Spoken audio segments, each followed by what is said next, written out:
Chapter 18. The closer we came to Aquinas II, the faster the tempo of the drills and lectures. The tempo of our personal lives ran faster as well.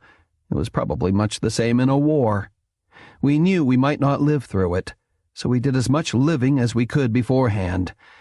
By now we had seen the cautionary projections once too often, and sapping our enthusiasm for the landing was the thought that some of us might not return.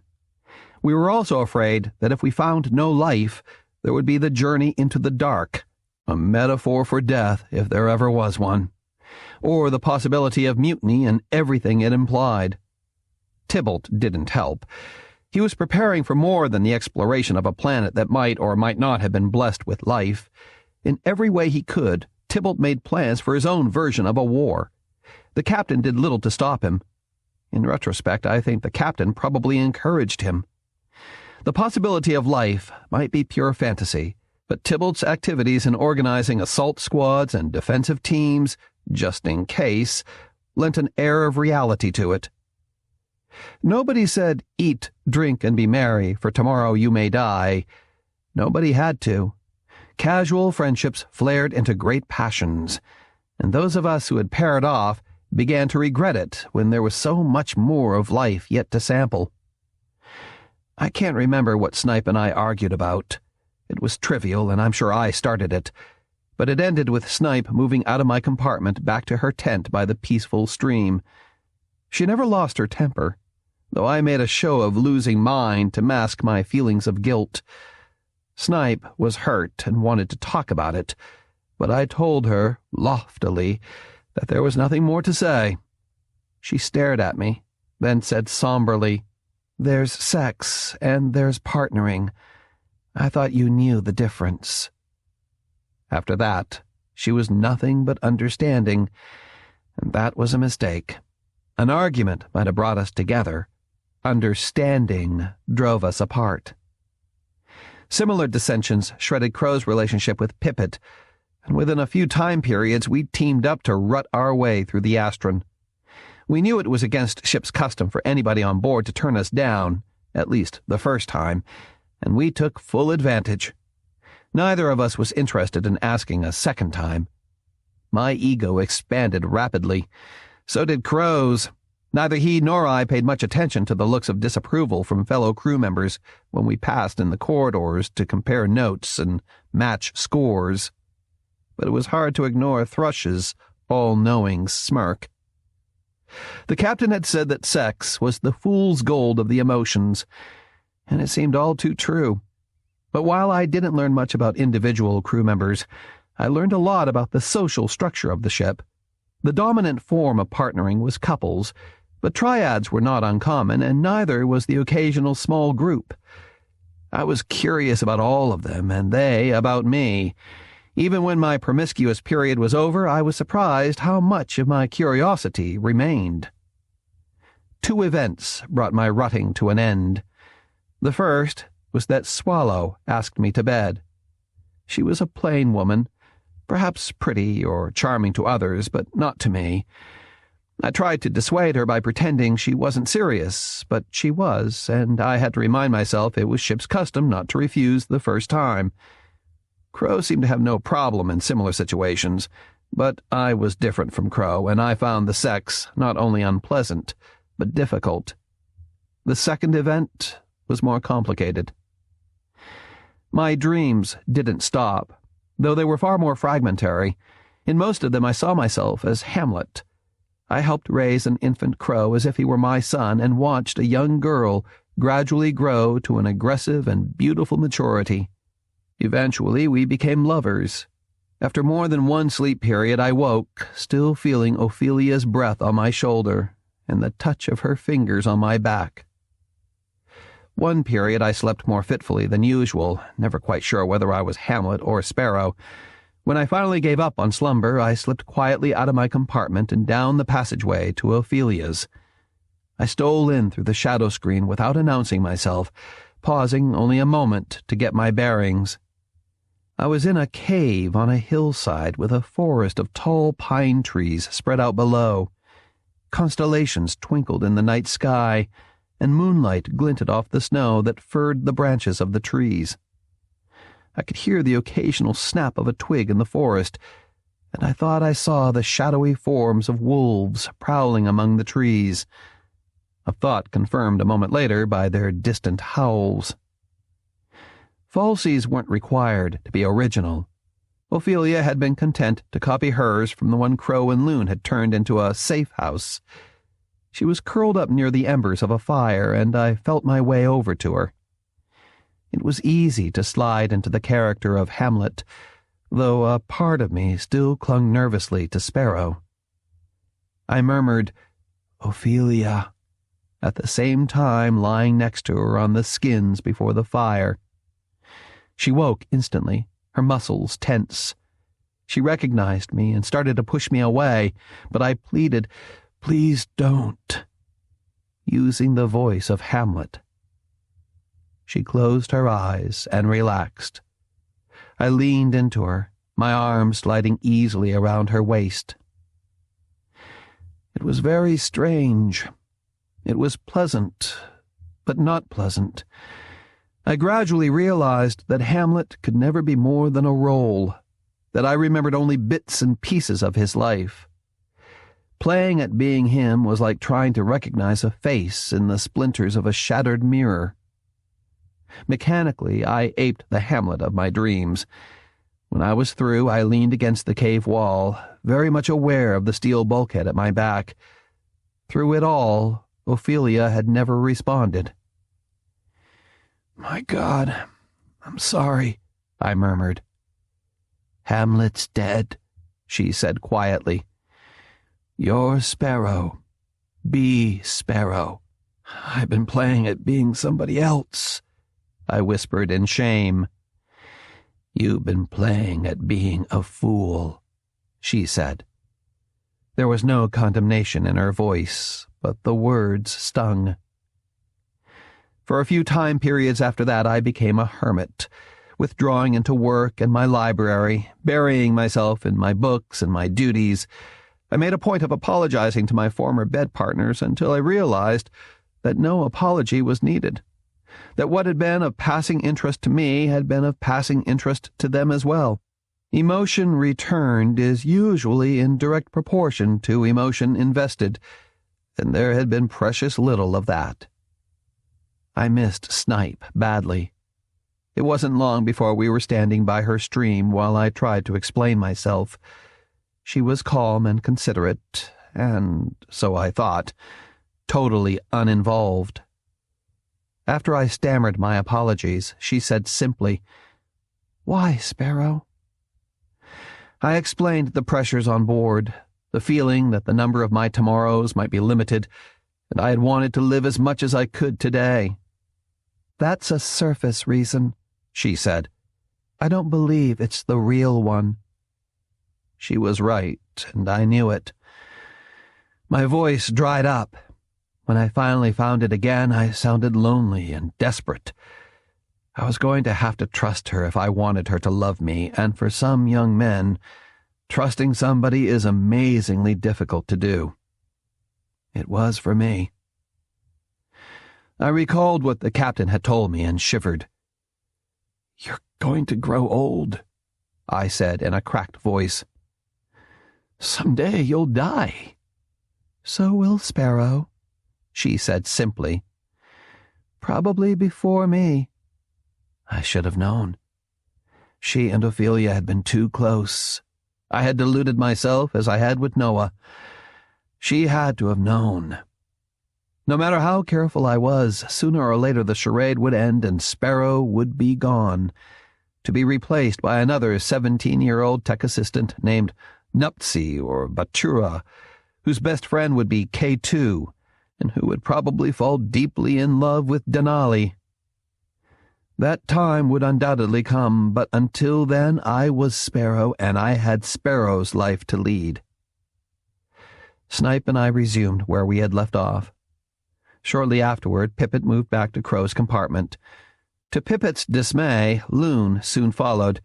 Ibis paired off with a young woman named Kestrel in maintenance, though Loon visited her more often than friendship required, and I guessed they had remained casual lovers.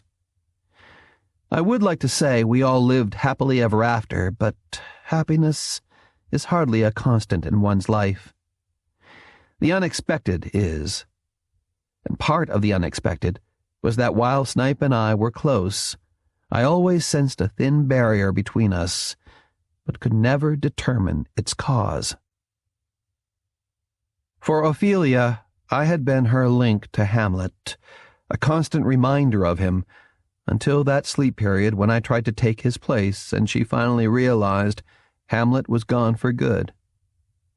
I had awakened in Ophelia the memories of a Hamlet she had been trying to forget.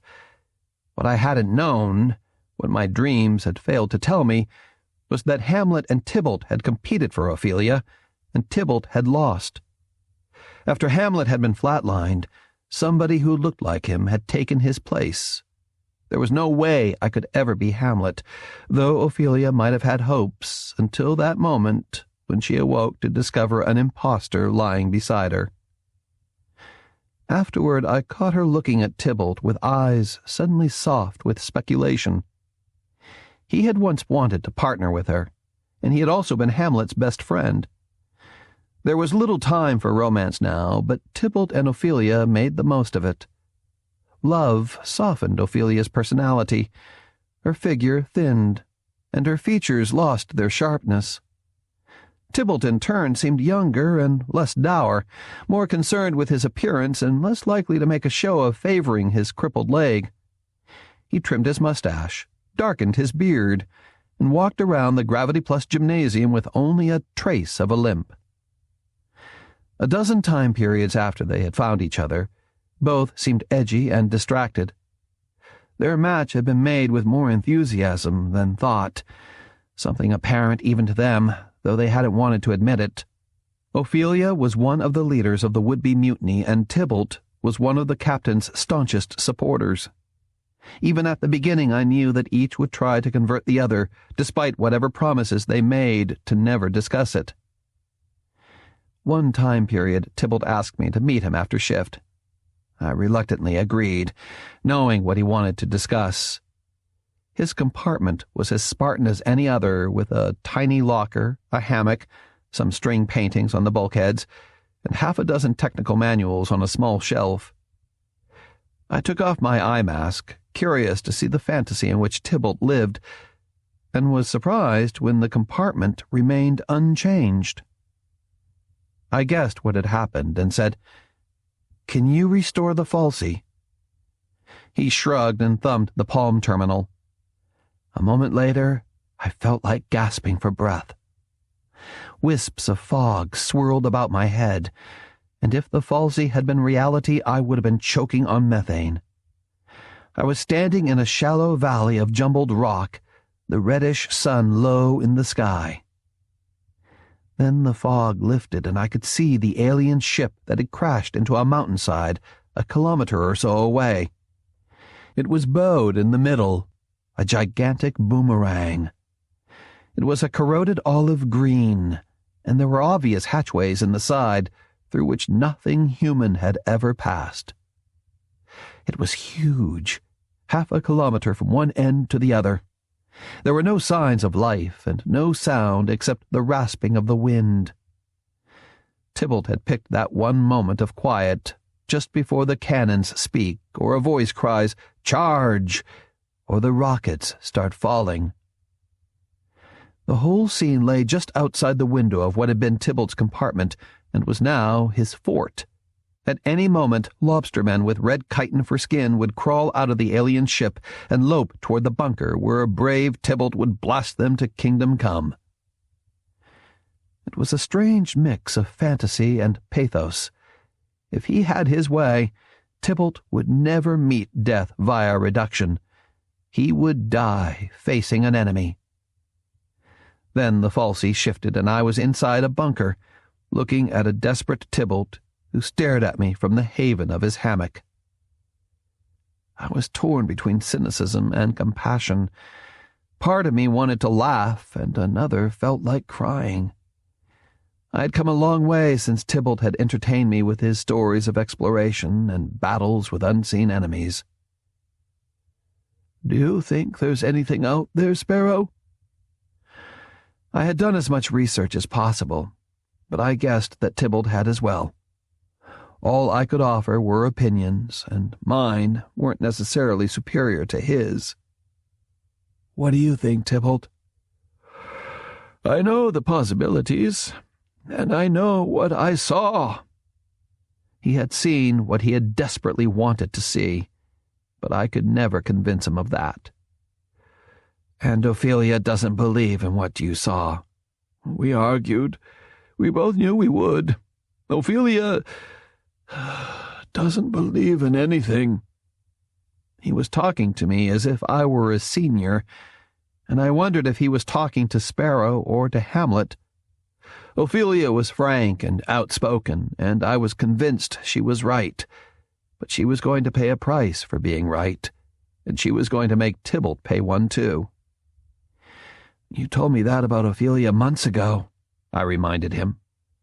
He drifted over to the bunker window and stared out at the landscape and the ship beyond. "They wouldn't have sent us on a useless mission," he said slowly. "Back on Earth, they must have had some reason for believing."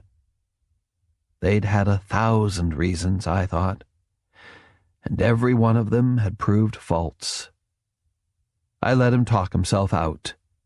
At the end, he said sadly, "I don't think Snipe believes either." I found out later that she, too, had been trying to convince him the galaxy was barren. Snipe had yet to learn that some arguments have no winners, only losers. I floated up beside him and put my hand on his shoulder. "You saw what you saw," I said gently, and once again saved my life. Whatever doubts Tybalt may have had, he resolved, but at a cost. Ophelia and he grew distant and barely spoke. Tybalt took it out on the rest of us by staging drills on the hangar deck. It was hand-to-hand combat, no matter how green our faces or how reluctant most of us were to hurt each other. Outside of his training zone, we could believe whatever we wanted, but when we were taking orders from him, we would believe as he did. Somewhere in the universe there were enemy aliens, and if we ever met them, we would be prepared. In his enthusiasm and devotion to what he considered his duty, Tybalt made the one mistake a commanding officer should never make. He lost touch with his troops. From hand to hand, we went to simple weapons, pellet guns. It was Tybalt's idea to have some of the programmers create projections of alien life forms to use as target practice. When struck by the laser-aiming aid on the gun, the aliens promptly died in various realistic ways, all of them excessively gory. Hawk, Loon, and I, plus Tern and Falcon, both from maintenance, were scheduled to try out the new forms of target practice that Tybalt had developed. Tern was first. He turned out to be an excellent marksman, hitting the spidery alien directly in its lumpy forehead. The head and face instantly disappeared in an explosion of shattered bone and a spray of red mist. A second later, Tern's stomach self-destructed, and for minutes afterward the rest of us devoted ourselves to cleaning up the area with whatever wipes we could find. Tybalt stared at Tern with an amazement that quickly turned to anger and disgust. "You're on report," he snapped. Then, "You're up next, Loon." "I think Tern killed it," Loon said, straight-faced. He made no move toward the firing position, and the rest of us tried to smother our laughter. Tybalt fingered the palm terminal, and another alien suddenly appeared on top of a dune 100 feet away. "He didn't kill this one." "Well, if he saw what happened to his friend, maybe he'll go away." Loon suddenly sounded timid and a little frightened. He had realized his jokes weren't going to make the projection disappear. "Get into position, Loon." "No." This time Loon's voice had more strength to it, though his face was white with strain. "No!" Tybalt bellowed. Loon threw the pellet gun away, and we watched, astonished, as it drifted toward the far bulkhead. "I won't destroy anything living," Loon said flatly. Tybalt looked uncertain of what to do. "All right, stand down, Loon. You're on report to the captain. Hawk, you're next." Hawk had to clear his throat twice before he finally managed to squeak, "I won't do it." Another pellet gun sailed toward the bulkhead. Tybalt placed his hands on his hips and glared. "Any of the rest of you have the courage?" None of us moved. "What if it shot at you first?" Tybalt asked slowly.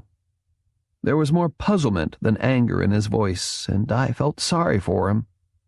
He had failed to see what was coming, even though he had been getting signals ever since the drill started. Hawk blanched and cleared his throat a dozen times, but the words wouldn't come. It was a new idea to him, one he had never considered before. "It's only a projection," Tybalt urged. "It's not really alive, you know that." "It's a symbol of something that's alive," Hawk finally said, trying to explain the unexplainable to himself as well as to Tybalt. "The difference isn't that great." Tybalt stared at us for a full minute, and we stared back with all the fascination that a bird is supposed to feel for a snake. Finally, he said, "You're dismissed," and went to retrieve the guns. I was the last one to the hatch, pausing when I heard Tybalt behind me. "Ophelia and I could have saved ourselves the arguments. There isn't going to be any mutiny, Sparrow. They'll never fight." It was one of the few times when I thought Tybalt was absolutely right. Chapter 19. None of us slept the last 2 time periods before our first landing on Aquinas II. We were 10,000 kilometers out, and the planet was a swollen yellow-brown globe. To the eye it was featureless except for an occasional streak of dirty yellow or black in the smog that hid its surface. But our instruments had penetrated the veil. We knew that there were mountains of rock and water ice, as well as oceans of methane, and that methane snow fell on methane ice caps. On the one hand, the chances of life seemed promising, but on the other, the intense cold ruled against it. Gravity was a little more than Earth normal. The terrain was rough, the atmosphere heavy and thick. Judging by the turbulent cloud cover, there were strong surface winds. Visibility would be limited, and working in the high winds dangerous. Despite the cold and the too recent memory of the cautionary projections, the primordial soup presented possibilities. It was remarkable how we concentrated on them and ignored the dangers. Once we had landed, who would be the first to find life? Even the would-be mutineers were caught up in the lottery. During the sleep period before the landing, we clustered in the various working spaces or in the compartments of friends. Close to 100 crew members would be going down. My team included Hawk, Eagle, Crow, and Snipe. Ophelia and Portia were the seniors in command. Loon, Thrush, and Heron had been assigned to the team commanded by Tybalt and Quince. I was grateful for the separation. The team leaders and other seniors kept to themselves, but none of the younger would-be explorers, like myself, could sleep. My teammates and I found refuge among the cannibalized rovers in exploration, where we passed around some smoke and speculated about what we would find on Aquinas II. Snipe managed to get hold of a crude relief map of the landing area, and we crowded around while Crow focused the rays of a portable glow lamp on it. Snipe and Crow were mutineers, but this was their first planet, and they were as enthusiastic as the rest. "Base camp should be here, to the north of this small mountain called Trefil. It's relatively flat, but it won't take long to travel by rover to the scarps in the highlands." "It looks flat," Snipe said thoughtfully. "But it wouldn't have to be very rough to make travel difficult." Hawk nudged me in the ribs. "What do you think our chances are of finding life, Sparrow?" He and the others waited anxiously for my opinion. forgetting for a moment that I was only Sparrow. For all practical purposes, planetary exploration was as new to me as it was to them, regardless of how many planets Aaron, Hamlet, and my previous incarnations had investigated. The only planet I had memories of didn't exist. I shrugged. It's cold, probably too cold for life. Life as we know it, Eagle said, disappointed at my response. It doesn't mean it was always too cold, Hawk added. Tybalt was not without a few star pupils. We should try and get some sleep, Crow said, yawning. Yeah, we should, Eagle agreed and tied the end of his waistcloth to the rusted roll bar of a rover so he wouldn't drift away. He crossed his arms over his chest and Crow dimmed the glow tube, and for all of 30 seconds, nobody said a word. What was the gravity? Hawk suddenly asked. 1.1? It's going to be difficult walking around in our suits with that much gravity and the strong winds. I swore silently and untied my own waistcloth from a convenient steering wheel. Don't worry, you'll be so heavy it'll be hard to blow you away. I pushed toward the shadow screen. I had decided to go to the hangar deck and sleep under the stars. The Astron was so oriented in its parking orbit that you couldn't see Aquinas II from there, and the deck would probably be deserted.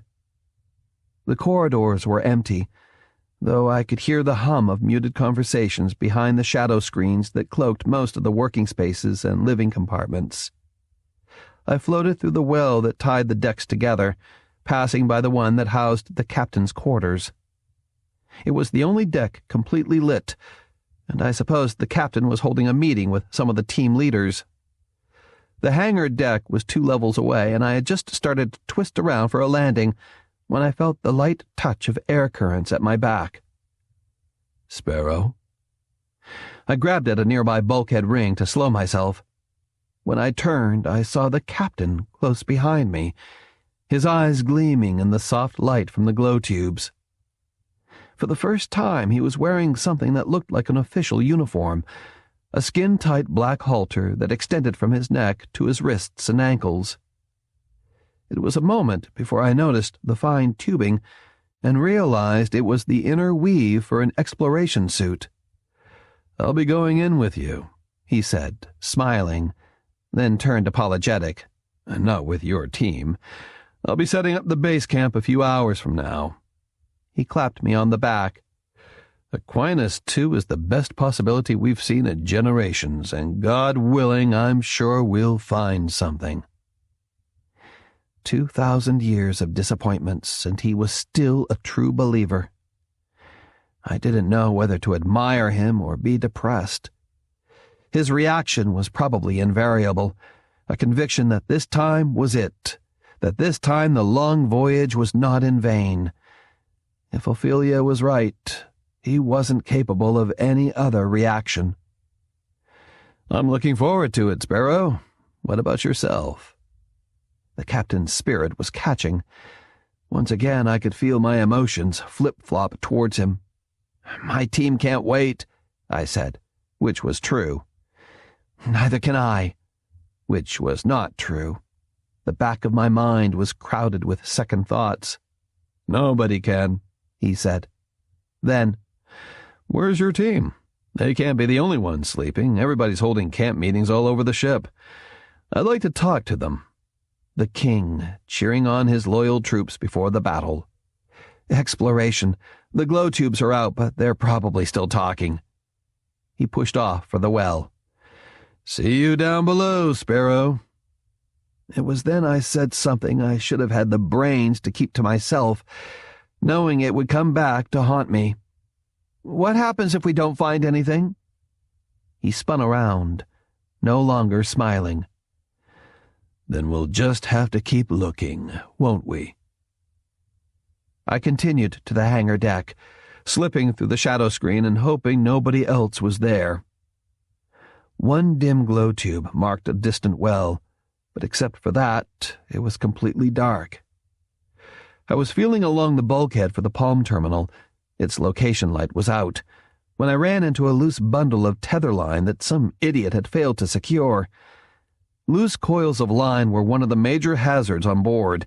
The spring and the tension in the coils lent them a life of their own.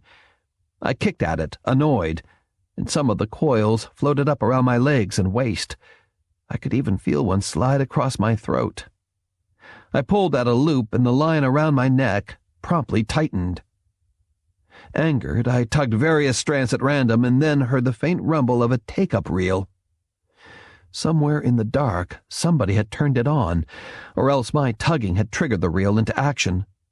The rope grew taut, and I flailed helplessly in the air as I was pulled toward the reel. Would somebody else have the same idea and come up to the hangar deck to look at the stars and sleep? Initially, I had wanted to be by myself. Now I would have been grateful if the entire ship's company had joined me. It was getting harder to breathe, and I panicked, only wrapping the coils tighter around my body. But I was also making a lot of noise, crashing into the bulkheads while I shouted for help. A nearby glow tube suddenly came on, and a voice said, "Don't move. You're only making it worse." He was behind me, but I could tell by the voice who it was, and I froze.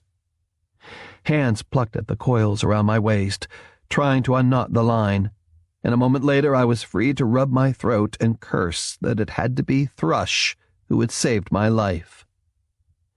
His pale eyes narrowed with suspicion. "It's not like you to hide from all that enthusiasm below, Sparrow."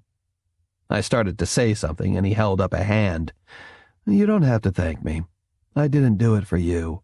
I did it for me. If you'd choked to death, I'd be the first one they'd blame." He disappeared through the shadow screen, leaving me to massage my neck and stare at the spot where he had been. In retrospect, I thought I heard movement when I first came on deck. And what was Thrush doing there anyway? I shrugged. Probably the same as me. I couldn't believe my struggles could wrap the line around my neck so tightly, but neither could I believe that Thrush had flicked the switch on the take-up reel. His own logic was too convincing. He would be the first the crew would accuse.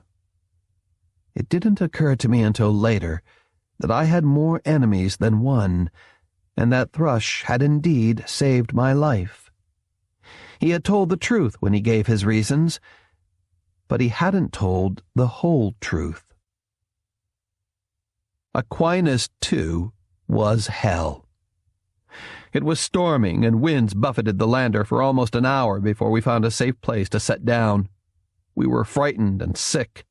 Even Tybalt and Ophelia looked green around the gills. When little Quince ducked into the lavatory for 5 minutes, I guessed he had chosen to empty his stomach in private. We settled in a rocky area 6 kilometers from base camp, and 2 from a methane river that had gouged a rocky channel and left cliffs towering 50 meters on either side. Despite what we might have thought before, once on the planet's surface, we all had hopes of finding living creatures in the eddies of the river, or simple fossils in the stratum of the confining cliffs. It was a relatively young planet, and none of us thought that any life forms would be very large or threatening, but I also knew none of us had forgotten the monsters Tybalt had conjured up for target practice. The rover had been weatherized, and we huddled in its belly as it lumbered over rocks and forded small streams on its way toward the river. The wind howled around the metal hull while we fingered our way through the snow and smog with searchlights. We could see ahead for perhaps 30 meters. Then everything was veiled by the swirling, dirty snow. We didn't stop until we were near the river and boulders blocked the way. Portia ordered the hatches opened, and we crawled out into the slush that was building up around the treads. I had a sense of déjà vu, even though Aquinas II was vastly different from SETI IV. Was it really happening? I wondered. Or had I been drugged and stuffed into a data suit to fumble my way through another artificial reality, one as real to me as a genuine planet? But there were familiar faces behind the visors of those around me, and their voices were comfortingly loud in my headset. "Tybalt's team will explore the riverbank and descend to the stream itself. Another rover had clanked up, and Ophelia waved at the suited figures as they climbed out and trudged toward the river, maybe 100 meters away. Before they had gone a quarter that distance, their helmet lights were lost in the driving snow. "Eagle, Hawk, and Crow, go with Portia. Sparrow and Snipe, follow me." She turned toward a low-lying scarp another 100 meters in the other direction. The river originally had been wider and over the eons had cut itself 2 beds. I followed Ophelia, fighting my way against the screaming wind, suddenly afraid that I might lose both her and Snipe in the gloom. My life support systems were working at maximum, but I could still feel the cold seeping through tiny chinks in my boots and sense it chilling the tips of my gloves. A small leak in the suit, and I would freeze to death before I could get back to the lander. Ophelia was in the lead, and I worried whenever she disappeared in a sudden swirl of dirty snow. It worried me just as much that the wind seemed to be getting stronger and I was losing traction because the slush was freezing in the grooves of my boots. If we hit a slope and I started to slide, there would be little I could do to stop. Hamlet, I thought bitterly, would laugh at all of this, but then he'd had 20 years of practice at being Hamlet, and I'd had only a few months being Sparrow. It's easy to be brave when you've had the experience. Ophelia's voice suddenly rattled in my headset. "There's a gully just ahead that splits in 2.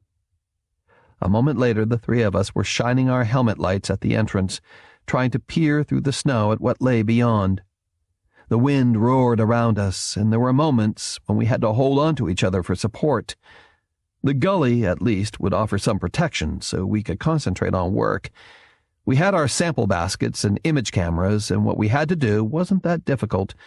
Pick up a few rocks, take a few pics of strata, and then return to the rover and the lander. Back on the Astron, we would fill in the maps and make preliminary notations for the geologists. And maybe we would take back a surprise or 2. "Sparrow, take the left leg. Snipe and I will take the right. Meet back here in 30 minutes. Take samples of anything that looks interesting, and watch your footing."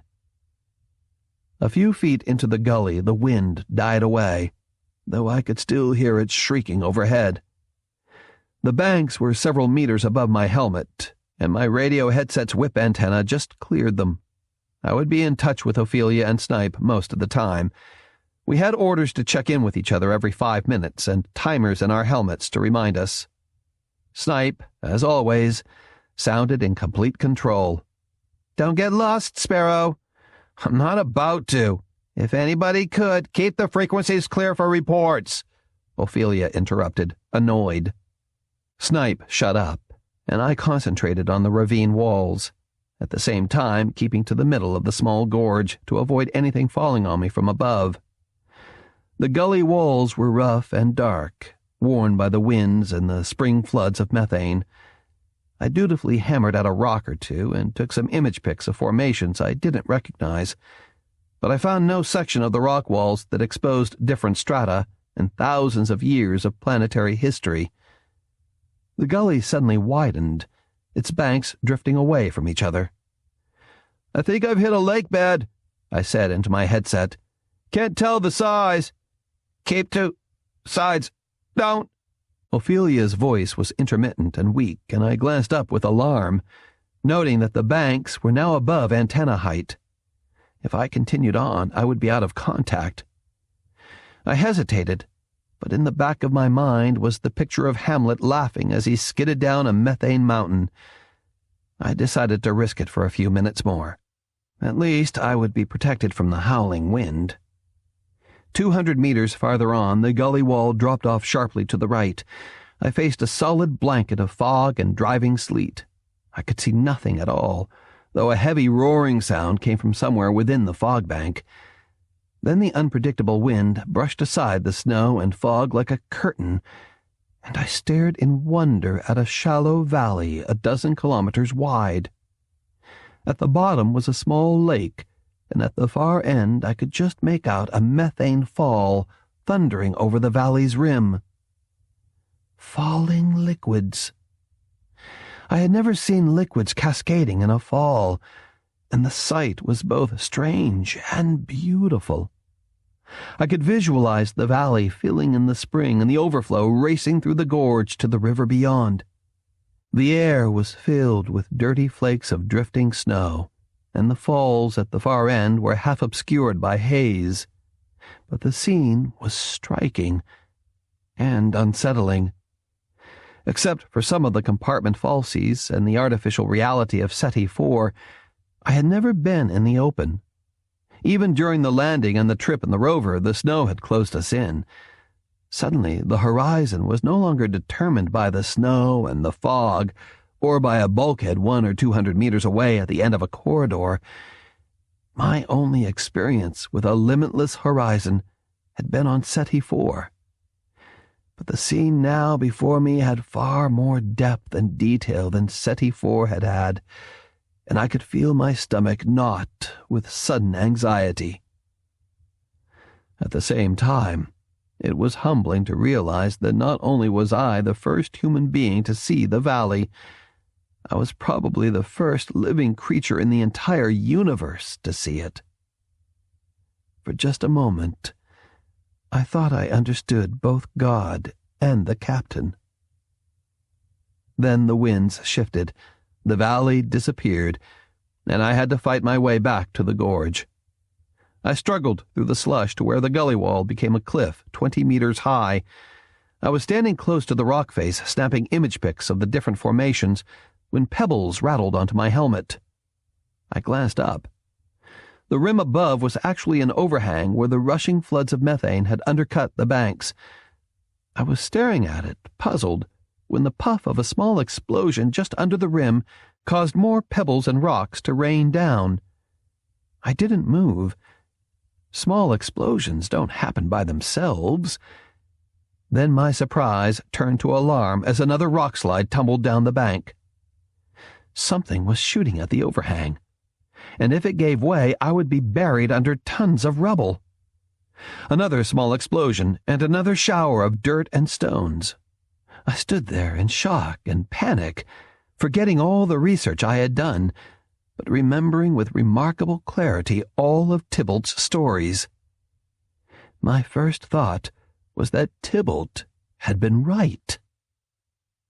I struggled back up the gully, staying close to the wall and looking for cover. The overhang might come down and bury me, but there was no protection at all in the open except for the thick gusts of swirling snow. Whatever it was followed me, firing another shot every few seconds. There were boulders at the bottom of the ravine, but nothing large enough to hide behind. Besides, my enemy was on the opposite bank, shooting down at me. There were a few caves in the ravine wall, but none into which I could squeeze, and if I had, I would have been a stationary target, sooner or later to be buried alive. I slipped more than once in the slush, terrified that the sudden falls would loosen some of my suit disconnects.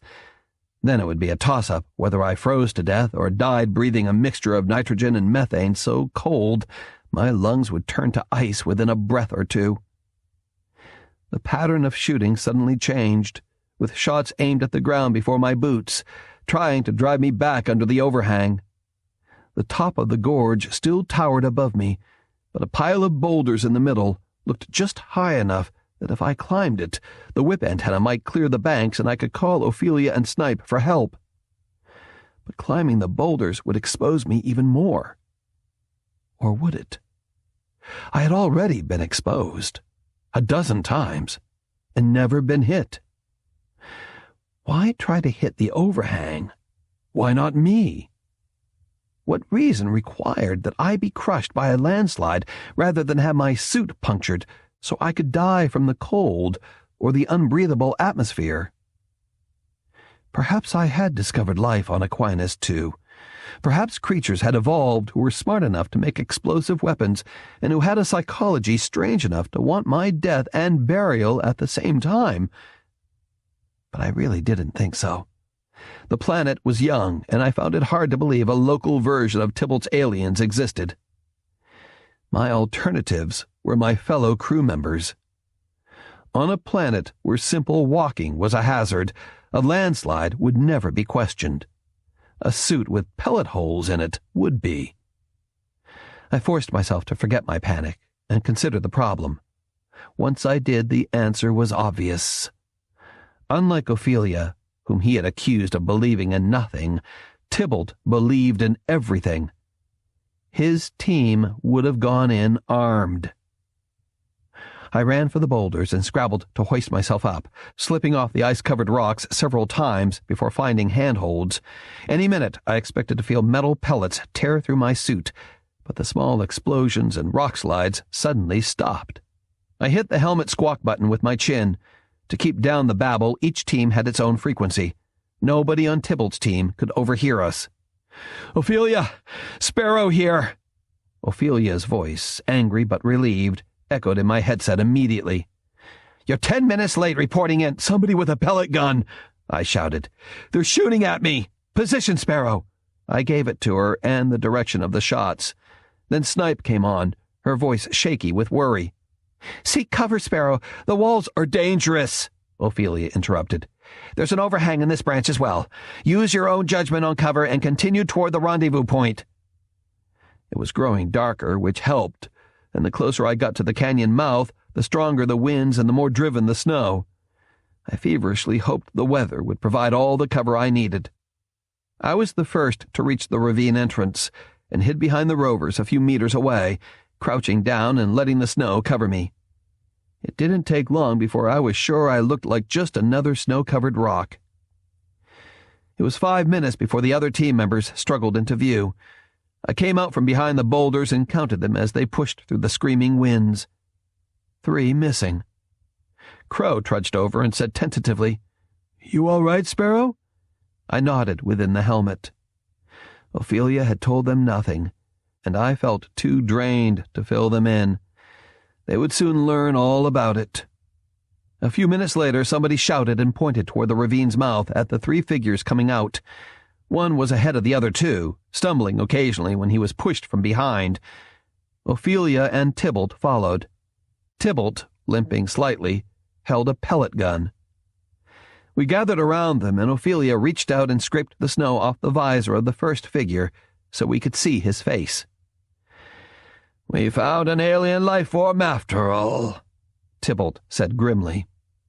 The face behind the visor was pale and strained, the eyes frightened, but not so frightened they didn't fill with hatred when they saw me.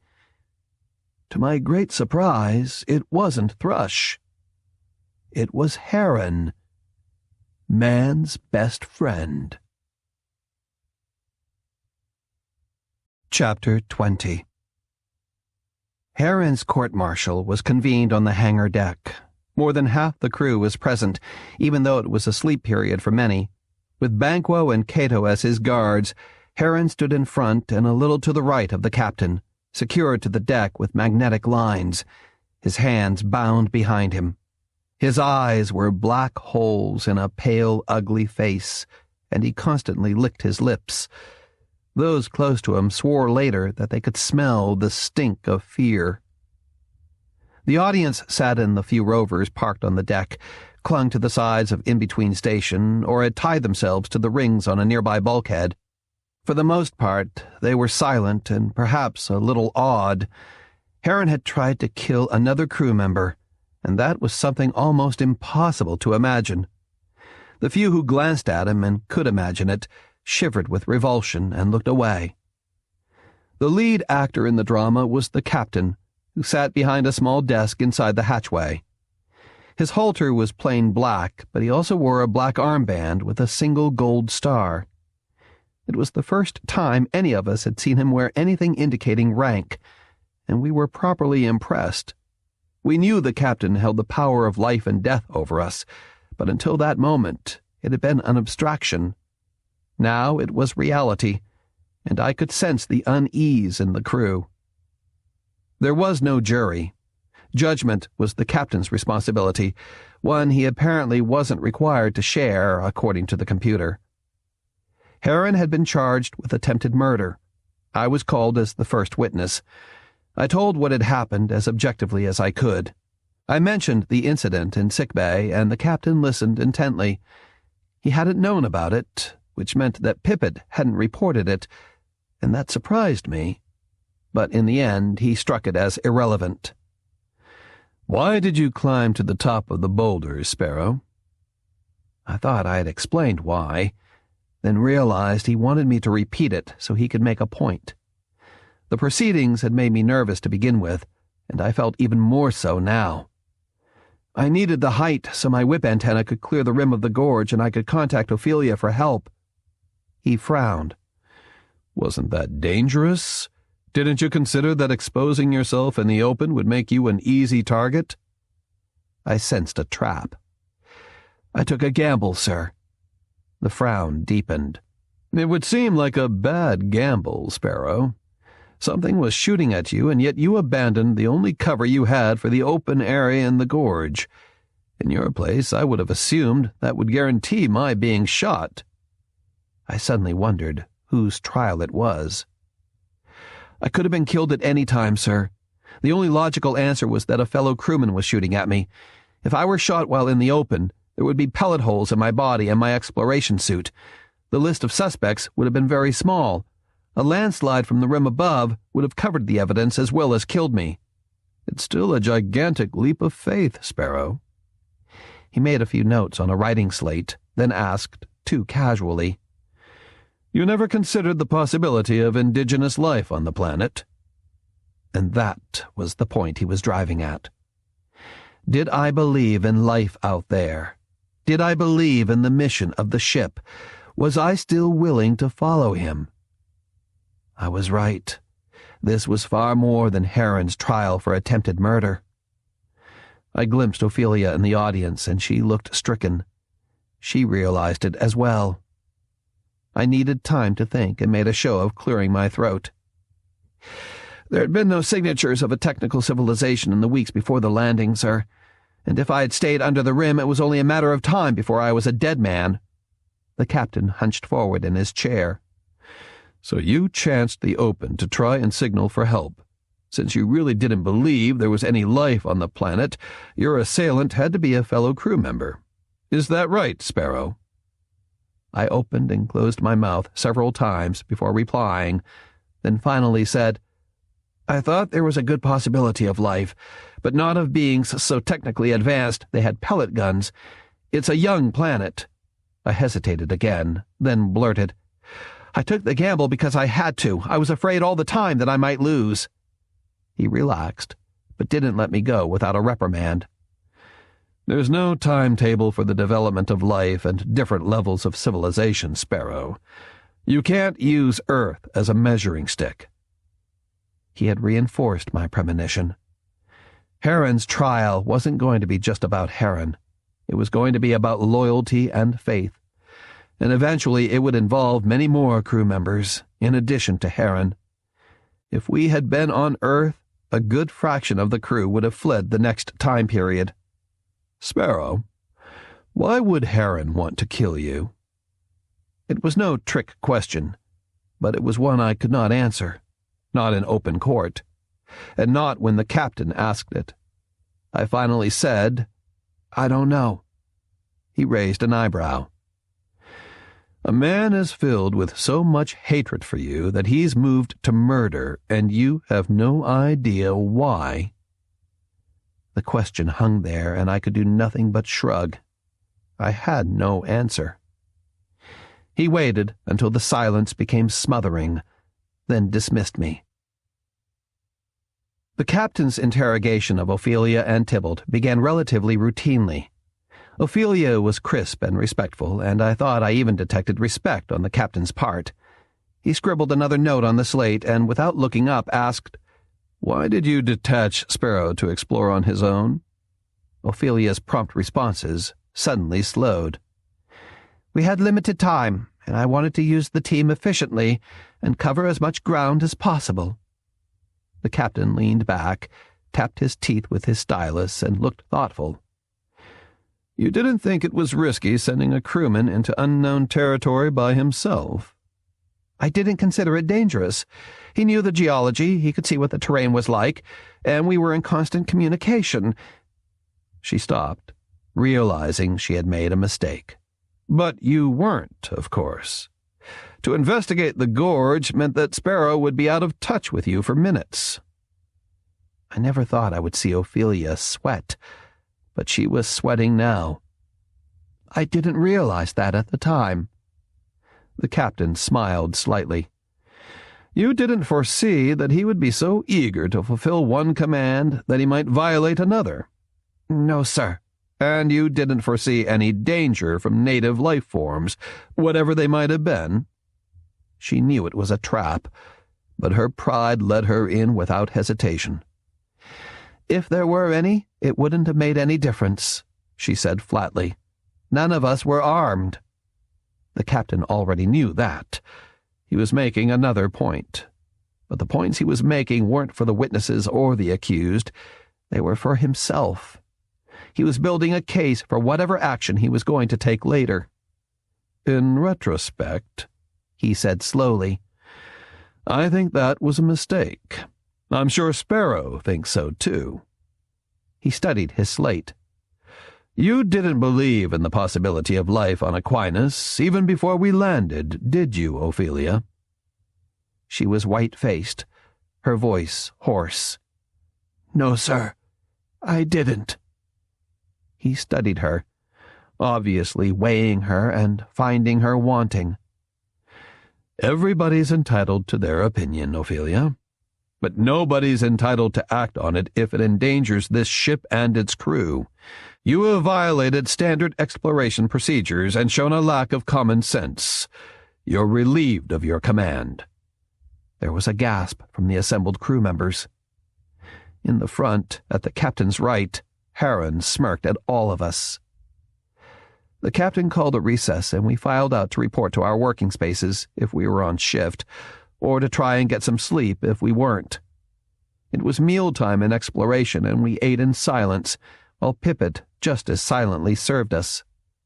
It was Thrush who stated the obvious. "It's not going well, is it?" And it was little Quince who growled, "Shut up, Thrush." Thrush started to object, caught the looks on our faces, then shrugged and took up his usual position in the corner. Nobody said anything to Ophelia, though one or two patted her gently on the back.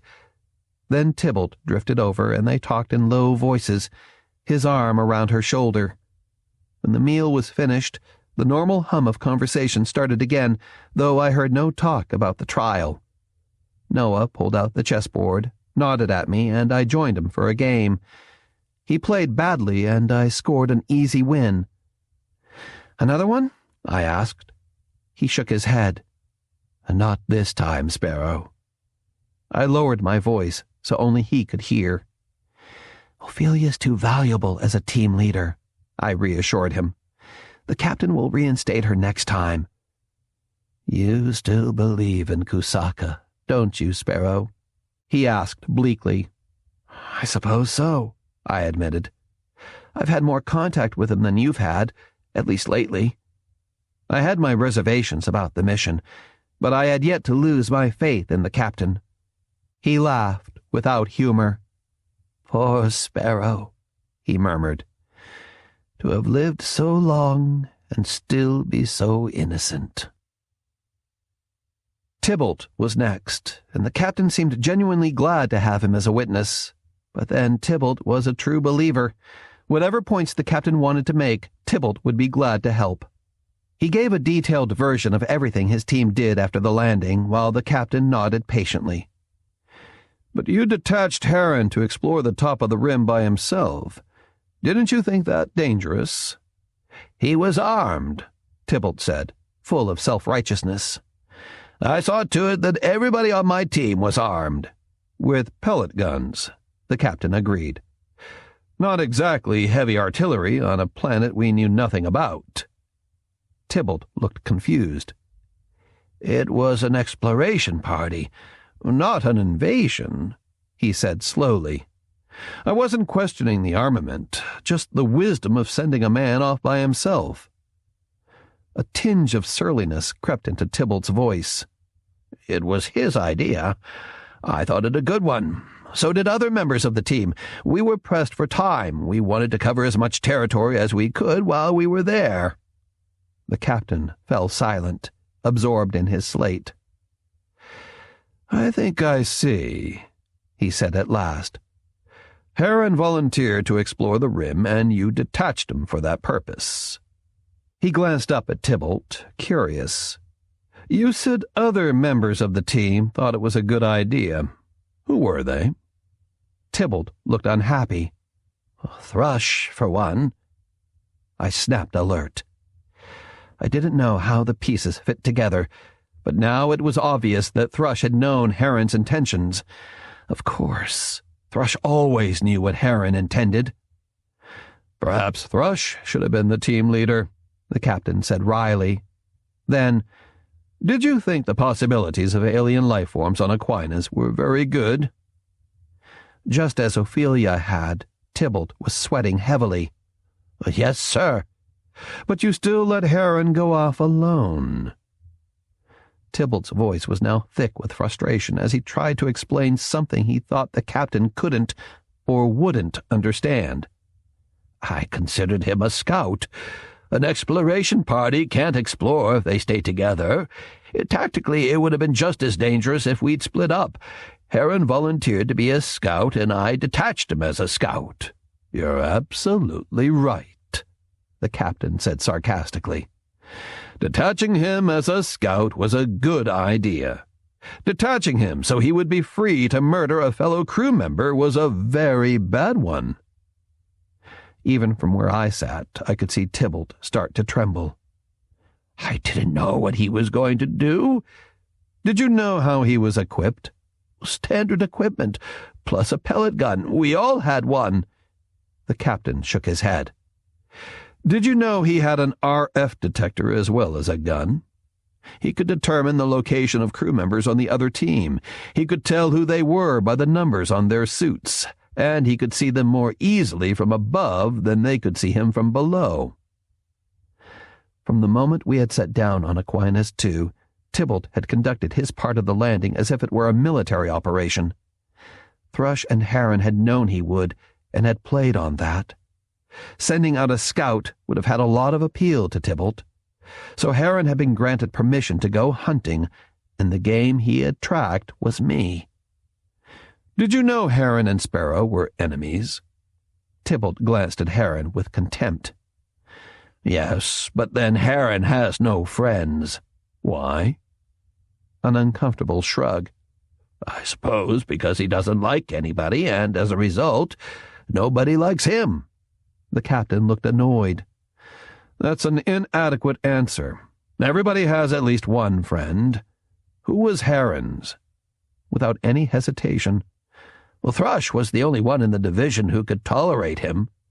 "Do you have any idea why Heron would want to kill Sparrow?" It was a crucial question, but Tybalt fumbled the answer. "They didn't like each other. Beyond that, I don't know." The captain sighed. "You've been team leader for both Heron and Sparrow, but you have no real idea why Heron has so few friends, or why he and Sparrow were enemies. You should know the people in your command better than that." He tapped the slate. "You're excused, Tybalt. For now." It was unfair. Nobody on board, with the exception of the captain, had made more than half a dozen landings. Landings were too infrequent to breed proficiency, to teach the details of command. Tybalt was the best we had, a man who worked hard and who believed in the mission and worshipped the captain. At least until now. For reasons I didn't understand, the captain had humiliated him before the crew, questioning his decisions and his professionalism. Once again, I felt uneasy. The next witness would probably be Thrush, Heron's one and only friend, and a man for whom Heron would do anything. I was curious to see what Thrush would do for Heron. The captain called another recess, and I returned to my shift in exploration. It was strangely silent except for the whisper of machinery and the occasional murmur of a command. The crew spoke to each other in monosyllables, and when Tybalt entered, they stopped talking altogether. Tybalt looked smaller and older than he had a few hours before. Strain had etched deep furrows in his forehead. He said nothing to anybody and showed no interest in what we were doing. He nodded briefly and disappeared into the headquarters compartment. I waited a moment, then followed him in. "There's nothing I want to talk about," he said in a low voice. I wasn't going to talk. I felt around in my waistcloth and pulled out a small pipe. Smoke? He lit it and inhaled for a long moment, then let the smoke drift out so it made a haze around his face. I flicked on the exhaust fan, looped an arm through a bulkhead ring, and waited. "I don't know what he wants," Tybalt finally said. "But I don't think Heron has much to do with it." He should have known the answers to most of the questions he asked. The smoke was doing its work, and Tybalt looked more relaxed, the lines in his face softer. "You're assuming something, Sparrow." It was my turn with the pipe, and I said, "What?" in a strangled voice. "That he cares enough to actually want to know us." It was one thing to hear it from Ophelia or Noah. It was another to hear Tybalt say it. "I think he does," I protested. He shook his head. "He's seen 100 generations of us come and go. We live too short a life. I'm surprised he even knows our names." It was Tybalt's depression talking, I thought, not Tybalt. But I never forgot what he said, and eventually it provided an answer when I had none of my own. Everybody who could break away from their shifts was present when Thrush's turn came to testify. I was watching Heron when Thrush was called, and was startled by his change of expression. The dull look of hatred was replaced by a combination of hero worship, hope, and obsession. Heron had faith. He truly believed that Thrush's testimony would somehow make everything all right. This time the captain seemed more abrupt and on edge. I wondered if it was because he had thought ahead to the trial's consequences. At the end of it, he would have to pass judgment, and I imagined he would find that difficult. "It was Heron's idea that he be detached as a scout." Thrush was respectful but casual. "Yes, sir, it was." The captain looked doubtful. "It didn't happen to be your idea, did it?" Thrush hesitated. I knew he was debating whether it was safe to take the credit. "It was Heron who asked, sir. I thought it was a good idea and said so." "Then you didn't think it was dangerous for Heron to go on alone?" "I thought it was very brave of him. I also thought he could handle himself." There was a flash of gratitude on Heron's face, but it wasn't an answer to the question, and the captain was irritated.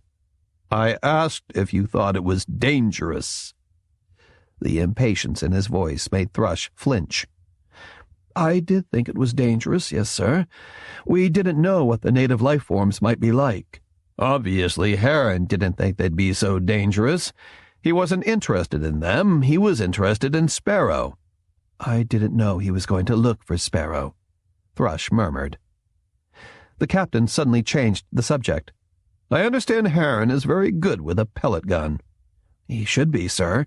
He practices all the time." My eyebrows shot up. An ordinary crewman who practiced all the time was to be commended. A would-be murderer who practiced all the time was to be feared.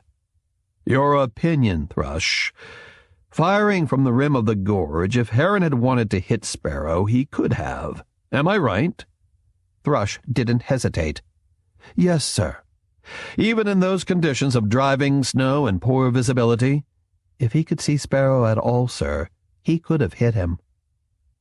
The captain stared at Thrush, thoughtful.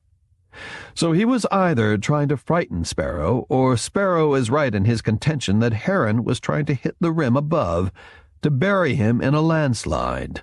What do you think?" Thrush might have helped Heron make the case that he had tried to frighten me rather than kill me, but he didn't even try. "I don't know, sir."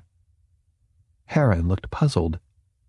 Thrush was damning him with faint praise, and he realized it, but didn't understand why. "You're the defendant's best friend, am I correct?" "I'm a good friend, sir. I don't know if I'm his best friend." A chasm had opened in front of Heron, and Thrush was about to push him in. "How would you characterize the defendant? Well-liked? Well-adjusted? Use your own judgment on the definition." "I wouldn't say he was well-liked, sir." "Why not?" "He means well, sir." Thrush turned and flashed a smile of support at the stricken Heron. "I get along fine with him, but others don't." "Explain." Thrush did, and what emerged from between the lines of his testimony was a picture of a psychopathic personality whom Thrush could barely tolerate. What amazed me was not Thrush's self-serving monologue, but the accuracy of his observations. He had known all along who and what he had been dealing with. "Can you explain Heron's hatred for Sparrow?"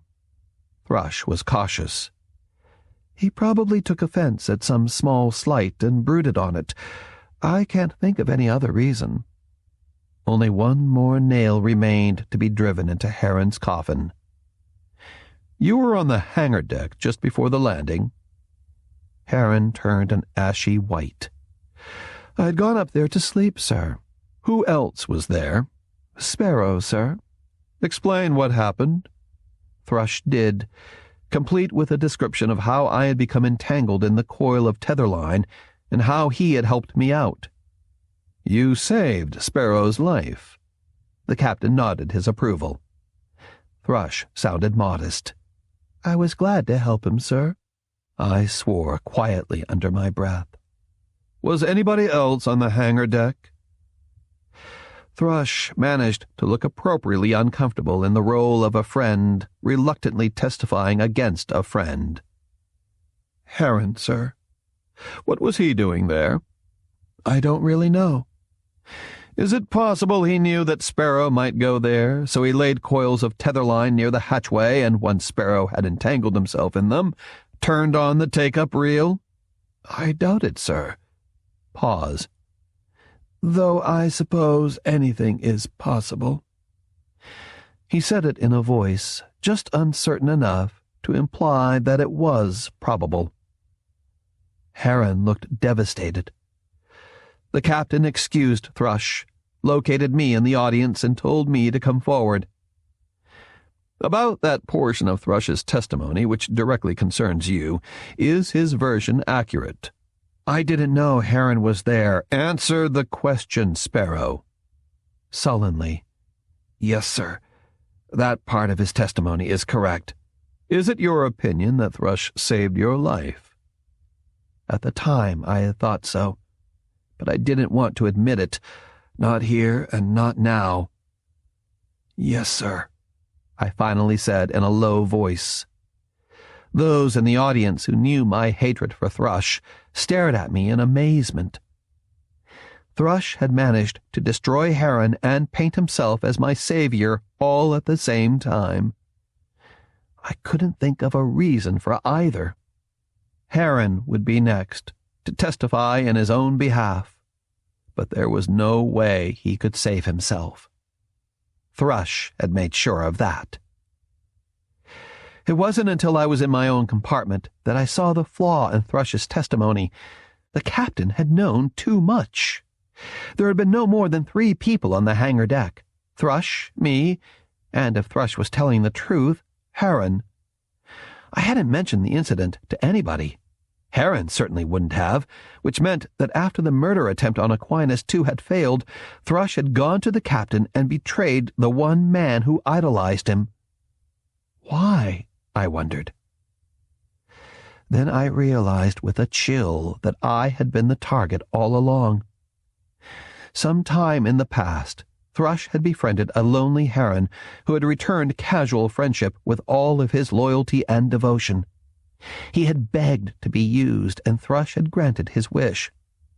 He probably hadn't been aware of the contents of the poisoned drink bulb when he tried to give it to me in sickbay. He had merely been running an errand for Thrush. But if I had died, the evidence would have pointed at him. Then Thrush had found a way to cock a reluctant Heron as he would a pellet gun. The incident in reduction was meant not just to prove that he was the alpha primate, but also to make Heron mad with jealousy. But it wasn't Heron who had followed me to the hangar deck. It was Thrush. My talk with the captain had given Thrush enough time to find Heron and suggest the plot. They planted the coils of line and turned off most of the glow tubes to darken the deck. At the last minute, Thrush had deliberately aborted the plan and saved my life. He had done it to set Heron up as his insurance policy. The cocked gun had misfired in the landing on Aquinas. Not only had Heron failed, which was forgivable, he had been caught, which was not. And to make matters worse, there was always the danger he would implicate Thrush. But who would believe him once I testified that Thrush had saved my life? Heron was cross-examined the next time period. The hangar deck was crowded with crewmen, all of them hostile. I could feel the waves of emotion beat against Heron and watched him wither when he felt them. His face paled and his angry expression became one of deep hurt. Once he found Thrush in the crowd, his desperate eyes never left him, except to look at the captain when he was answering a question. I wondered how Thrush could stand it. "It was your idea to have Tybalt assign you as a scout?" Heron licked cracked lips and mumbled, "Yes, sir." "When you found Sparrow, you intended to murder him. Is that correct?" Once again I could feel the revulsion of the crowd. Heron's face twisted with anguish. He couldn't bring himself to answer. "Isn't that right, Heron?" the captain repeated. "Sparrow's a good man," Heron whispered. The reddened eyes sought me out, and I read his lips as he mouthed a silent, "Forgive me." He was sobbing now, the tears rolling down his face. The captain was implacable. "You went to the hangar deck, knowing that Sparrow would be there shortly afterward. Is that correct, Heron?" Heron nodded without speaking. "You planted the coils of tether line just inside the hatchway, hoping that Sparrow would entangle himself in them. Once he did, you started the take-up reel. Is that also correct?" Again the hopeless nod. By now the expression on his face and every movement of his body begged for a mercy he knew he wouldn't get. And then, for just a moment, the entire trial hung in the balance. "Did you have help, Heron? Did somebody whisper all of this in your ear, or was it your own idea from the very start?" The silence was deafening. Thrush had been clinging to one of the rovers and now looked as if he had frozen to its side. I had seen him show fear once before. He was terrified now.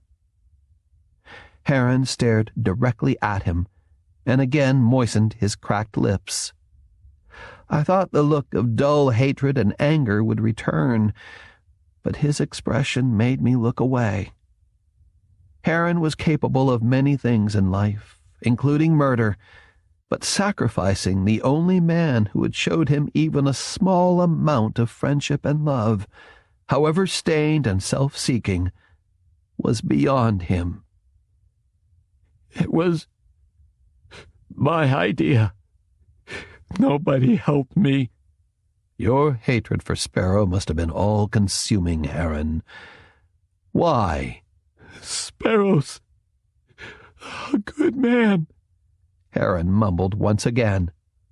"Then why, Heron?" Heron hung his head and let the tears flow. He did not reply. The captain was silent, and I thought that he was moved, that Tybalt was wrong, that he might even spare Heron. After a long moment, he made a final notation on his slate and stood up. "The prisoner is condemned." The shock was overwhelming. We had lined up to leave when the captain held up his hand. He was crisp perfunctory, military in a way we had never seen before. I remember thinking how at one time most of us had loved and admired him. Now, as in Oryx's generation, most of us were desperately afraid of him. We'll resume next time period. All ranks are to be present, except those vitally needed for the operation of the ship. Heron was going to die, and so, apparently, were others. Chapter 21. It was strange how I reacted to Heron's sentence. My mind was filled with morbid thoughts about how it would be carried out. Was Banquo not only one of the captain's men, but also the public strangler? Would Abel give Heron a lethal injection, or would they lock him in his compartment until he starved to death? At the next meal we stole glances at Thrush, but nobody talked to him. Most of us half expected to see Heron at his feet, waiting for some errand to perform. As for myself, there was nothing more to fear from Thrush, or so I thought. He dared do nothing against me, since he would always be the prime suspect. And now that Heron had been condemned, there was no one to carry out his plots by proxy. From now on, Thrush would do his best to see that I remained alive. Once condemned, Heron achieved a status that would have astonished him. Attempted murder had put him beyond the pale, but his appearance before the captain had been so pathetic it captured most of the crew's sympathy. Even I agonized about the captain's sentence. But what should be the penalty for attempted murder? 30 periods on bread and water? 100 lashes? Considered in the abstract, death may have been a fitting punishment, but still, how was he to die? And how would the crew react once they realized that something living, something that could think, something that walked, talked, flexed its fingers and stubbed its toes, had been deliberately deprived of its life? I knew a good part of the crew hadn't believed the captain would sentence somebody to death. What would happen when Heron's death became a reality?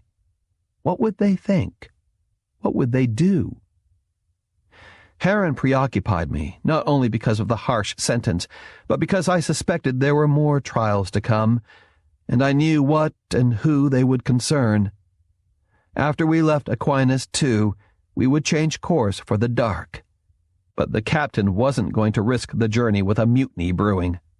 He had tolerated it in past generations, but he couldn't afford to now. Heron's trial was the prelude to the crushing of the mutiny. I was frightened, not for myself. I thanked God I had stayed clear of plotting, but for Crow and Ophelia and Noah and Loon and the rest of the mutineers. I tried not to think about it, but others didn't have that luxury. After my next chess game with Noah, he folded up the board and handed it to me. "This is yours now, Sparrow." It was his most prized possession. I refused to take it, pretending I didn't know why he offered it. "You need it for practice," I said. "Keep it." He shook his head. "That was my last game, Sparrow." Nobody was paying any attention to us, but I still lowered my voice to a murmur. "You think the captain will put you on trial?" "He'll lose his ship if he doesn't." "You shouldn't be telling me this," I warned him. He shrugged. "You shouldn't be talking to me either." I felt miserable. "I don't know what to say." "Sparrow." He took off his glasses and wiped them with his sash, but his eyes never left mine. "You're very important to this ship and its crew. You have to realize that, and protect yourself from the captain and Thrush." "Thrush won't bother me," I said confidently. He reached over and gripped my hand so tight it hurt. "Don't be a fool. Thrush is like nobody else on board, and yet of all of us you know him the least. Your ignorance will kill you, Sparrow. He's your enemy. He has been from the beginning." He was patronizing me, I thought, irritated. Nobody knew Thrush as well as I did. "And the captain?" I asked sarcastically, then immediately felt guilty about my tone of voice.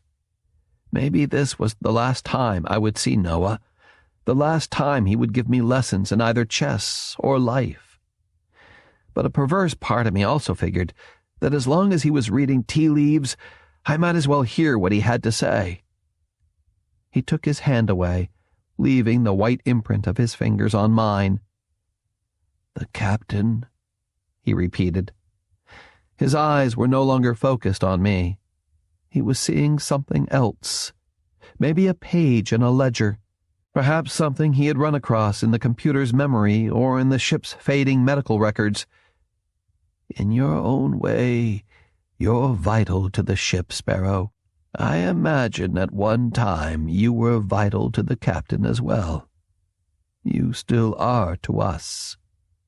Dryly, "But I'm not so sure you still are to the captain." I was torn between curiosity and sudden fear. "Why?" I asked. He shrugged. "If I knew, I would tell you. I was depending on you to tell me. I hoped you would remember." They still wanted to know what was buried in my head. But if my memories were important to them, I was certain they weren't to the captain. He already knew them. He had been there at the time. I discounted Noah's warning about the captain, but I wasn't as quick to discount what he had said about Thrush. Noah was right about my knowledge of him. In one sense, I had known Thrush intimately, but I really didn't know him at all. Noah pressed the board in my hands and turned away. "I'll be facing the captain in a few hours. I want to spend them with Hulda." We were alone in the compartment now, the others having gone on shift. At the hatchway he turned and whispered more to himself than to me. "Watch over her, Aaron. At one time, you loved her too." He wasn't seeing Sparrow at all when he said it. Nor was it just Sparrow who assured him, if he were condemned, the entire crew would grieve. The hangar deck was packed, but the captain was late, and so was the prisoner, whoever he might be. I hadn't seen Noah, but I had persuaded myself that he was wrong, that the captain would leave a harmless old man alone. When they finally appeared, the captain floated in front, with Noah trailing behind, followed by Banquo and Cato. Both of them wore black armbands, to indicate they were in the service of the captain, and I noticed a number of the crewmen in the audience were wearing them as well. The captain expected trouble, I thought uneasily, or he was trying to intimidate us. A murmur arose, which the captain silenced with a glance. He settled behind his desk, and Noah took Heron's place in front of him. The contrast was striking. The captain was sleek, muscled, tanned, well-groomed in a plain black halter that rippled when he moved. The appearance of power and the awe it inspired probably hadn't changed in 2,000 years. He embodied all the authority of distant Earth, the hopes and fears of an entire race. Noah was slightly bent over and disheveled. His arms and legs stuck out like bony rods from his rumpled halter. His thinning gray hair stood up over his ears and floated in front of his face, so from time to time he had to brush it aside. He was nervous, and at the start his voice quavered, but he was never without his dignity. The captain asked a few preliminary questions, then got to the heart of the matter. "I understand there are mutineers on board, and you're their leader. Is that correct, Noah?" There was a gasp in the audience from those to whom mention of a possible mutiny was unsettling news. "I would like to face my accusers," Noah said. The captain brushed this aside. Your request would be granted if we were on Earth and this were a formal trial. But of necessity, hearings aboard ship are informal, an attempt to get at the truth. Will the sentencing also be informal? Noah was goading him, but the captain refused to take the bait. Trials and sentencing are the responsibility of the captain. He studied Noah a moment. I think he realized he couldn't get the old man to confess to anything if he didn't want to, and decided to tempt him instead. He suddenly became more casual, more the captain I had talked to on the bridge. You have your views, Noah. It's safe to say they're different from mine, and you believe they're right and justified. But I'm not so sure that everybody here knows what they are, and I think they're entitled to hear them. He looked apologetic. I think you'd agree it's better to talk about them in the open than try and convince crew members secretly. It sounded eminently fair, and it put the captain on the side of the angels, encouraging open discussion instead of mutiny. It was also a trap, and I wasn't sure that Noah, blinded by righteousness, would see it. Noah looked uncertain. For the sake of argument, then. The captain nodded in agreement and leaned back in his chair.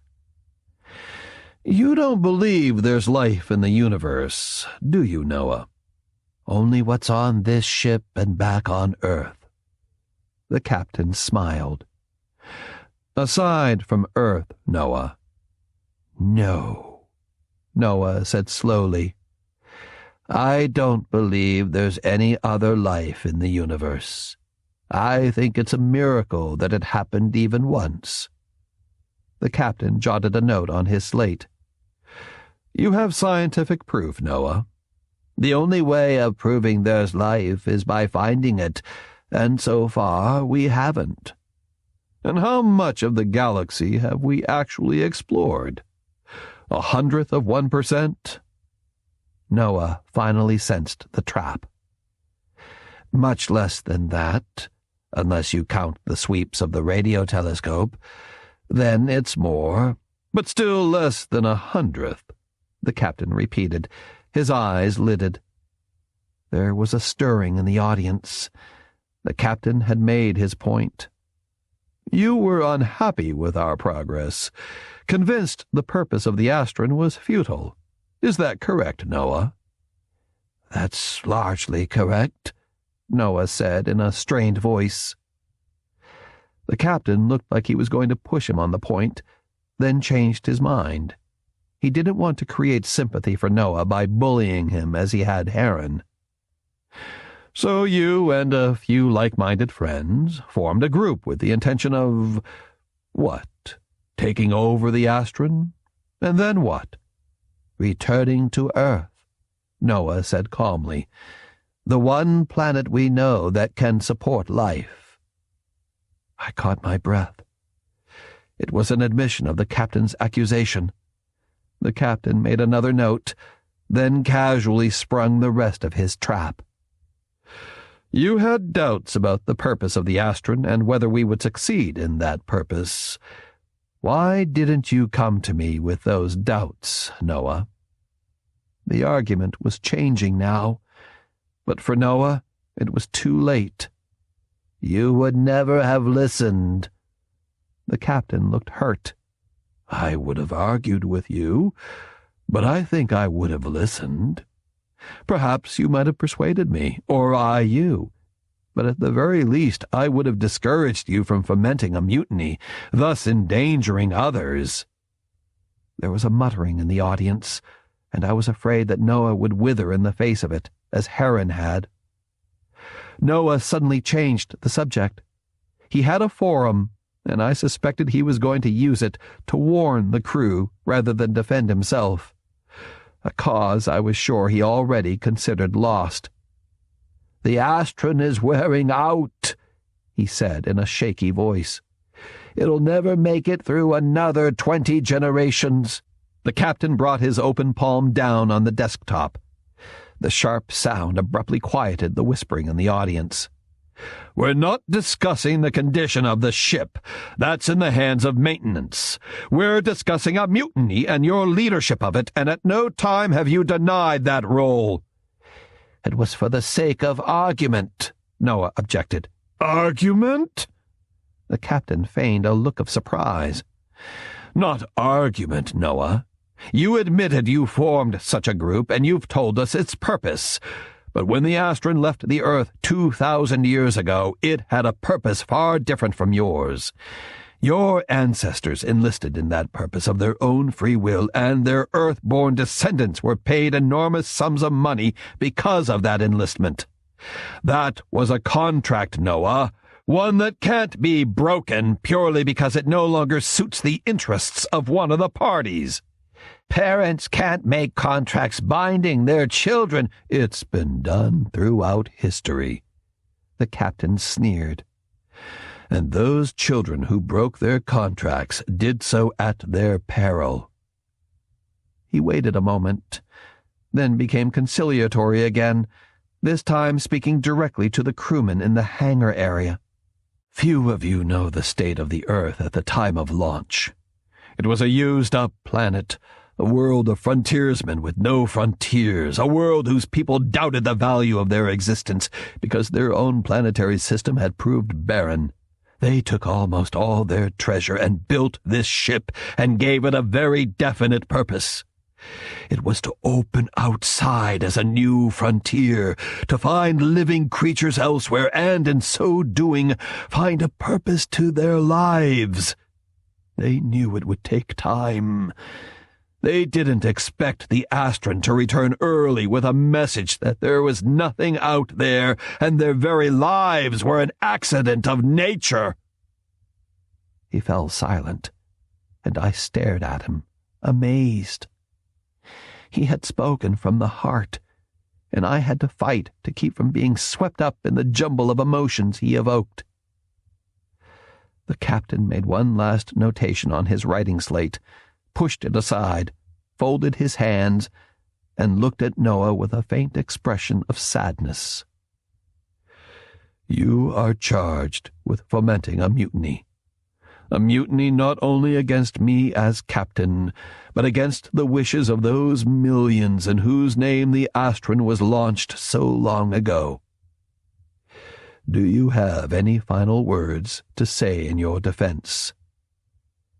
For the first and only time since I had known him, Noah looked angry. "You're not condemning me alone," he said quietly. "You're condemning everybody on board. The Astron will never make it through the dark." Sudden silence gripped the hangar deck. Many of the crew had been thinking it, and now somebody had voiced their doubts aloud. "You leave me only one choice, Noah. One that I regret because you've been a valuable member of this ship's company." The captain nodded to Banquo. "The prisoner is condemned." He didn't look at Noah.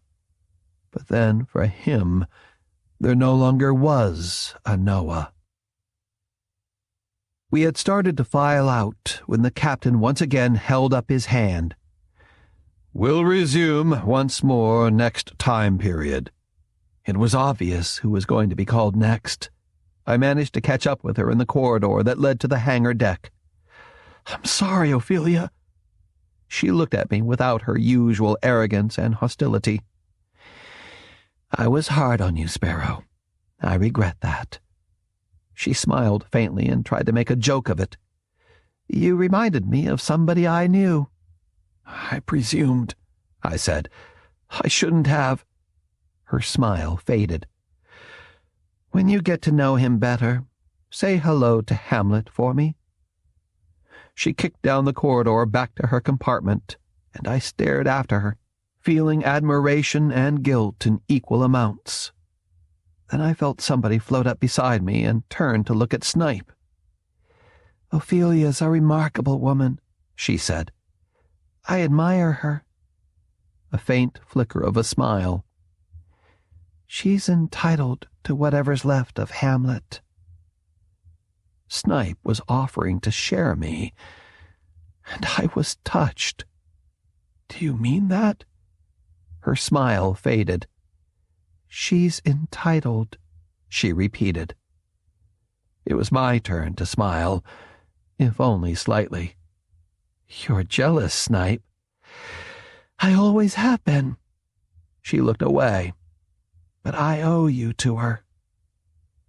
It was Ophelia who had first introduced us, I remembered, and even though I was no longer Hamlet, it had been an act of generosity. Hamlet's dead, I said softly. I'm just Sparrow. We went back to my compartment, and she turned off the falsie of the library, then curled up beside me in the hammock. We didn't make love, but merely held each other in silence and drifted quietly off to sleep in each other's arms. I was emotionally exhausted and wanted only to hold and to be held. I had no dreams at all. When I woke, I sat on the edge of the hammock and lightly stroked Snipe's hair until she drifted awake. It's Ophelia's turn, isn't it? I nodded. She'll start it. I think she'll be the last. I was surprised. What makes you say that? Pippet told me. She sensed it last time. The captain's afraid to call any more. Bad for morale, I grunted. She shook her head. It would go too far. There would be no end to it. We had breakfast in silence, then filed onto the hangar deck. I sat up front where Ophelia could see me, to lend whatever moral support I could. And then Ophelia herself came in and sat beside me. I was stunned. If not her, then who? The answer shocked everyone. The captain floated in, followed once again by Banquo and Cato. Accompanying them, and looking completely surprised at being there, was Tybalt. There had been no rumors, and he hadn't been in custody long enough to be missed. The captain waited until the murmuring in the audience had quieted, then stared at Tybalt in silence, the expression on his face a carefully composed one of anger and hurt. Once again the charge was mutiny. We gasped. You've been a team leader for 20 years, Tybalt, one of the most experienced men on board, and one I trusted above all. I've never given you reason not to trust me, Tybalt interrupted. You don't interrupt the captain, I thought. But he showed no anger at Tybalt's outburst. I thought I knew you, the captain continued. I would have trusted you with my life. Tybalt looked bewildered. You still can. The captain slowly shook his head. Perhaps at one time. Not now. A glance at the slate.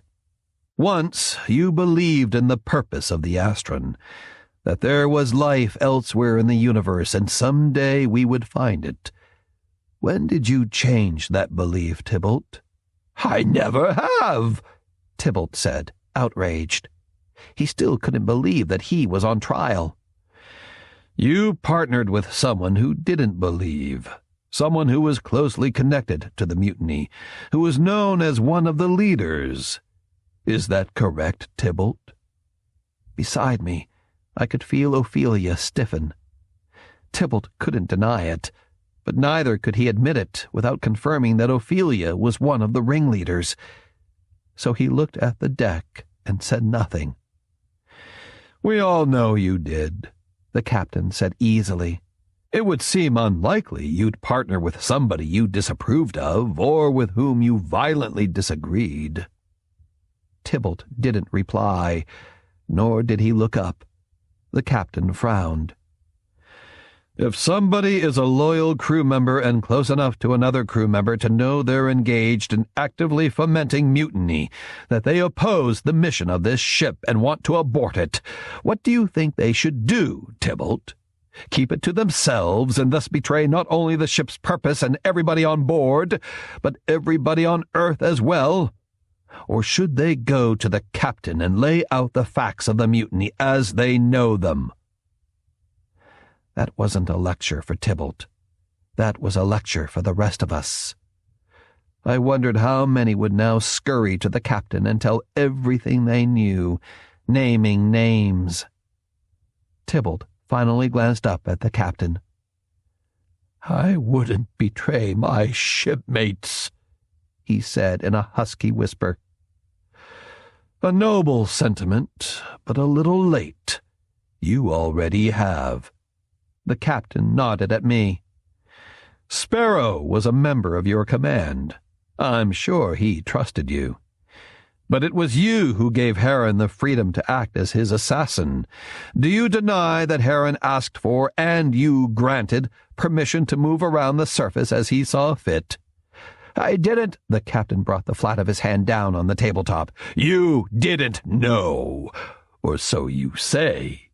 Yet you knew there was bad blood between Sparrow and Heron, and you saw to it that alone of all the groups that landed on Aquinas II, yours was armed. Heron had a pellet gun, Sparrow did not. You knew that." The captain was picking and choosing evidence as he saw fit. What had been commendable 3 time periods before was now traitorous. I could sense the slow growth of anger in the audience. They all knew Tybalt, and they all liked him. No one had doubted his loyalty, though I knew a few had questioned his wisdom in partnering with Ophelia, however briefly. But all of them had understood why. "I was loyal," Tybalt said in a dull voice. "I've always been loyal." The captain shook his head in denial. "You would have the court believe that you were an innocent dupe, that you had no idea what Heron intended. Yet you knew that he was armed and that he hated Sparrow. It stretches no one's imagination to speculate that you knew what Heron intended." Tybalt gaped. "Sparrow was a friend who competed with you, however briefly, for the woman you later partnered with. Motive need go no further than that." For a moment, I thought the captain was referring to Hamlet, then realized he meant the one night I had taken Ophelia against her desires. The captain had eyes everywhere. I waited to be called to testify so I could deny the allegation. The captain made a final notation, then clapped his writing slate shut. "I said I would have trusted you with my life. It would have been trust misplaced." Then Tybalt vanished for him as completely as if he had slipped through a crack in the deck. "The prisoner is condemned." We stood there in silence, all of us too stunned to move. If we'd had to vote on the crew member most loyal to the ship and the captain, there was no doubt who would have won. I wondered why the captain had done it. And then he obligingly told us. We had just started to shift toward the hatchway when he motioned us back. "The trials are over." There was a grim smile on his face, and I thought of a picture I had once seen in the computer's memory matrix of a tiger. "I hope they serve as a warning to those who would betray the Astron or its purpose, and thus betray the Earth itself." Heron had been condemned for attempted murder. Noah had been condemned for attempted mutiny. Tybalt had been condemned as an object lesson. In 2,000 years, the captain should have learned better. In 2 weeks, we finished our job on Aquinas II. We found no life of any kind. Aquinas II was a wind-swept, lonely planet of water-ice mountains, lakes, and rivers of methane, sudden storms, crater-marked plains, and smog dense enough to drastically limit visibility. It was a dirty planet with air we couldn't breathe and water we couldn't drink. A primitive planet, stillborn and barren. If only it had been closer to its primary, If only it had been warmer. If only there had been plate tectonics or deposits of radioactives, anything to heat up its chilly interior. But it was a cold planet and a dead one. There were no tracks to mark the slow passage of an Aquinas snail, no tiny pathway indicating where an overburdened proto-ant had wandered, no trail of bubbles in the methane lakes or streams where something very tiny had scooted by, its flagella whirling. The disappointment on board was so devastating that some of the crew were glad when it was announced we were leaving, even though they knew we were heading into the dark. Nobody had computed how many generations it would take to cross it, and so far as I knew, no studies had been done on the Astron's ability to survive the crossing. But I doubted that the ship could. Heron and Noah and Tybalt hadn't been seen since their trials, and the speculation was they were being held somewhere on the captain's deck. Ophelia, Crow, and Loon were present for meals, but absent much of the rest of the time. More than once, I was afraid the long arm of the captain had reached out to take them into custody, that Snipe had been wrong and their trials would be announced at any moment. When they were present, they ignored me, and I ignored them. Guilt came with association, and I knew they didn't want to put me in peril. My own motives were more selfish. I had grown to love Sparrow, and had no wish to be flatlined because of the company I kept. Half a dozen time periods later, when we were about to leave orbit, a stricken Portia broke the suspense and confirmed a rumor. Quince had told her the 3 prisoners wouldn't be sent to reduction after all. They had been stranded on Aquinas II, and would die whenever their air ran out or the batteries for their life support systems were exhausted.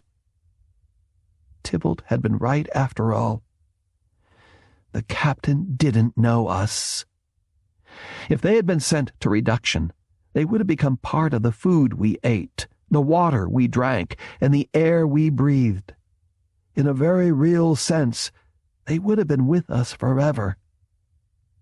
But stranding them on Aquinas II was like refusing somebody a formal burial back on ancient Earth. It went against the religion of the Astron, vague and undefined as it was, and it was something I doubted the crew would accept. As for myself, while I didn't really care what happened to Heron, I cared very much what happened to Noah and Tybalt. They were my friends, but I had done nothing to save them. It didn't take me long to realize I couldn't live with that. Chapter 22. We wouldn't leave orbit for 24 hours, but the life support systems of those stranded on Aquinas II couldn't function for nearly that long. I had no plan at all except that somebody would have to plead with the captain to save the lives of Noah and Tybalt, and maybe Heron as well.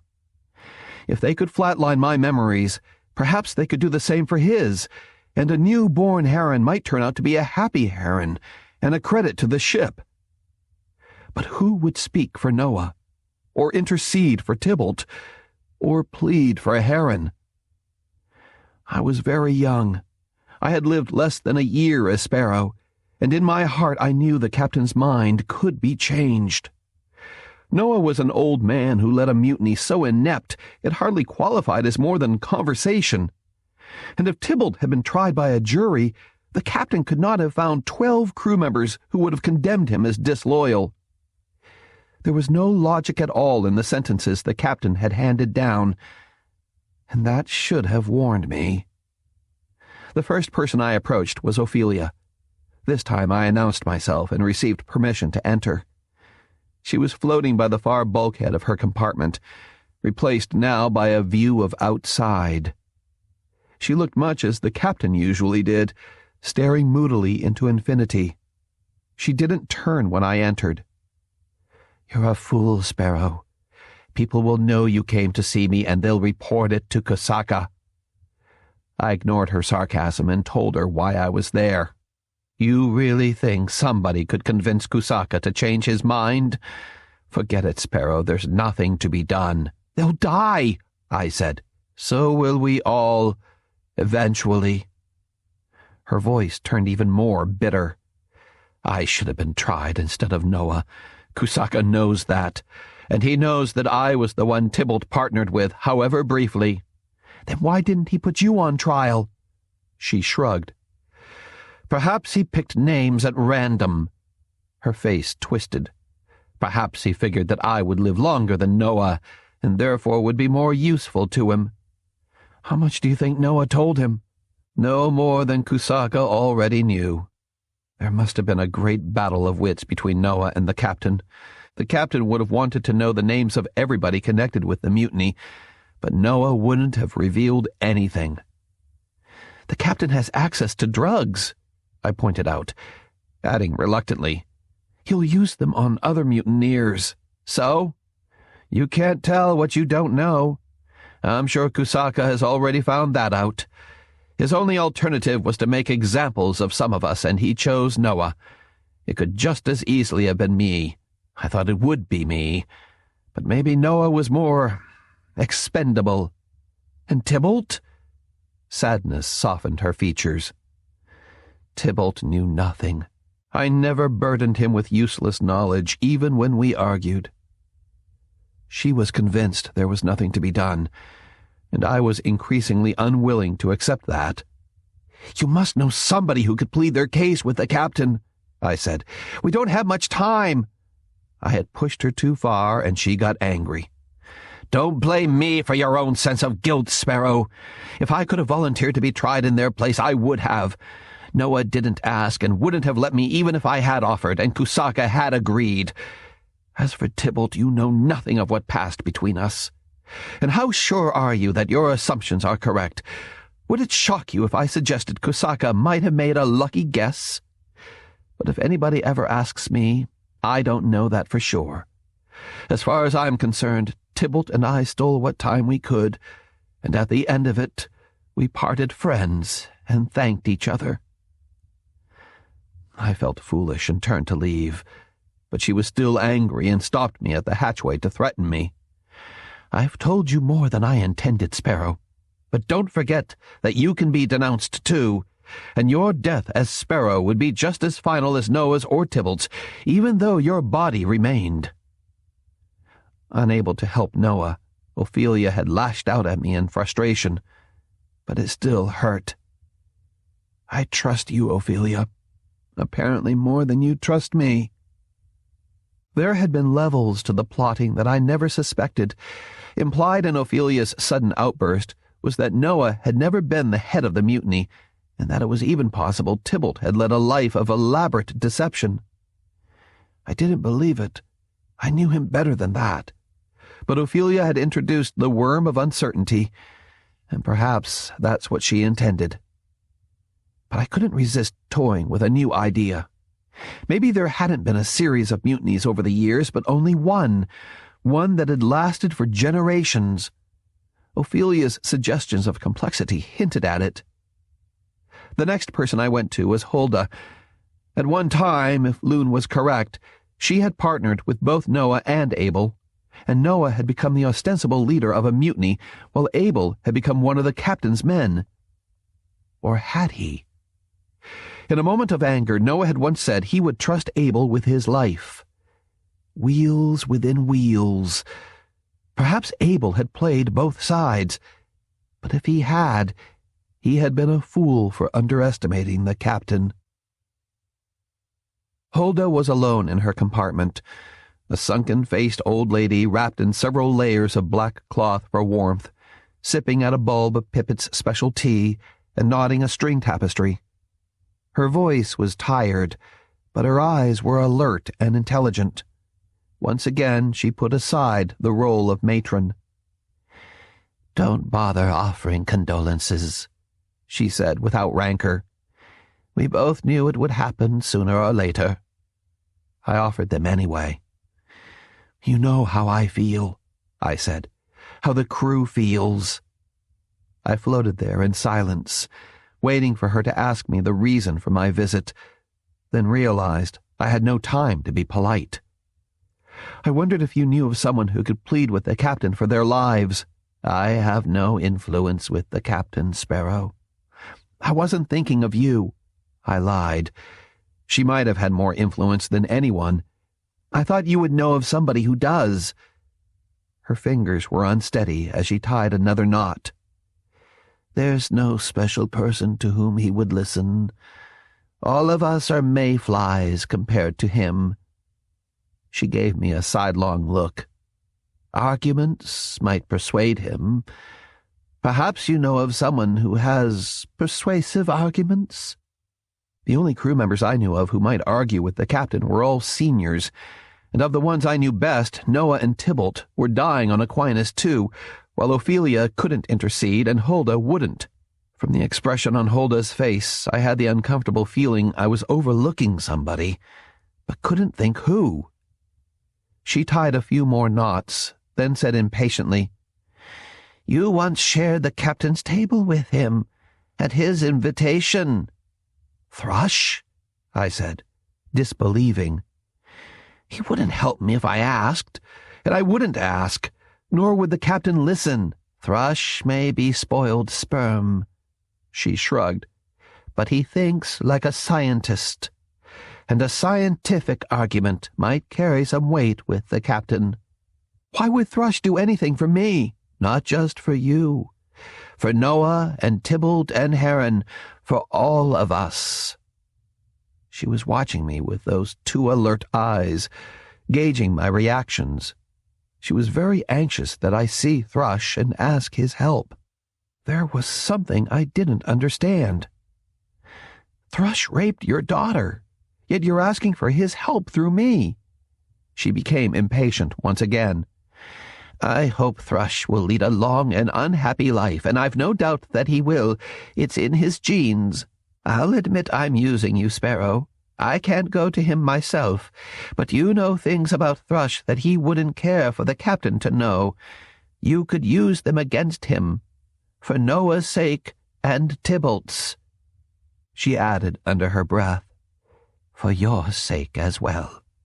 But I knew of nothing with which I could threaten Thrush, nor anything I could offer him, nor could I think of any possible argument he might advance that would influence the captain. Hulda was an old woman, I thought with a trace of contempt, and one in whom I had already placed too much faith. I wanted to ask more, but she shook her head and bent low to pluck at the string tapestry. I was almost to the shadow screen when she stopped me. You underestimate yourself, Sparrow. It's because you ask the impossible, I said, angry. I had the feeling both she and Ophelia wanted me to play the hero.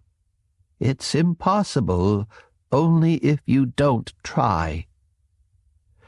I was young and could still be shamed into actions I would regret later.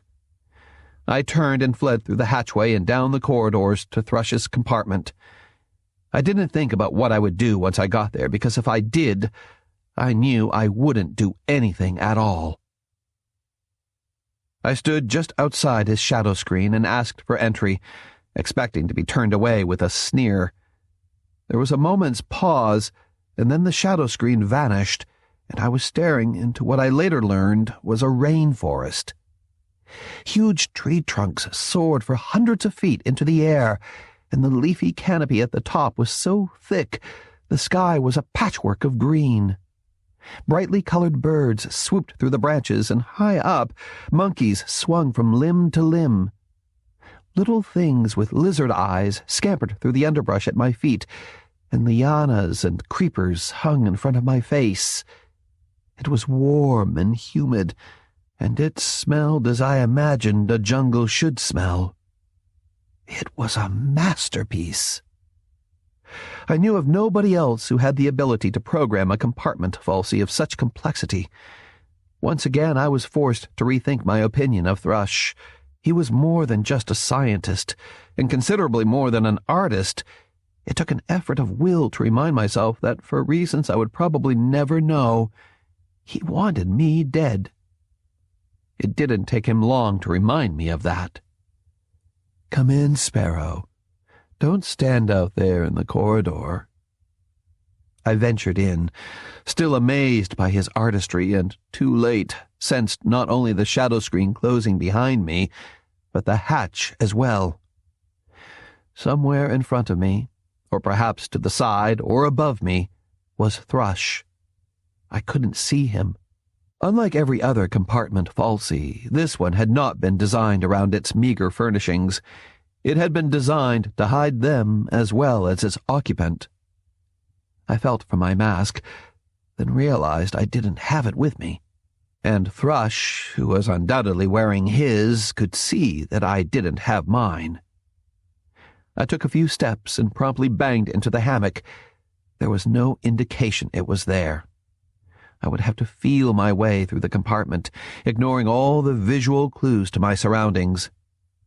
"I'm surprised you had the courage," Thrush laughed, "though I can't say much for your judgment." "Where are you?" I asked, ignoring the skip my heart had taken when he questioned my judgment. "Not yet, Sparrow. Soon enough." I tried to blank out the vegetation and orient myself in the compartment. I edged over to what had to be a bulkhead on my left and flattened against it, momentarily feeling safer. I fumbled for the thin strip of metal I had hidden in my waistcloth and palmed it. "The crew doesn't like me, Sparrow." Thrush's voice had suddenly turned sour and flat. "They like you better, but not much. Heron tried to kill you once, but you keep forgetting that you tried to kill me and came closer to succeeding than Heron ever did to murdering you. Nobody's forgotten that, and you're a fool if you think they've forgiven." A streak of excitement filtered into his voice. "Didn't you stop to think, Sparrow? You've come to see me. It's not the other way around, and my guess is that you're carrying some kind of weapon. Have you got a blade, Sparrow? You're holding it right now, right? With your back against the bulkhead so I can't take you by surprise? Except I think I could. And if I killed you, Sparrow, I could plead self-defense, and almost everybody would believe it." I was sweating, the drops stinging as they crept into the corners of my eyes. My breathing was shallow, and my ears strained to distinguish the sound of Thrush's movements from the rustle of the small things in the jungle around me. "Are you afraid, Sparrow? I know you can't see me, and I assure you that you won't hear me. Not in time." I cursed myself again for being a fool. I started to slip around to my right, feeling for the hatchway, and bumped into an unexpected shelf. The sound seemed loud even among the shrieks and noises of the jungle. I tensed and swung the blade through the vegetation in front of me. Thrush's voice filled with menace. "Are you frightened, Sparrow? If you admit it, it might save your life." He fell silent, and I swore I heard a slight movement. He was right. By the time I knew where he was, it would be much too late. And he was right again when he said the captain's case would be against me, not against him. "I have to know, Sparrow." His voice was savage, and I guessed he was close by.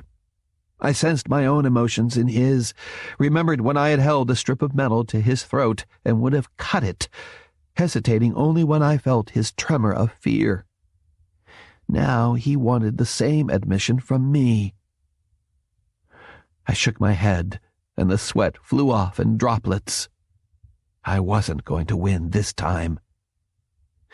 "So I'm afraid," I finally admitted. The rainforest abruptly vanished. I was spread-eagled against the bulkhead, wriggling my blade foolishly in front of me, while a smug-looking Thrush floated behind the familiar ledge we all used as a desk. He took his hand off the terminal pad and showed large white teeth in a pale smile. On the hangar deck, I had spared his life only after he had shown fear. I had been the alpha primate then. Now he had spared mine, without ever leaving his position behind the desk.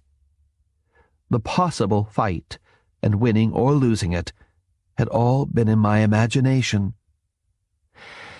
That makes us even, he smirked. More than even, I muttered.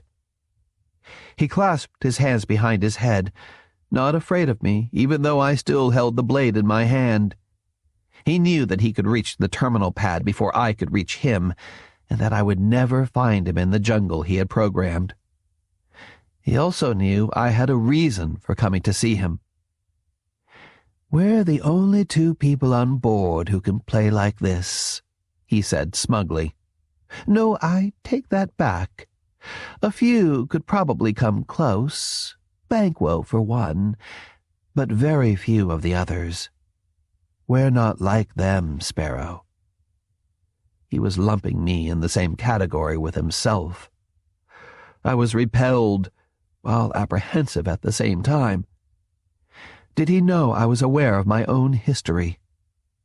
For a brief moment, I was sweaty with anxiety, then realized that while he might play with Sparrow, he wouldn't dare if he thought he was dealing with Hamlet. "I think we're very different, Thrush. I would never have done to Heron what you did," he sneered. "Easy enough to say when you've never been in a position where it was his life or yours. He won't be missed by the ship, and though you don't want to agree, I would be." "He idolized you," I said. He shrugged. "Why not? Did anybody else take the trouble to befriend him? In the end, I treated him badly, but circumstances left me no choice. And if you recall, there was a time when you thought highly of me as well."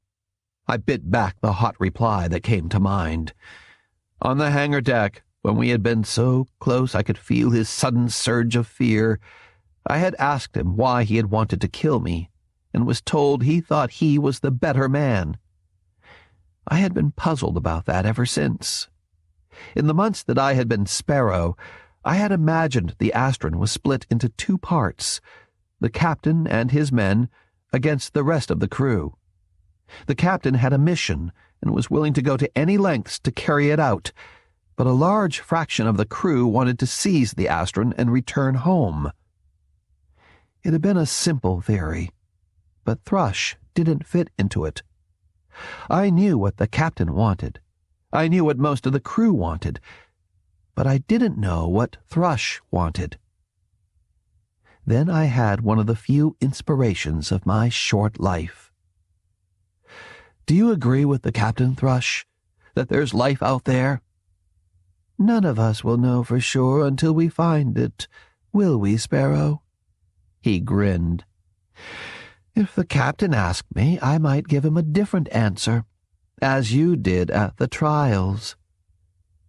Were we that much alike, I wondered. Then I was curious what Hamlet had thought of Thrush, how Hamlet had handled him, or if he had bothered. "Now I've got one for you, Sparrow." Thrush's smile faded. "Why did you come to see me? The truth, please." He was very much in control, very self-confident. Apparently we were mortal enemies, but right then I would never have known it. If he had ever played a role in one of Snipe's historicals, he must have been very good. "I need your help." "I didn't think you could surprise me," he murmured. "I was wrong." "I want to convince the captain to save their lives." He knew who I meant. His face became a pale mask. "I was never that fond of Noah, and Tybalt's easily replaced. And you overestimate my friendship with Heron." "You were never friends with Heron," I said. "He was friends with you." A shrug. "I stand corrected." Time was running out. I had spent half an hour with Ophelia and Hulda, but I could easily spend half a time period with Thrush trying to coax him to do something he saw no profit in doing, only risk. "I can prove you plotted with Heron on the hangar deck," I said. "There were other witnesses." It was too simple a lie, and I cursed Hulda for urging me to even try talking to Thrush. Thrush raised his eyebrows in mock surprise. "A threat, Sparrow? Against me?" He smiled bleakly. "What is it you want me to do? Go to the captain and plead for their lives?" Once again there was something in the back of his eyes that I couldn't read. "It would be more effective if you did that, Sparrow. He might believe pleading if it came from you. You're too innocent to have ulterior motives." He drifted out from behind the desk. I stared at him in the light from the glow tubes and tried to hide my stare at the same time. I had been an idiot. I should have known. Why hadn't Hulda told me? I had eyes, but I had to learn to use them, and Hulda taught by example. She was intensely interested in the fate of those stranded below, but she had also wanted me to look at Thrush in circumstances under which I could see him for what he really was. Thrush opened the hatch and waited for me to leave. "Do whatever you want, Sparrow. Say anything you want. I can't go to the captain and plead for them. Nobody can. All three of them endangered the Astron, and there's no reprieve from that. Nobody can be allowed to endanger the Astron, not even the captain." I paused in the corridor outside, just before he flicked on the shadow screen. "If you were captain," I said thoughtfully, "would you take the Astron into the dark?" It wasn't my question. It had come from somewhere in the back of my mind, perhaps from Hamlet, perhaps from Aaron. It surprised me as much as it surprised Thrush. "I might." "You wouldn't make it," I said. He shrugged and turned back to the desk ledge and his terminal pad. "The ship would. The crew might not. Not all of them." The jungle and all of its noises suddenly reappeared, to vanish a moment later as the shadow screen flowed back in place. I had the information I needed, but I had a good deal more than that as well, and all of it totally unexpected. Thrush had been as badly gashed as I during our fight on the hangar deck, but now he was completely healed. I remembered Abel's look of surprise when he had inspected us 3 weeks earlier. Ophelia had been wrong about the captain's sterility. The skin color was a different shade, undoubtedly due to a recessive gene, but the sense of command was the same, and so was the ruthlessness and the innate ability to manipulate people. So also was the attitude of one of those who was alone in life, stranded among the mayflies. Thrush had once bragged that the captain had taken a special interest in him. It had surprised me then, but it didn't now. Thrush. Thrush. The captain's son. Chapter 23. The captain was not alone.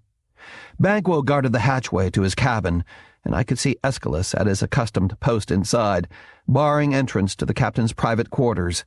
I even caught a glimpse of the captain himself, shouting and gesturing angrily at somebody out of sight. There was nothing I wanted more than to return to my compartment and the comforting arms of Snipe, whom I would comfort in turn.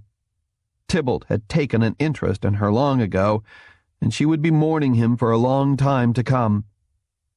I dodged past Banquo, bursting in on a startled captain who had been arguing with a sweating Abel. For a moment before Banquo grabbed me from behind, everybody froze. The captain, interrupted in mid-sentence, glared at me, not quite believing that anybody would enter without first asking permission. Abel, who looked anguished, didn't take his eyes from the captain's face. I had caught him at the end of an argument he had just lost.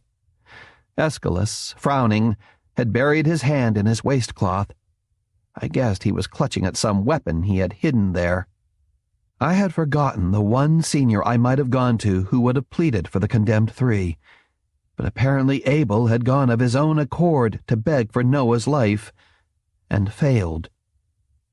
Then Banquo wrapped an arm around my waist and another around my neck, his sweaty forearm slippery against my windpipe. "I have to see the captain," I squeaked. "Let me go!" Banquo tightened his arm, and my words were choked back into my throat. The captain motioned, and I was free to breathe and find my voice. "You're late," he said sarcastically. He gestured at Abel. "I expected you before him." His voice was thick with contempt. Abel paled.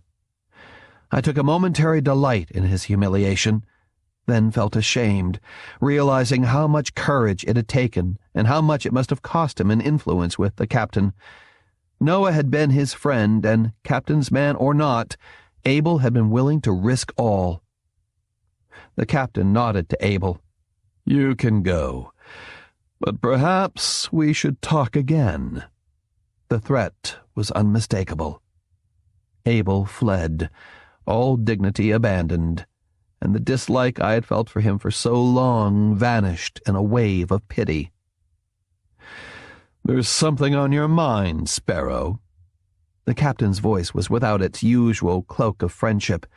Both Banquo and Aeschylus were staring at me with half-smiles, and I realized that all three were waiting for me to repeat whatever pleas Abel had made. I stalled for time, stammering with embarrassment at entering the captain's cabin without permission. I wondered furiously what Abel might have said. Would he have pleaded for the return of the three to the ship and then begged for their lives? If so, what would have been the basis of his pleas? That they were innocent? That Heron was now harmless? That Noah was an old man with little influence among the crew? That the facts in Tybalt's case had been misinterpreted? Abel had failed, but without even thinking, Thrush had given me the only approach that might work. Nor would I have to deny my ties of friendship with both Noah and Tybalt. The captain held up his hand to interrupt my torrent of apologies for intruding. "You're forgiven, Sparrow. In the future, follow procedure." He relaxed in his hammock and waved Banquo outside to resume his guard in the passageway. He let some friendship seep back into his voice, but the dark eyes were bleak and calculating. I suspected I had played this scene many times before, and I was merely repeating Hamlet or Aaron or God only knew who. "You came here for some reason, Sparrow. What is it?" I had trouble keeping my voice from shaking. "Inventory, sir." He frowned. "Inventories? Ship's business can wait." I shook my head. "I don't think so, sir." He knew why I was really there, and had probably been wondering what approach I might take. I was sure he had assumed my pleas would be based on friendship or humanity, but I had surprised him, and now he was curious. "Explain."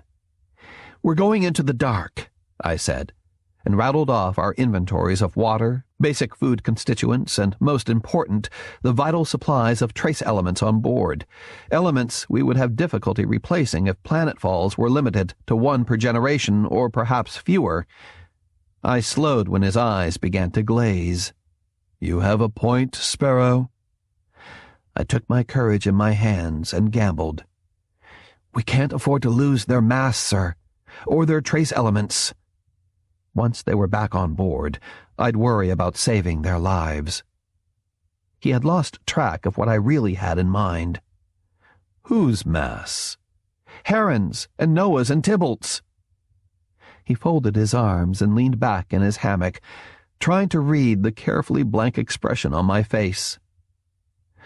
"Noah was a good friend of yours," he said, too casually. "Am I right, Sparrow?" I shrugged. "We played chess. He usually won. He talked about the mutiny with me. I refused to join it, but you know all about that, sir." He knew I had been approached. He also knew I had rejected the mutiny, or, at worst, had temporized. "And Tybalt?" "He was a good team leader," I said cautiously, "but I hardly respected his judgment down below." "And Heron?" The captain was disbelieving. "You want to save the man who tried to kill you?" I shrugged again. 85 kilos of mass, standard distribution of elements. I took a deep breath and played the last card I had. To leave them behind might endanger the Astron.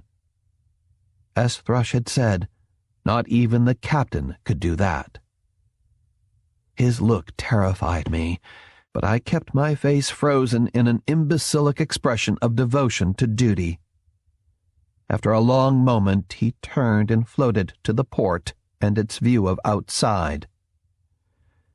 "Take a team below and get them," he said harshly. I was out the hatch before he finished the sentence. My down-below team consisted of Ophelia, Crow, and Abel, along with Grebe and Mercutio from maintenance to act as porters. Either made Banquo look small. Noah and the others had been stranded on Aquinas II, in the same area where Ophelia's team was originally based. The weather was no better than before, and our lander had to fight to make it safely to the surface. Once again we settled down by the Methane River and its surrounding cliffs. Mercutio assured us that Noah and the others had been abandoned there, but when we turned on the landing lights, there were no signs of them. Any tracks they might have left were covered by huge drifts of methane snow. After landing, it took time to prepare the sled and load the life support supplies. Extra water, extra oxygen, plus emergency medical supplies in case Abel needed them before we got the 3 stranded crewmen back to the lander. Full air tanks would last for 4 hours, and by my computations, it had been a little more than 3 since I first approached Ophelia. We were running out of time. "We're on a fool's errand," Ophelia muttered. It was my turn to say curtly, "Shut up!"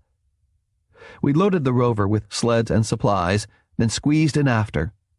We sat for a moment in silence, a tiny oasis of humanity on an alien world, searching for 3 companions condemned to death and stranded there. Only none of us had any idea where they might be. Then I knew.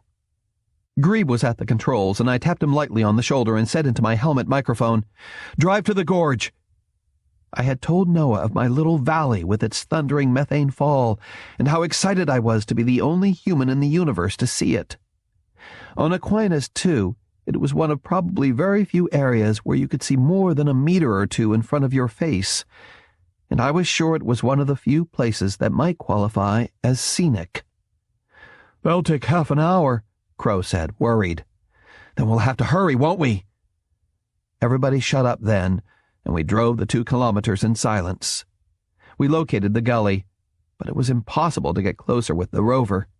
We quickly piled the extra oxygen cylinders on the sled and hauled it over to the mouth of the small canyon.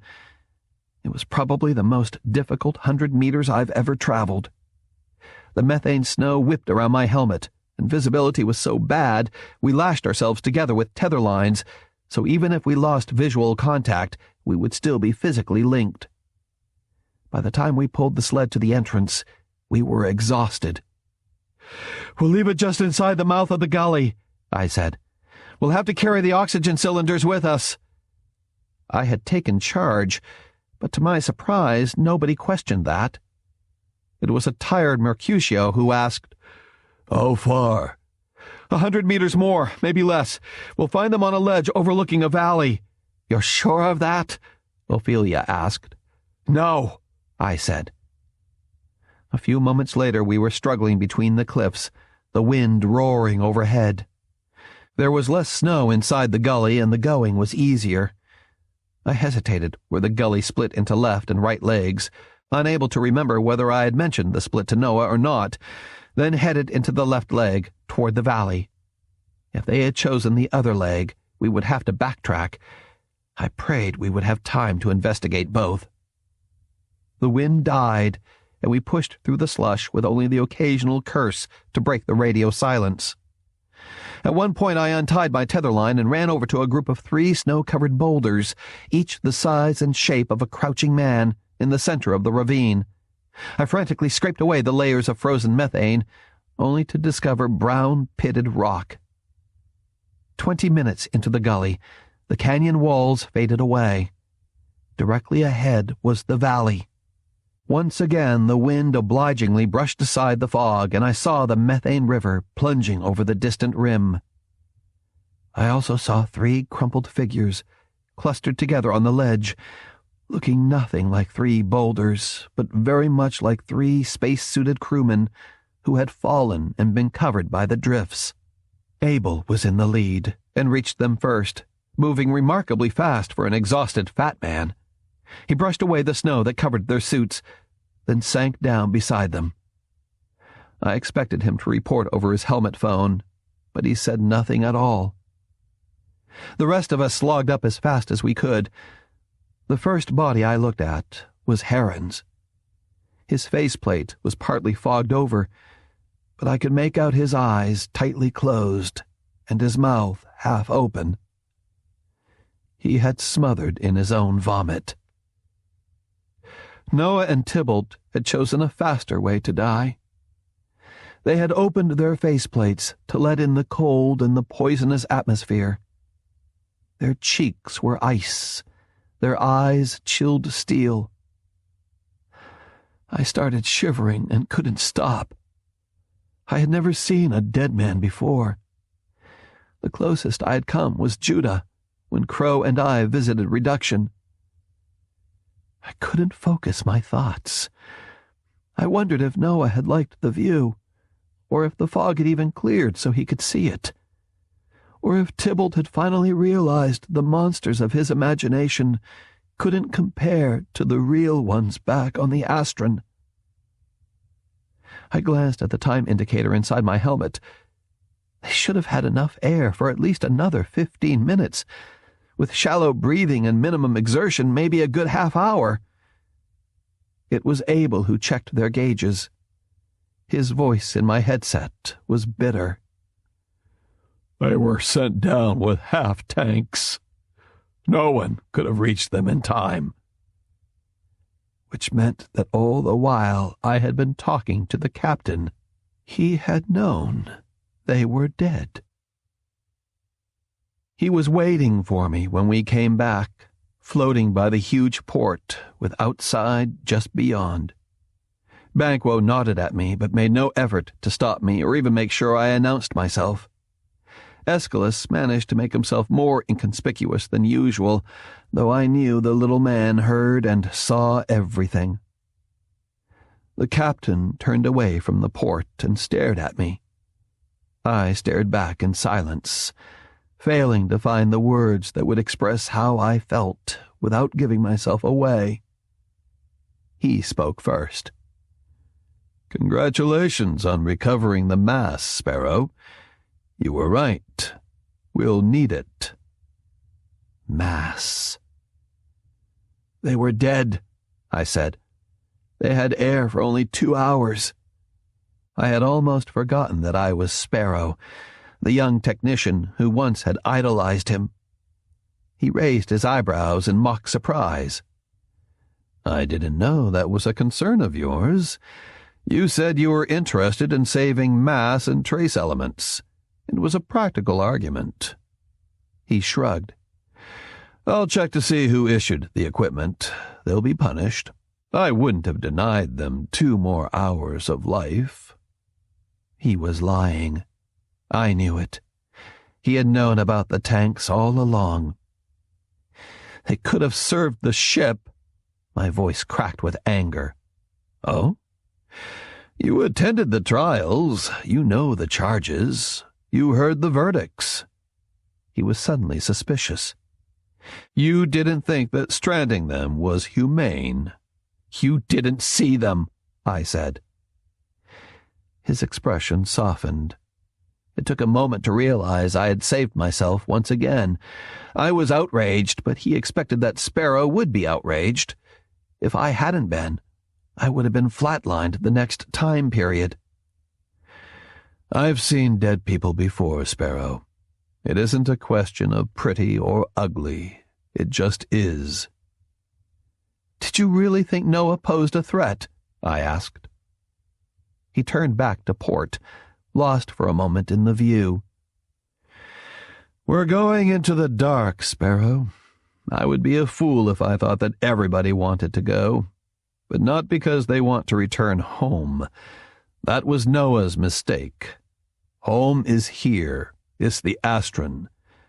They're afraid to go into the dark because it's new, because it's different, because they don't think the ship will make it. But the ship will make it, and so will a crew. Nobody's going to die because we're going into the dark. A crew. At first, I didn't pay much attention to his choice of words. Tybalt was innocent, I said bitterly. He nodded. It hurt to lose him, but Ophelia isn't innocent, and neither are a number of others. Perhaps they should all have been tried and condemned. I chose Tybalt, not because he was guilty, but because he was innocent. I couldn't have tried all the conspirators. To have tried one who was actually guilty would have deterred a few, made them more cautious. To try and condemn a man everybody knew was innocent would deter a lot more. He wanted to keep everybody in line, including me, if I ever thought of joining the mutiny. Sometimes a warning is more important than justice, Sparrow. The crew will hate you, I warned. He floated back to his hammock, where he made himself comfortable. This crew, perhaps, he said easily. Maybe even a few in the next crew. But to the crew after that, and all those that follow, Tybalt's death will be history. No more important in the long run than his life, or anybody's life. Every 3 generations, God clears the stage for a new cast of actors, Sparrow. Hulda had said the crew were mayflies to him. I had to remember that. I turned to go, and he said, "You also forget something else." I paused at the hatch. What? I loaded it with all the insolence I could muster. Sparrow wasn't going to forget Tybalt and Noah. Death buys a privilege that everybody eagerly seeks, especially those who overvalue living. There's room for new life on board. He let it hang there for a moment to give me time to realize just what he was saying. Every man wants to father children, and every woman wants to be a mother. It's built into the genes. He smiled cynically. You might qualify for a chance at creating new life, Sparrow. I'd appreciate the opportunity, sir, I said stiffly, and left. I suspected I was as sterile as Ophelia thought he was, and that he knew it. The only thing the offer meant to me was that he had decided to tolerate Sparrow a while longer. I went back to my compartment and flicked on the falsie to surround myself with books and soft music. Snipe was on shift, and I was glad to be alone. A crew, the captain had said. Not the crew. I thought of the 2 empty cylinders that were a part of the Astron, and the dream I'd had when I was a member of the 5th generation and the crew was 3 times as large. With the passing of the generations, the captain had been slowly cannibalizing the ship. Now I realized he had been cannibalizing the crew as well. The ship was not quite a self-contained environment. There was a slow but gradual leakage of everything important for the maintenance of life. Every generation there would be fewer and fewer of us, until finally there would be nobody left to return to the ancient kingdom of Spain. But that didn't really matter to the captain. It was then I finally joined the mutiny. Chapter 24. In a week, the Aquinas system was far behind. We watched and worried as the constellations slowly swung around in the sky. There was nothing but blackness ahead of the Astron now, while the glittering diamond dust of the stars shifted to our sides and rear. We were heading into the dark, and none of us knew how many generations it would take to cross it, or if we ever would. I knew I was being watched, and not in my role as an icon for the crew. Unfortunately, everybody I knew in the mutiny was being watched as well. The captain had known about Ophelia, which hardly surprised me, but he had also known about Snipe, Crow, Loon. And who else? I thought of the safe compartment and wondered if the peep screen had been repaired, then decided it hadn't. Spare parts were in short supply and so ancient that most of them malfunctioned at the first opportunity. But the captain didn't need peep screens so long as he had informers. I guessed that there were a lot of them and that the would-be mutineers had been too naive about who they recruited or even approached. It was easier to get together with Crow and the others than I thought. When we were alone, we exchanged a look or a nod and murmured a time, and a half a dozen shifts after changing course, we were sitting around an imaginary fire, listening to the howls of imaginary wolves. We didn't dog down the hatch. It would have been too obvious, and it wasn't necessary. The shadow screens cut most of the sound as well as the light. But once inside and safe, we sat warming ourselves by the simulated flames and staring at each other in silence. Why should I assume that none of them were informers? I wondered. After all, the captain would have his rewards as well as his punishments. But Crow and Loon were my best friends, and Ophelia could have had me flatlined long ago. We sat there for a long moment, each of us speculating, and finally I decided to trust my emotions. Ophelia beat me to it. "We operate in cells," she said at last. "Only one person in each cell knows the name of a member in another cell. The captain knows about me, but I don't think he knows of many more." They were better organized than I thought, but I was sure Ophelia was naive, that the captain at least suspected others. Then I remembered when they had tried to recruit me. "You put me at risk," I accused. Ophelia shrugged. "You were a member before. Kusaka expected us to approach you, and we wanted you to know the arguments so you could check them yourself. You idolized Kusaka, and we knew you'd refuse at first, and that your refusal would save you later on. And if he finds out now, we'll lose our lives and you'll lose your memories." That pretense was finally gone. Snipe reassured me without my asking. "Only a few of us know that you're aware of who you really are, Sparrow. Those here, Hulda, and Abel." "You read minds?" I asked sarcastically. "It was obvious what you were thinking." I could feel the sweat start in the small of my back. Too many knew, and chances were it wouldn't be long before the captain knew as well. What do you do about informers? The mutineers couldn't use any sort of force to protect themselves, which meant informers had nothing to fear from them. Crow laughed. "There aren't any. Not really. We know who the captain's men are, and we mislead them with false information, or feed them real information that's not important enough for the captain to act on." "He acted on Noah and Tybalt," I said bitterly. "We had just heard we were going into the dark, and there was resentment among the crew. We knew the captain would do something." But they hadn't anticipated that the captain would condemn Tybalt as well as Noah. The attempted murder was a coincidence, a sideshow that had happened at the same time. Or was it? I suspected that Thrush, Heron, and the mutineers were all connected, though none of them may have realized it. "You know all the captain's men?" I asked, dubious. Ophelia nodded. "All of them. We can sense who's one of us and who isn't."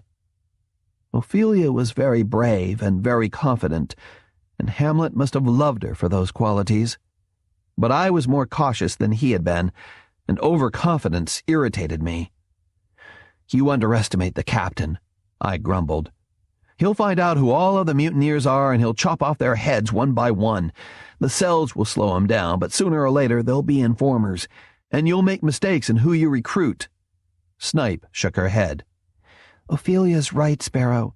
We know who we can trust."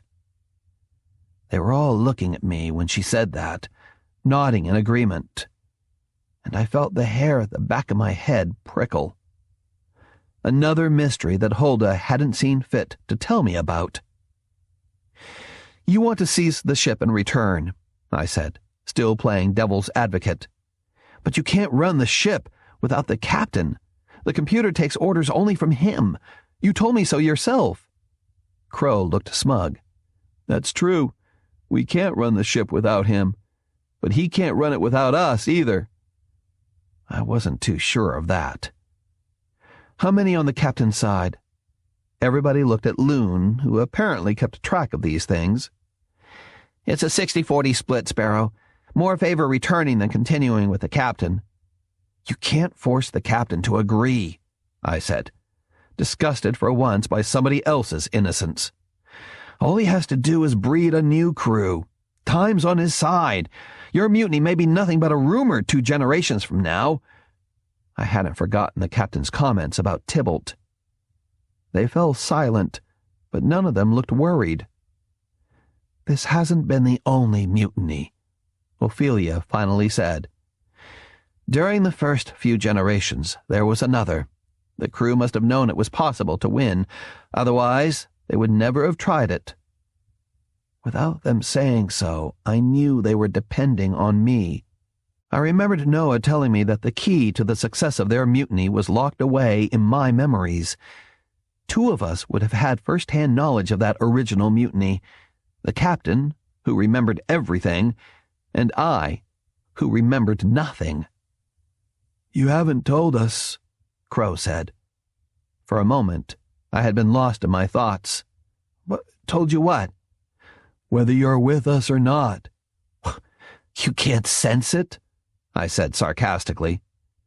"Why else would I be here?" My sudden flash of anger was a cover for a sudden, wrenching feeling of loss. Ophelia was right. I had idolized the captain, and it's hard to let go of idols. If nothing else, they're a bulwark against reality. Unfortunately, reality was something I could no longer avoid. I was running out of time, and I knew beyond all doubt that my life as Sparrow was drawing to a close, and I was hastening the end by throwing in my lot with them. Sooner or later, the captain would find out about the new recruit. My only comfort was that Hamlet would have been proud of me. Small comfort. Sometimes it's the smallest events in life that lead to the largest consequences. A missed bulb of coffee in the morning can cause a nagging irritation that will lead to a fatal error in judgment on some exotic planetary surface. A casual collision in a passageway can lead to a brief apology, a slight show of interest, an enthusiastic coupling, and permanent partnering. I had seen both happen, though nobody was watching when it happened to me. 2 weeks after leaving Aquinas, and 1 after my meeting in the safe compartment, I was half asleep in my hammock when Snipe came off duty and crawled in beside me. We lay entwined, and she murmured some question, I no longer remember what, which started me thinking that everybody wanted answers from me, but very few had ever offered to tell me anything. Hulda had warned me to use my eyes, but beyond that had volunteered precious little information about my own life or who I had been in the past. Ophelia and Crow had been just as closed-mouthed, and so, for that matter, had Noah. Perhaps there was some reason for their reticence, but if there was, I didn't know it. I lay there, half asleep, feeling sorry for myself, when it occurred to me that the mystery went deeper than that. Tybalt had confided in me, but nobody else had. There had also been a fundamental difference between Tybalt and the others, though at the moment I couldn't quite put my finger on it. The captain had taken me into his confidence as well, though that had been calculated. Then I remembered the children in the nursery, those who had laughed and cried in unison, and those who had looked puzzled by it all.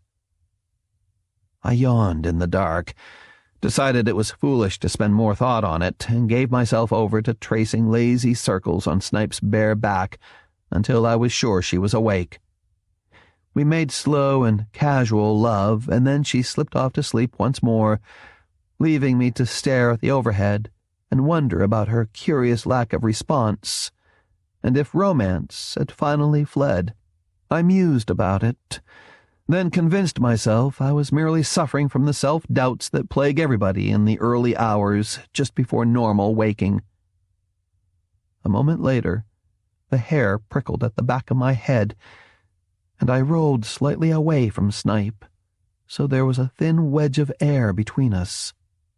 I suddenly couldn't bear the thought of touching her. I loved Snipe, and I knew she cared for me, but sometimes, at some very basic level, there was a barrier between us. A barrier that I could neither identify nor penetrate, and that extended into other areas of her life as well. There were those moments when I felt very close to Snipe, and was frustrated because I could get no closer. That time period, a reason occurred to me, and I felt my skin crawl. Those moments with Snipe were at the head of a very long list of questions that had been accumulating, and I knew there was only one person who could answer them, but she probably wouldn't. Not of her own free will. I would have to force her. I waited until the passageway was deserted, then asked for entry. When she gave it, I slipped in, pausing only long enough to make sure no peep screen had been installed since the last time. The captain had hardly trusted Noah, but he hadn't bothered to monitor his living compartment. He knew Noah would have gotten around any monitor. Huldah was sipping tea, but secured the drink bulb to the work ledge and settled back in her hammock, her eyes alert and watchful. She was neither matron nor oracle now.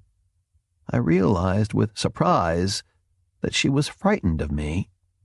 She had sensed what was on my mind, and she also knew that I was unpredictable. "You know all the begats," I said. When she nodded, I added, "Back to when time began, at least as far back as the computer keeps them, and probably before. Isn't that correct?" I stole a line from Thrush then. "The truth, please, Huldah." She nodded again, but still said nothing. "And you're teaching them to pip it, right?" Another nod. "Who taught them to you, Huldah?" She paled then, and so did I. I was right, and what I would get from Huldah was confirmation that I was right. And when I got it, my personal world would be smashed forever. "It might not be good for you to know," she said. I straddled her hammock and leaned so close my face was only a few centimeters from hers. She could not back away. "You loved Noah, and you love Abel," I said in a low voice, hoping that Loon's outrageous gossip was right for once. Noah was stranded, and it would take very little to convince the captain to rid himself of Abel. Abel played both sides and funneled important information to you and unimportant information to the captain. Someone with malice could remind the captain that Abel is no longer of value to him. She stared at me with sudden hatred. "You wouldn't be merely an accessory," she said in a brittle voice. "You'd be as much a murderer as the captain himself." I quailed inside, but didn't dare let it show in my face. "I have to know, Huldah." "The captain could be persuaded to do a lot of things," she threatened, "including flatlining you." "All of us lead dangerous lives," I said.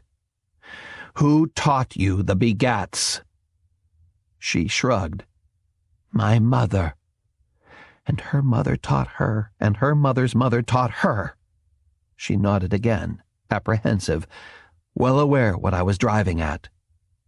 "But you do more than keep the begats. The captain gives out the birth allowances, but you take care of the fine points of ritual, right?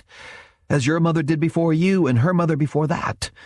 There's a birth ceremony, and there's also an impregnation ceremony, and no doubt they drink to the mother and the would-be father. Am I still right?" "The crew needs ritual," she said harshly. "A few mothers, and maybe 100 fathers," I said.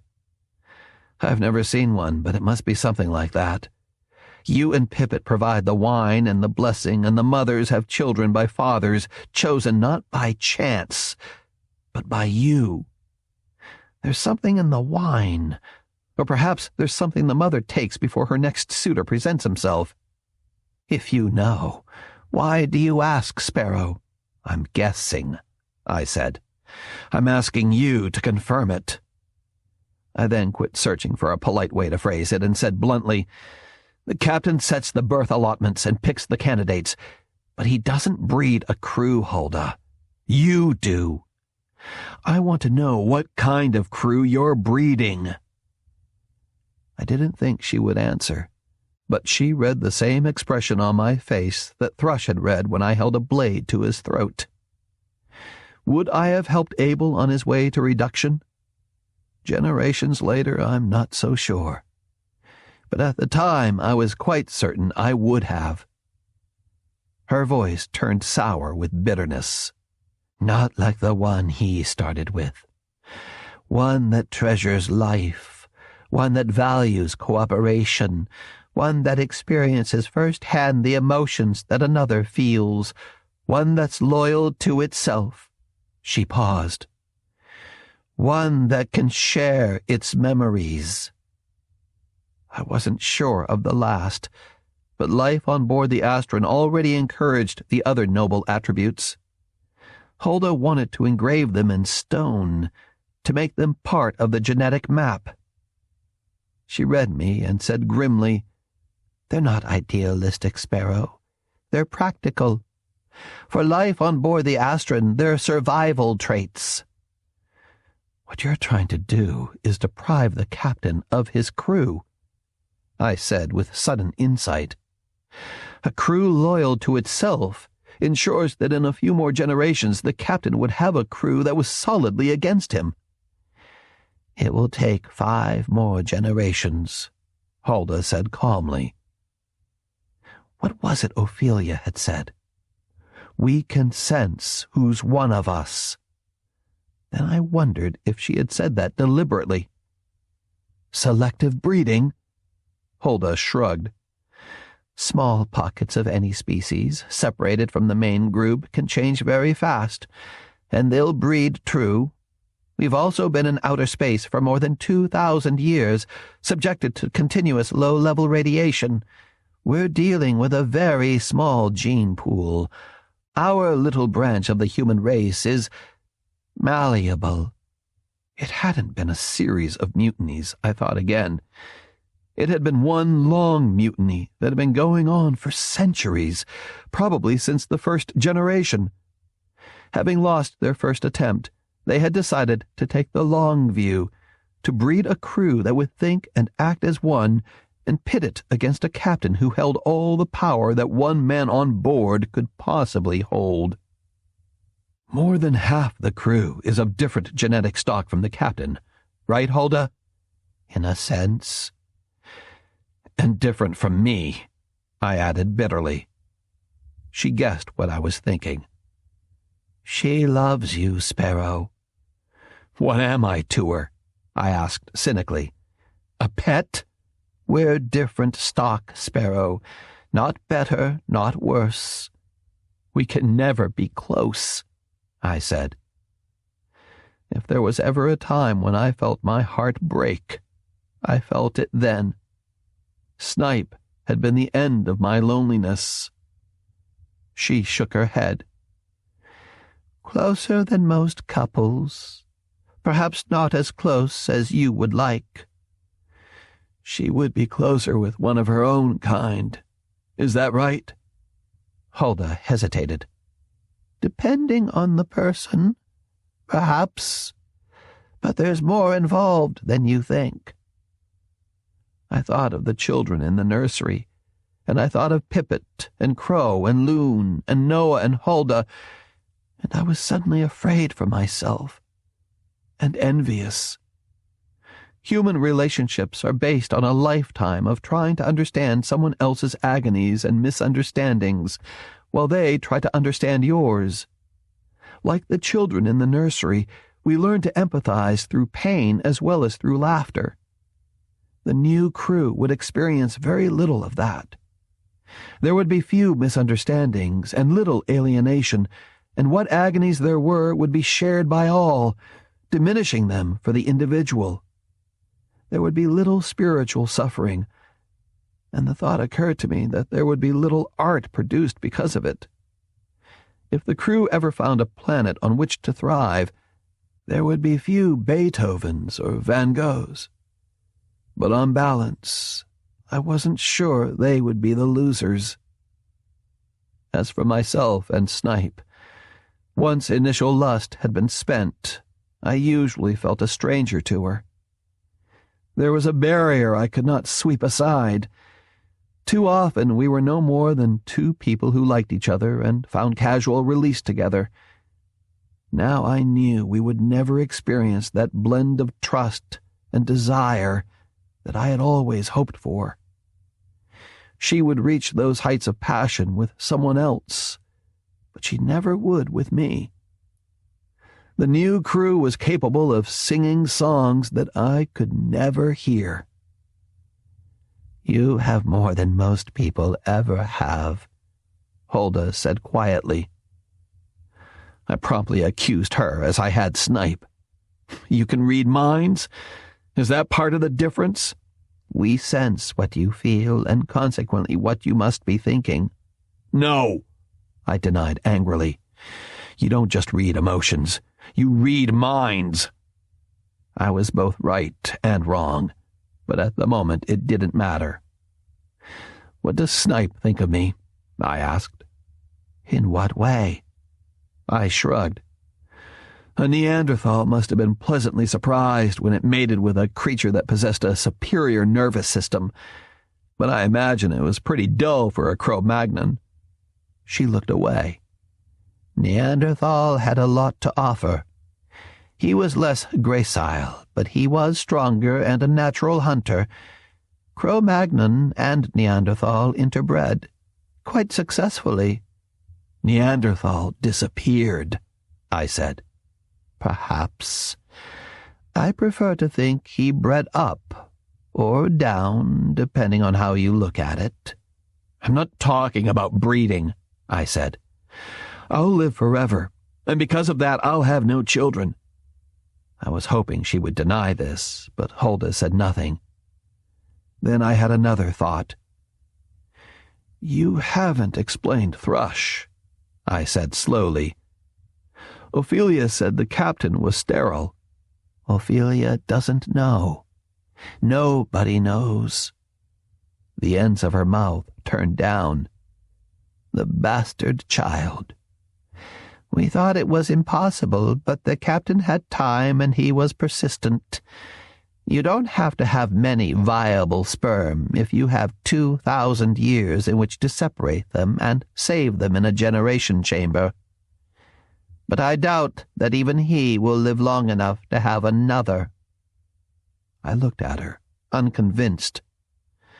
"And nobody knew? What about Thrush's mother? She knew." "Thrush is one of the uncounted.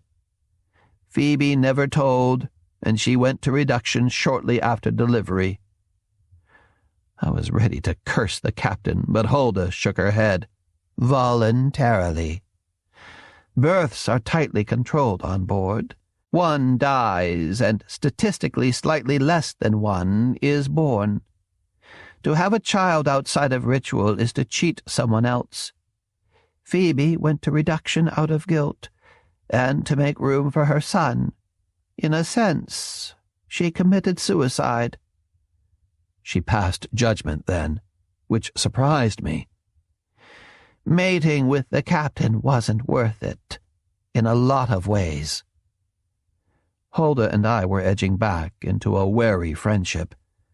I didn't think things would ever be the same between Snipe and me, but all of us were allied against the captain. "Why does Thrush want me dead?" I asked. She shrugged.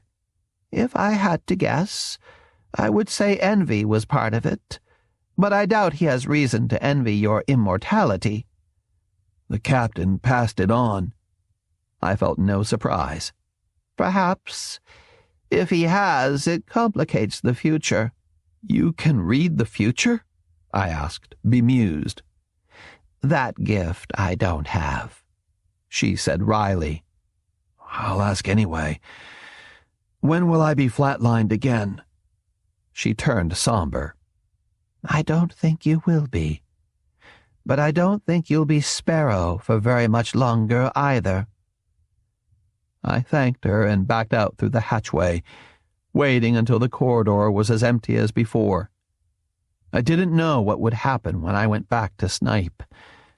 I was no trained bear. I could not perform on command, and I was afraid I would always be inhibited with her. But Hulda had been right. There was more involved. If Snipe ever found pleasure elsewhere, I never knew it. She seemed content with me, though it took her a while to soothe my worries over an inferiority I could not even describe. Then it occurred to me I had my own barrier, one she could never breach. I would live 1,000 years or more while she was condemned to an ordinary lifetime. She would flutter briefly around the candle, but would be gone generations before the flame guttered out. But she never complained, and because she didn't, I loved her all the more. A few sleep periods after I had talked to Hulda, Snipe woke me gently and murmured, "You are having a nightmare." I lay there in the hammock, sweating and trying to put together the pieces of a dream, knowing they really hadn't been parts of a dream at all. They had been more shreds of returning memory. It wasn't of the ship this time, nor of shipmates generations in the past. It was of ancient Earth. And just remembering what I had seen in my distorted slumber made my eyes tear. There had been huge cities clogged with throngs of people, and there were ribbons of stone with small vehicles traveling on them. There were parks and oceans, lakes and streams and mountains, and I remembered wishing that somehow Crow was with me, so he could see it all firsthand. I was both a participant in the dream and an observer of it, though, strangely, this time I could not remember my name. In fact, I could remember nothing of myself beyond... I was in a rover, traveling on one of the ribbons of stone through a countryside so beautiful it made me want to cry. It was a late summer day, the drought-stricken hills like loaves of light brown toast on either side. I could feel the wind against my face because the vehicle had no top, and there was a girl beside me whom I glanced at from time to time, but who resembled nobody I was to meet later on the Astron. She was very pretty and very young. The ribbon of stone curved over a hill and then straightened out as it approached a bay, alive with the white sails of distant boats, and closer by the shore, floating houses tied to piers that jutted out into the water. Crow would love this, I thought, once again in my role as observer. It far outdid the ancient city of Venice that he had programmed for his compartment. There was a thin veil of sound in the dream, the wail of the wind itself, the noise of other vehicles as they warned one another of passing, a murmur from the distant floating houses. I remembered wondering who I was and what I was doing there, but my mind was blank. It happened very suddenly. The girl beside me said something. I turned to look at her, and almost missed seeing the small animal that scampered in front of the vehicle. I pressed my foot on the brake. We skidded. The rover canted and rose above us, and both I and the girl were catapulted through the air and onto the ground a few meters away. I lay there, feeling the broken bones in my ribcage when I tried to breathe, embarrassed because I had soiled my clothing. My face hurt. I reached up to touch it and felt my broken nose. My hands were bloody when I took them away. I twisted slightly so I could see the girl. then looked away, regretting that I hadn't died as quickly. It was another artificial reality, I thought in my dream, then realized with horror that it wasn't, that it had all happened in real time and a very real place. It was half an hour before I heard the wail of sirens, and another dozen before I came out of the anesthetic, and a doctor asked me who I was. I could not remember, and then he told me that I was 17 years old and a student at a college whose name meant nothing to me, and that my own name was— But then the dream was jumbled and gone, and I was in my hammock on board the Astron, holding onto Snipe while she stroked my head, and my heartbeat gradually slowed.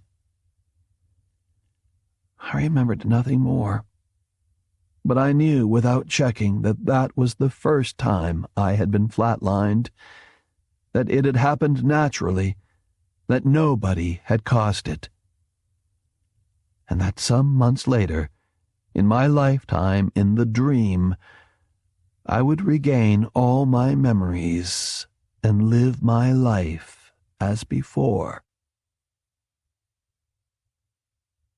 Chapter 25.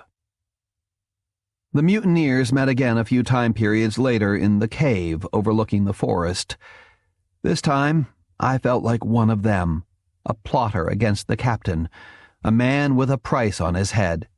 I had begun to dream of ancient Earth and wondered how many shared the same dream, and what I could say to persuade them if they didn't. Crow, Loon, Ophelia, Snipe, and I were in the mutiny together, and I felt a warmth and bonding with them I had never felt before. I loved them all, and would have given my life for any of them. I had yet to learn that at their highest levels, revolutions and mutinies inspire noble sentiments, while at their lowest they merely act as aphrodisiacs. But that I would find out in the weeks to come. What I realized at the second meeting was that instead of losing my purpose in life, I had found one that was both immediate and tangible: to seize the ship from the captain and return to the planet from which we had come. The only thing I didn't know was how it was all supposed to happen. To my amazement, the others didn't seem to know either. "I've been talking to Grebe," I said, "and Ibis." "I've already talked to Ibis," Loon interrupted importantly. "She's one of us." Ophelia and Crow stared at us, and I shut up, feeling my enthusiasm suddenly drain away. Loon and I had sounded very young, very amateurish, and I remembered, before they told me, that this wasn't a game, that it was deadly serious and lives could be lost, had been lost. Ophelia nodded at Loon. "I can probably trust you about Ibis." Then to me, "What did you tell Grebe?" She was deceptively casual. "Not much, really," I said, chastened. "What did you sense about him that made you approach him in the first place?" But of course I had sensed nothing about him. He had simply struck me as one who might be interested, so I had checked on him for the group. "It won't be just your life, Sparrow," Crow said quietly. "It would be ours as well." "You need as many of the crew on your side as you can get," I said, angry. "That means you're going to have to take chances."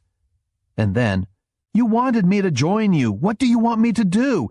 Sit in a corner and try to remember something that happened 2,000 years ago?" "What we want you to do is to be friends with the captain," Ophelia said carefully. I stared. I had been friendly with the captain in the past, as much as anybody in the crew, aside from Abel and other informers, and the mutineers had done everything they possibly could to destroy that friendship. Snipe touched my hand. "But you didn't know what was at stake then." "You're reading me," I accused once again. "It was your expression, Sparrow." "We need somebody who's close to the captain," Crow cut in. Getting close to the captain would be walking into the lion's den. I had avoided him as much as possible during the past few weeks, afraid he could tell by what I said or how I looked that I had joined the revolt against him. I must have gone pale because all of them tried to reassure me. Ophelia waited until they were quiet, then presented her own arguments. The captain knows you've been approached before by us and that you turned us down, and he likes you. He's interested in you. Of course he's interested in me. He makes the decision when it's time to flatline me. You can forestall that, Snipe said. You know the signs that he'll be looking for. I shivered. He knows me. He's known me for thousands of years longer than he's known any of you. He can read me easier than you can. Ophelia frowned, disappointed that I wasn't more enthusiastic. But she had been used to Hamlet, and whatever I was in this lifetime, I wasn't Hamlet. You know him as well. I don't remember anything from one personality to another, I objected. When I first met him as Sparrow, it really was for the first time. Are you so sure you remember nothing of him from before? I started to answer. Then the words dried in my throat. To be truthful, the captain had never seemed a complete stranger to me. It will be risky, I said lamely. Ophelia shrugged. It's even riskier to continue avoiding him. I sat there in a sweaty silence, weighing all the alternatives, until Snipe said, You're the logical choice, Sparrow. If you stay away, he'll suspect that something is wrong. Then it will be even more dangerous for you. What do you want me to do? I murmured. Ophelia looked thoughtful. Just listen to whatever he says. I wouldn't dare ask him any leading questions. Nobody asked you to. But he'll say more than he thinks he's saying. True enough, I thought. And so would I. For a while, life went on as usual, though I could feel an increased tension in the crew. It wasn't so much what crew members talked about as what they didn't. Nobody complained openly about the Astron's course change into the dark, or offered any bitter comments about the captain. We were all acting as if we were in one of Snipe's plays, though our only audience was each other. Thrush, who had apparently guessed what was happening, enjoyed it immensely. There were unanswered questions about Thrush, and I promised myself that sometime I would answer them. Did he know he might live forever? Did he know he was the captain's son? And what had been the captain's purpose in fathering him? It couldn't have been the desire for immortality that most people seek when they have children. He already had that. For a while I spent as much time watching Thrush as he did watching me, but his occasional dinner with the captain seemed a formality, and I saw few other signs of familial friendliness. The captain knew, but apparently Thrush did not. He and I took pains to avoid each other, with one exception. Thrush was now a frequent fixture in exploration, practicing at the terminal pad. There were even times when I admitted he was as proficient a fingerman as I, but to what purpose I had no idea. I had been only casually friendly with other members of the crew, but now spent more time with Jay and Finch from communications and Grebe from maintenance. Jay and Finch were my age, Sparrow's age, and boasted a lot, telling me more about attitudes and communications than I could ever have discovered by direct questioning. I was also becoming more adept at recognizing members of the new crew, not so much by how they related to me, but by how they related to each other. Jay and Finch roughhoused quite a bit and got into more than one argument with each other, a dead giveaway that they were of older stock. I felt more comfortable with them than with many members of the new crew, and we got along fine. Grebe was a huge hulk of a man, as careful with his strength as Crow was with his. Along with Wren, he spent much of his time playing with Kuzco in the nursery. At least they were there every time I dropped by to see K2. New crew, I thought, not only because of their gentleness, but because they could sense Kuzco's moods and needs. In any squalling pileup in a corner, they knew exactly where Cusco was and whether or not she needed rescuing. And Cusco knew when they were coming to visit while they were still floating through the outside corridor. I liked Grebe and Wren a lot. Corin had taken over Tybalt's role in exploration, though I thought he catered too much to Thrush. Then it occurred to me that perhaps I was jealous. Apparently that occurred to Corin as well. I was soon invited into the small office for a little conversation and smoke. Corin had taken on many of Tybalt's personality quirks, though he never went so far as to adopt a belief in Tybalt's aliens. "You miss Tybalt a lot, don't you?" he once asked. I had just taken a puff and was holding in my breath, so I merely nodded. "He was the best team leader we ever had," Corin said. There was a touch of sadness in his voice that I noted with approval.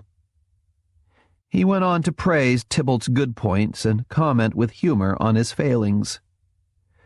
"When you come down to it," I said, "he really only had one fault. He believed in monsters." "He didn't believe in them enough," Corin said darkly. I was becoming fond of Corin, though nobody would ever completely replace Tybalt in my affections. Then a sixth sense warned me, and I put my emotions in check. There had been a time when I was fond of Thrush, too. Within a month, the lines were drawn, and I guessed the choosing of sides was almost complete. The tension was palpable. What would happen now, nobody seemed quite sure. Refuse to go on shift? Somehow that didn't seem to be what was needed, or what would work. I finally re-established contact with the captain when I reported to him on inventories of life support supplies on board. The report wasn't complete, but I knew I didn't dare wait any longer, or there would be questions as to why I had stayed away and whether I was still upset about Tybalt and Noah. I was. I always would be, but I couldn't afford to show it. As always, he was standing in front of the enormous port, looking at a view of the galaxy that was overwhelming in its beauty. It was his standard view of outside, a view the rest of us seldom saw. A computer-enhanced portrait, alive with reds and greens and purples, with vast streams of gas arcing through the middle, obscuring even greater wonders. He turned and nodded when Banquo announced me. Noting the slates in my hand, he said, "Aeschylus, get Sparrow 6 blanks." I handed over the computations, then paused to admire the view. It was one I had never seen before, and the captain motioned for me to come closer. "It's a computer simulation of the Great Wall, Sparrow." Aside from the beauty of color and composition, I could make no sense of it at all. "The Great what, sir?" "It's a wall of galaxies, 500 million light-years long, 250 million light-years wide, and 15 million light-years thick." He floated closer to the port and pointed out 3 largely empty areas. "Did you know there were holes in the universe, Sparrow?" How many times had he looked at outside, I wondered. Yet he still took the same pleasure in it. He drifted back to his desk and touched its terminal pad. The scene faded, to be replaced by an angry splotch of color against a field of stars, with filaments of green and yellow gases splashing out from a small spot of white at the center. "That's the remnants of the Bevis supernova, a star that exploded 1,000 years ago." It was beautiful. But for me, at least, it was an empty beauty. I didn't know what to say. His hand touched the pad again, and probably the most spectacular view of all appeared. "That's M2O, the captain said with a touch of awe. "The Trifid Nebula, as seen from Earth. If God's any place, I think he's there." I stared at the swirl of colorful gases and tried to match it up with the view from the hangar deck. The most we ever saw were fields of crystal with very little color or dimension. They had their own beauty, but it was a quiet, cold, and distant beauty, the beauty of reality. I wondered if the captain ever looked at the stars like that, but I knew he didn't. Nor did he see the dark as we saw it, an area of emptiness as treacherous as any sea of quicksand on ancient earth. He saw only the fire and the color and the possibilities in the star systems on the other side. Something about the captain's fascination struck me as odd, and later, when I was alone with the computer, I researched it. The closest I could come to a name for it was rapture of the deep, which deep-sea divers occasionally suffered from on Earth. The desire to go on, ever deeper into the sea. It was a hallucinogenic effect caused by the nitrogen in the bloodstream under conditions of high pressure. I had no idea what caused its equivalent in the captain, and more important, I knew of no way to cure it. Another view suddenly appeared beyond the port, and then another, and still another. "You don't see their beauty, do you, Sparrow?" the captain asked. "Yes," I said simply. "I do."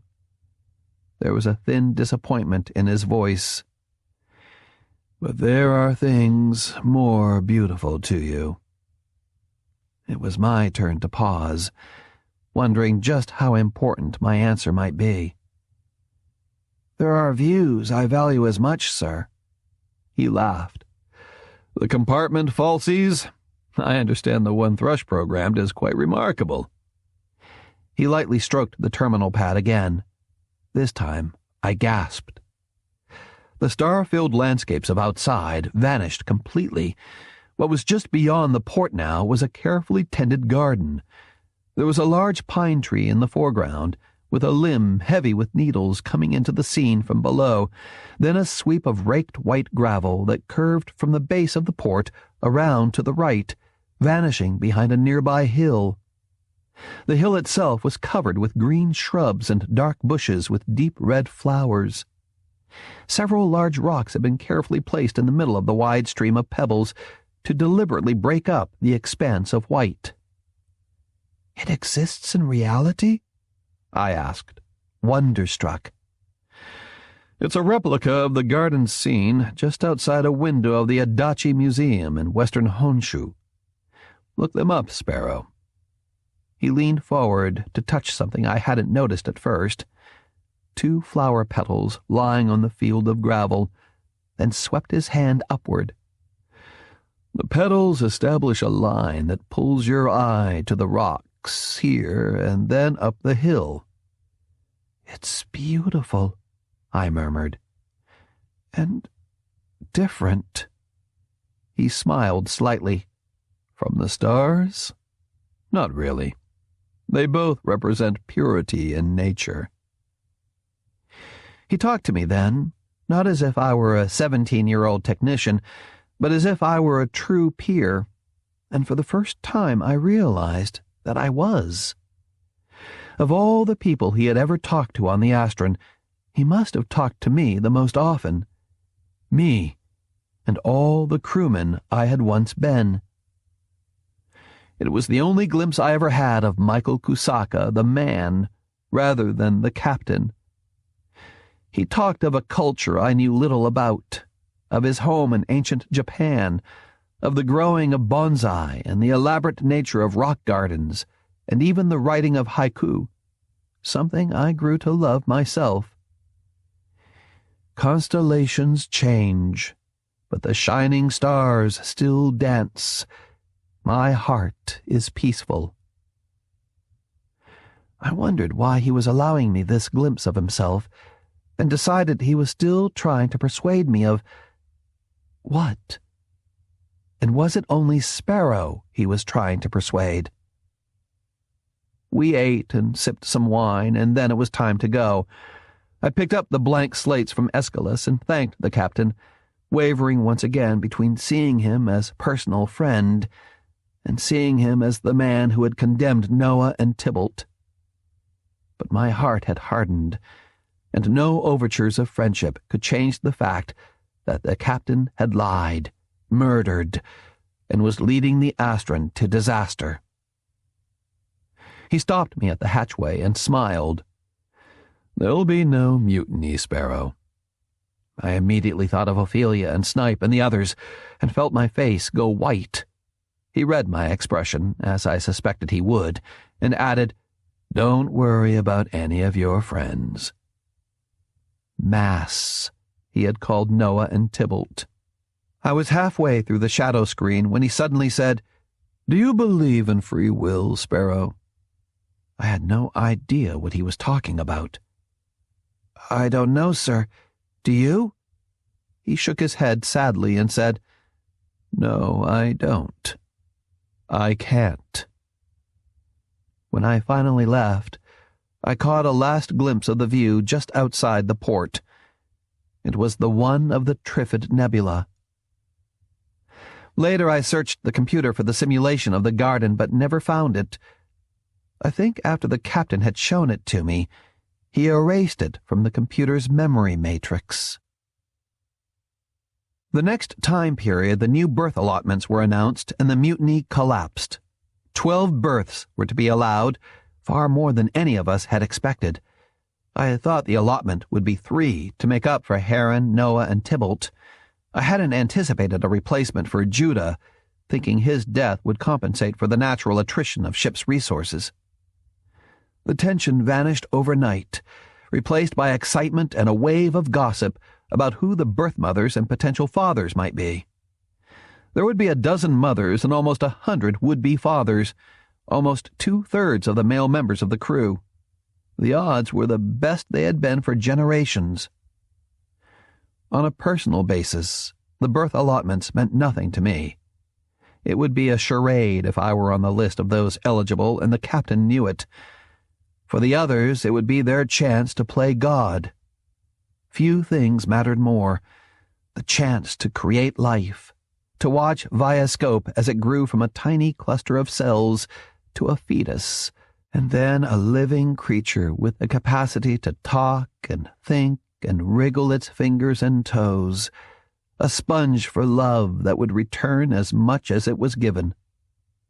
The crew had searched for life for 2,000 years, but the only place they had ever found it was on the Astron.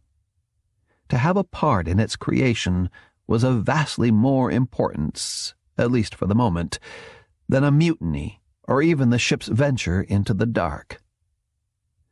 The creation of life would happen in the next year. The death of the Astron and everybody on it was generations away. Then I realized I was whistling in the dark. Judah's death could mean that extinction would happen this generation. It was Ophelia who reminded me of the inevitable. She came to see me in the exploration office. Corin had left to read the list of nominations posted outside the captain's compartment, and for a few moments we were alone.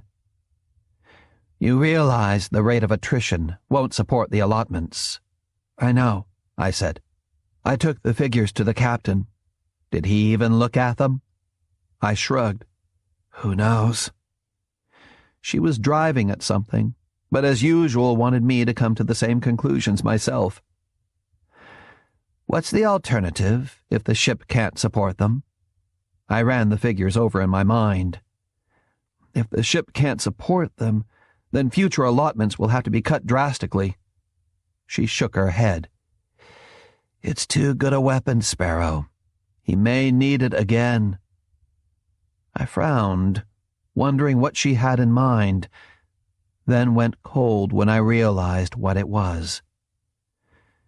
"Involuntary shortening of the lifespan," I said slowly. "Or possibly more trials." "Given a choice, Kusaka would prefer more trials," she said bitterly. "They'd serve a dual purpose, eliminate malcontents and bring the size of the crew down to attrition levels." She was about to say more, but Corin had come back with a broad grin painted on his face. He slapped me on the back. "We're both on the lists," he said. I faked a smile and congratulated him. When I turned back to Ophelia, she had disappeared. 4 time periods later, it was my turn with one of the birth mothers. The corridor was decorated with colored scrim and models of a cross inside an ovoid, the great egg. Other crew members were waiting outside the compartments, their expressions a combination of solemnity and joy. I felt uneasy and nervous. It was a rite of passage for them. It was also barbaric, and I wondered what I could compare it to. Maybe to the erotic duties of priestesses in some ancient temples, except that most of those priestesses were prostitutes, and the worshippers knew it, paying for their favors with temple offerings. This was as close as the Astron came to having a religion, and coupling with the birth mothers would probably be as close as any of the crew members came to religious ecstasy. The smell of rot was heavy in the passageway, the crew members obviously ready for what awaited them within. I nodded to Turn, first in line outside Swift's compartment, and mumbled a few words of encouragement to Loon, who looked vaguely uncertain about it all. Hulda pushed her way through the crowd, handing out small bulbs of wine and wafers, blessing both the crew members and the forthcoming happy events. I watched her intently, trying to decide if there was a difference among the bulbs of wine she passed out. But however she did it, she was more clever than that. The contraceptive drugs in the food had been eliminated during the ritual period, and I guessed the bulbs of wine Hulda gave some would-be fathers were laced with fast-acting versions of the drugs. Hulda would control who was fertile and who wasn't. But she never told me, and I never knew for sure until much later. She made no sign she knew me. I swallowed the wine and chewed the wafer, then slipped through the shadow screen after Hawk slipped out.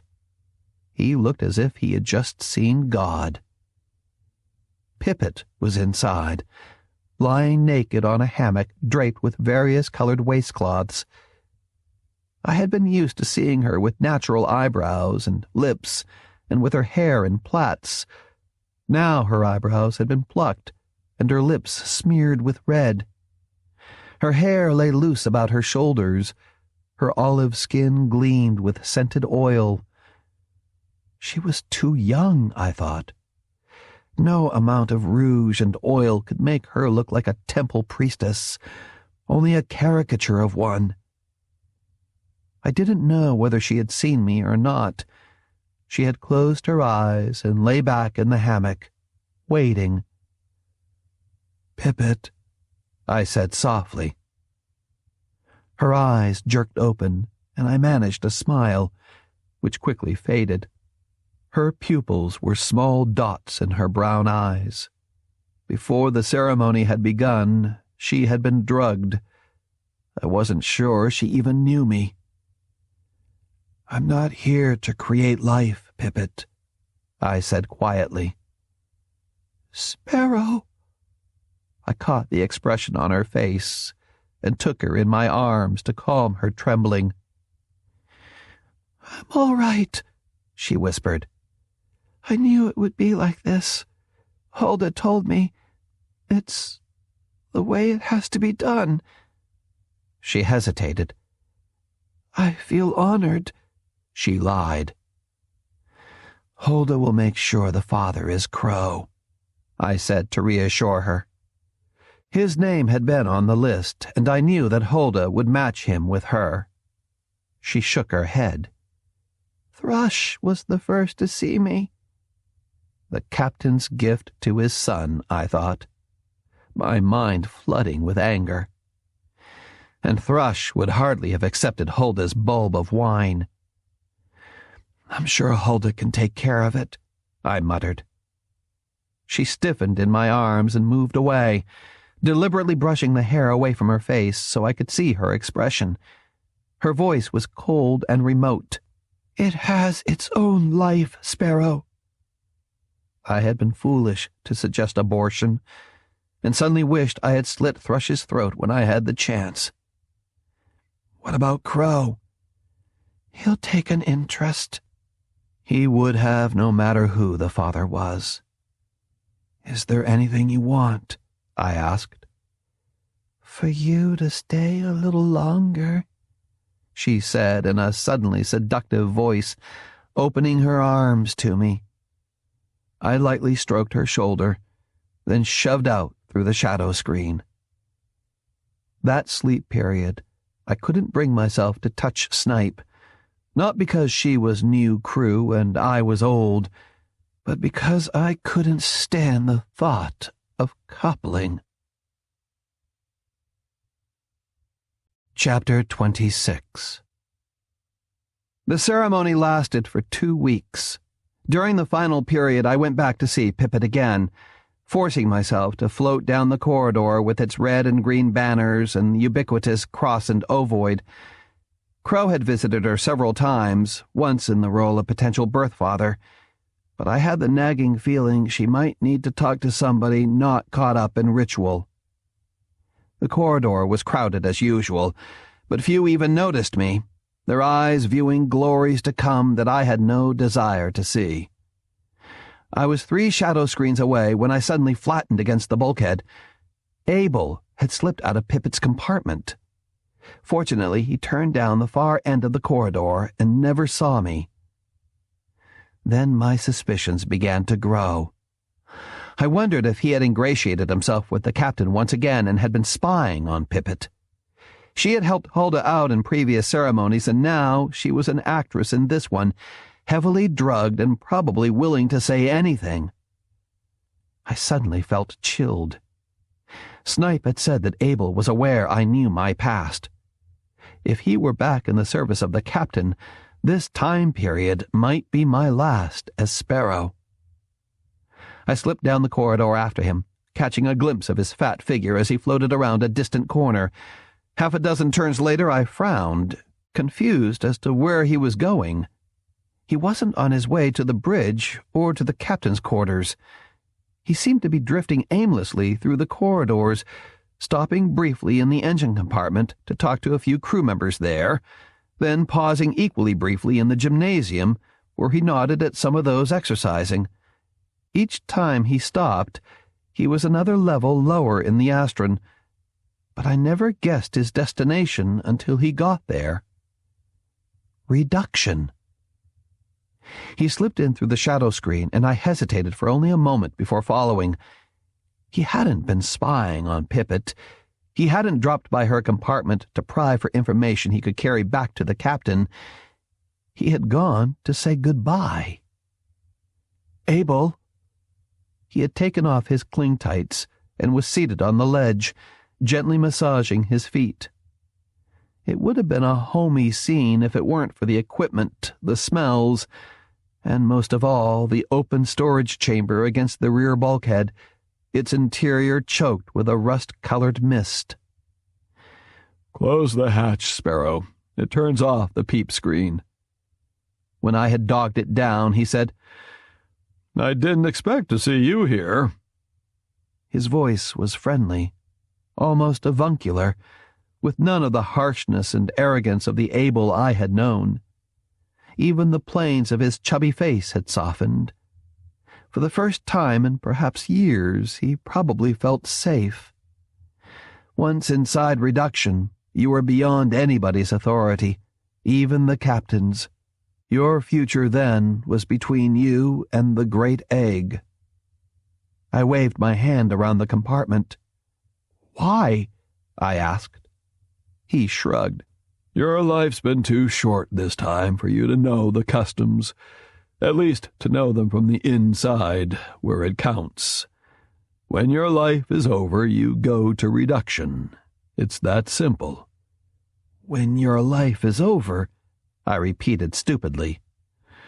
"When that work of art you call your life is complete, when one more brushstroke won't make a bit of difference." He looked somber. "When there's nothing to look forward to, when you can no longer help the ship or its crew, when your friends and your lovers are gone." He shook his head as I started to object. "No false emotion, Sparrow. You've never liked me. You weren't supposed to. If you had, I wouldn't have been nearly as effective. As it is, there's only one last thing I can do."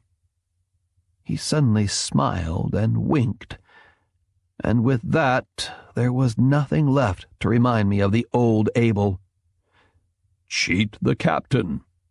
"I don't—" He stripped off his halter and threw it in a waste chute. He was now naked, a fat old man who somehow hadn't shed his dignity with his clothing.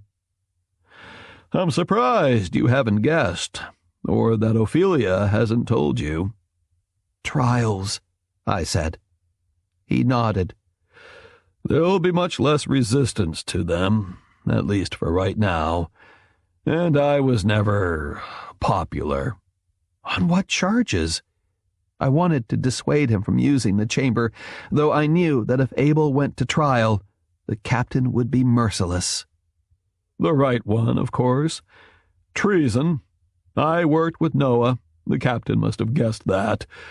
Noah and I were very close when we were younger. I never thought the arguments between us were convincing, but I had to risk it. We needed somebody who could establish a rapport with Kusaka." He cocked his head. "I understand you're to succeed me. Dangerous job, Sparrow, especially for you. He's not an easy man to know, or like." He wrapped his flabby arms around his chest, trying to shield himself from the compartment chill. He glanced at the mist-filled chamber. I guessed it would be warm and comfortable once inside, and he would merely slip away. "There's nothing I can say?" I asked, feeling miserable. This was an entirely new and likable Abel, and I would know him for only a few minutes. "Any way of dying is unpleasant, Sparrow, but the chamber is less unpleasant than most. And I'll still be with you." He deliberately made a joke of it. "Look for me at breakfast." I thought of how much skill it must have taken to be humble and obsequious before the captain, and then protect what little influence he had acquired by being antagonistic to the crew. He had sacrificed any chance of making friends, and in the end was willing to sacrifice his life as well. "You were the greatest actor on board," I said. I meant it in a light vein, but there was a note of sincerity to it that he found flattering. "Why, thank you, Sparrow. That's nice of you to say." He floated over to the chamber and tentatively dabbled a hand in the mist. "What happens?" I asked, curious. He was suddenly reticent. "It's painless for me, but I wouldn't watch if I were you." I had to ask. "You never told the captain?" "Of your awareness? No, of course not." The hand he had put in the mist now looked pale, almost translucent. I began to sweat, despite the chill of the compartment. Why hasn't anybody ever told me about myself? His expression became serious. "We wanted you to remember, but at your own speed. Have you ever wondered what it would be like to recall all your lifetimes at once? 100 different people live inside you, Sparrow. You'd have to pick one as the dominant personality, and I imagine the others would object." I had thought about that once before, but didn't want to worry about it now. "You ran the mutiny?" I asked. He shook his head. "Hardly. As much as anybody could be said to run it, I suppose it's been run by you. You're the oldest living member. You've been one from the very beginning." He noticed the stricken expression on my face and hastened to reassure me. "Well, that's only in a matter of speaking, Sparrow. Over the years, you've been the heart and soul of it, but you've never had much of a role in the planning from generation to generation." His voice turned grim. "You've always been a member, but never for very long." I felt uneasy. That's the trigger for flatlining, isn't it? When the captain finds out?" He nodded. "One of them. Usually you're not urged to join unless it looks as if you've had a breakthrough, as if you might remember something important. And then you have to be prepared. We were in a hurry this time because of the dark." His voice trailed off. Neither of us had anything more to say to each other. "Don't look so glum, Sparrow. There's no point to me starring in a trial for the captain. To be honest, he's always frightened me. He's too inventive when it comes to ways of dying." He thrust a foot into the swirling mist. "I've said my goodbyes to Hulda, but give my love to Ophelia. Just the way it sounds. Old men have their fantasies, too." He stepped into the chamber and let the thick mist wrap around him like a blanket. I had a glimpse of a peaceful face just before he made his final request. "Privacy, Sparrow." I turned my back, undogged the hatch, and slipped out. On my return to exploration, I noticed Banquo hurrying through the corridors leading to the lower levels. But Abel could rest easy. Banquo would arrive much too late. There were no drills now, no demands for data, no expectations of a new planetary landing in another 2 years or 5. There wouldn't be another one for generations. The sea of blackness ahead of us steadily expanded with the familiar constellations slipping to our rear. The uneasiness on board began to grow again. The berth allotments had been only a brief respite from the growing fear of the dark. Ophelia and the other members of our cell wondered when the captain would realize that if the crew couldn't be bought, it might be intimidated. There would be another flurry of excitement 9 months in the future when the birth mothers delivered. And after that, there would be no future. And we could expect more crew members to choose to die as Judah had. But meanwhile, Crow and I spent more time on the hangar deck running through the various training projections, this time more for entertainment than for knowledge we would never use. At other times, Crow tinkered with the falsi for his compartment, reprogramming the images of the people in the square below and adding more rocket trails to the sky. Eventually, even that palled. We still held drills, but only Portia and Quince were serious about them. The rest of us were half-hearted, especially about the EVA maneuvers. Trainees were increasingly reluctant to go on them, and Loon, predictably, was the first to refuse outright. I could understand why. It was one thing to go into an outside filled with stars. It was quite another when the only stars were behind the ship, and ahead of you was a smothering blackness. Hawk and Eagle were the next to refuse, and after that, all EVA exercises were cancelled. The mutiny slumbered along, the clandestine meetings shorter and shorter. Originally, there had been the camaraderie of conspiracy, debates about how new members were to be recruited and power seized. It was easy to guess who the new recruits were. They seemed to think their new role required them to couple enthusiastically with as many other would-be mutineers as possible. Then the secret sessions deteriorated into bitching about the captain and, finally, to round-robins of complaints about ship life in general. It was my idea to turn the mutiny into a game, to make it fun as well as good training. I gave our cell a name, the Judah Cell, and we drew assignments, the object being to find out as much as we could about the person whose name we drew, how they spent their shifts, what they ate at meals, who they saw in their free time, and, if they happened to have a liaison with another crew member, exactly what they did. Known members of your own cell weren't excluded, and the sport came when you got up at a meeting and told everything you had found out about a fellow cell member. Friendships were shattered, but only for the moment, and more than once a small bacchanal ensued when all was revealed. I once drew Snipe's name, but wisely refused to play with her as the quarry. Later, I drew loons and reported at great length on his dalliances among the crew, not only with Ibis and her girlfriend, but with Swallow and Grouse in communications, and with Crane in maintenance. I almost, but not quite, felt ashamed when my report left him red-faced with embarrassment, while Crow clutched a nearby hammock and roared with laughter. The next name I drew as part of the game was a member of another cell, Corin, my team leader in exploration. Ophelia told me he had been a member of the mutiny long before she and Noah first tried to recruit me. My respect for him as a team leader had grown enormously, and we had become friendly, frequently joking on shift or sharing smoke in his office. I suddenly felt uneasy about my spying.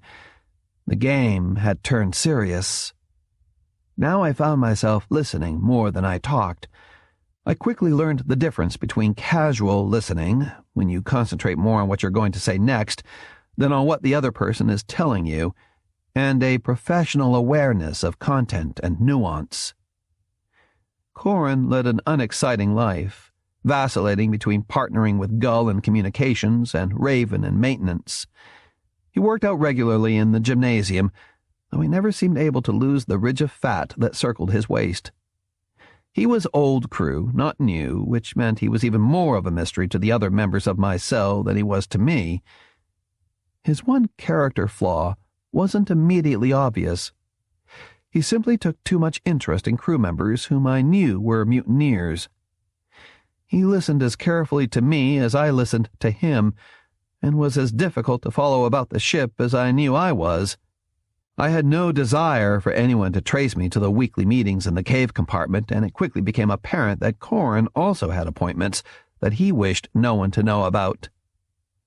I told what I knew about him at a cell meeting, careful not to draw conclusions. Loon looked bored and said, "Who cares if he has another life?" But Snipe listened carefully to what I had to say. "Corin's an accomplished actor. I've watched him in a number of historicals. He could be acting now." Ophelia frowned. "Those with contacts to other cells, ask for further information on him." But on a ship where everybody normally knew everything about everybody else, few seemed to know much about Corin. During the next dozen time periods, I finally tracked Corin to a remote corridor where he disappeared. The next time I followed him there, I allowed him just enough of a lead so he couldn't accuse me of stalking him, rounded the corner, and ran into Crow. I guessed why he was there and asked, "Who did you draw?" "Banquo." We stared at each other, our suspicions confirmed. Both Banquo and Corin had come to this corridor and disappeared, no doubt together. We floated down it, glancing into empty compartments. It was Crow who mustered the courage to barge through the occasional shadow screen, pretending he was giddy on smoke, then back out with apologies. Not many compartments were occupied. Life was receding from this corridor, and soon it would be abandoned. I hesitated at the large hatch, closing off one of the two vacant tubes that had made up the original Astron. "It's sealed," Crow said, dismissing it. "There's no life support in the deserted tubes anyway." I took his words on faith, but tugged half-heartedly at the wheel that secured the hatch, more out of curiosity than in any expectation it would open. It gave, and when I pulled harder, the hatch silently turned on its hinges. There was no sudden hiss, and while the air felt chilly, it certainly wasn't the cold of outer space. Small leaks, I guessed. Given enough time, the pressure would have equalized and there would be enough heat transfer to warm it. We peered in, saw nothing, then drifted through, closing the hatch quietly behind us and shivering in the chilly darkness. From one of the compartments, there was the flicker of a glow tube and the soft murmur of voices. Only two, I decided after a moment. Corin and Banquo. "Can you hear what they're saying?" Crow whispered. I shook my head, and he said, "We should get closer." He started to drift toward the light. I grabbed his arm. "Maybe they're almost through." He hesitated, then followed me back out the hatch. We We had barely made it into the next corridor when we heard Banquo and Corin leave. "I wonder what they talked about," Crow mused. "About us," I said. "About other cells." I was angry because in my mind I had built Corin up as something of a replacement for Tybalt. Now I felt like a fool. He's a good listener. After this, his cell members will have to be careful what he hears. Crow and I came back the next time period, eager for a chance to explore. We lingered a moment at the end of the deserted passageway, then slipped unseen through the hatchway into Section 2 of the Astron, a primary residence tube that hadn't been in use for at least 500 years. The air was still. I could feel no stray currents against my face, and smelled strange. I suspected it was fresher than the air in the main tube, which was fouled by body odors and the stink of oil. Crow had brought a portable glow lamp, and we made our way slowly down the corridor, stopping briefly in the compartment where Banquo had met with Corin.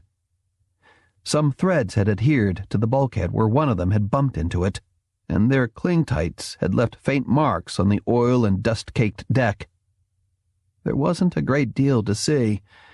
When the crew finally deserted Section 2, they hadn't left much behind. Some lengths of worn tether line, a dirty food tray that somebody had thrown in a corner, the traces of food paste dried to a black scab, a soiled waistcloth, a string tapestry still sealed to one of the bulkheads. In one compartment, I made a genuine find, a discarded volume of fiction, clinging by its magnetic headband to the underside of a ledge. Its pages crumbled when I opened it, and we hurriedly left to avoid breathing the dust. In another, I noticed a terminal pad and drifted over to it. Crow said, "If it works, you'll be talking to ghosts." I shrugged and positioned my palm on the still resilient pad. "Let's see what happens." I pressed, and much to my amazement, the power light flickered on. The computer in Section 2 was a slave to the one in the main tube and drew little power of its own. When the tube had been sealed off, apparently no one had thought to disconnect it. Curious, I retrieved the compartment inventory and turned on the falsie. We were suddenly surrounded by phantoms, gray buildings that towered into gray clouds overhead, gray storefronts with displays of gray dresses and suits and gray people walking by. There was no color, and the forms were insubstantial and wavering. I could see the bulkheads through them, and Crow watching me as I worked the pad. "There's not enough power," I said. "Even if there were, it's not a very imaginative falsie." "Street scene," Crow sniffed, playing the critic. "We've become more sophisticated since then."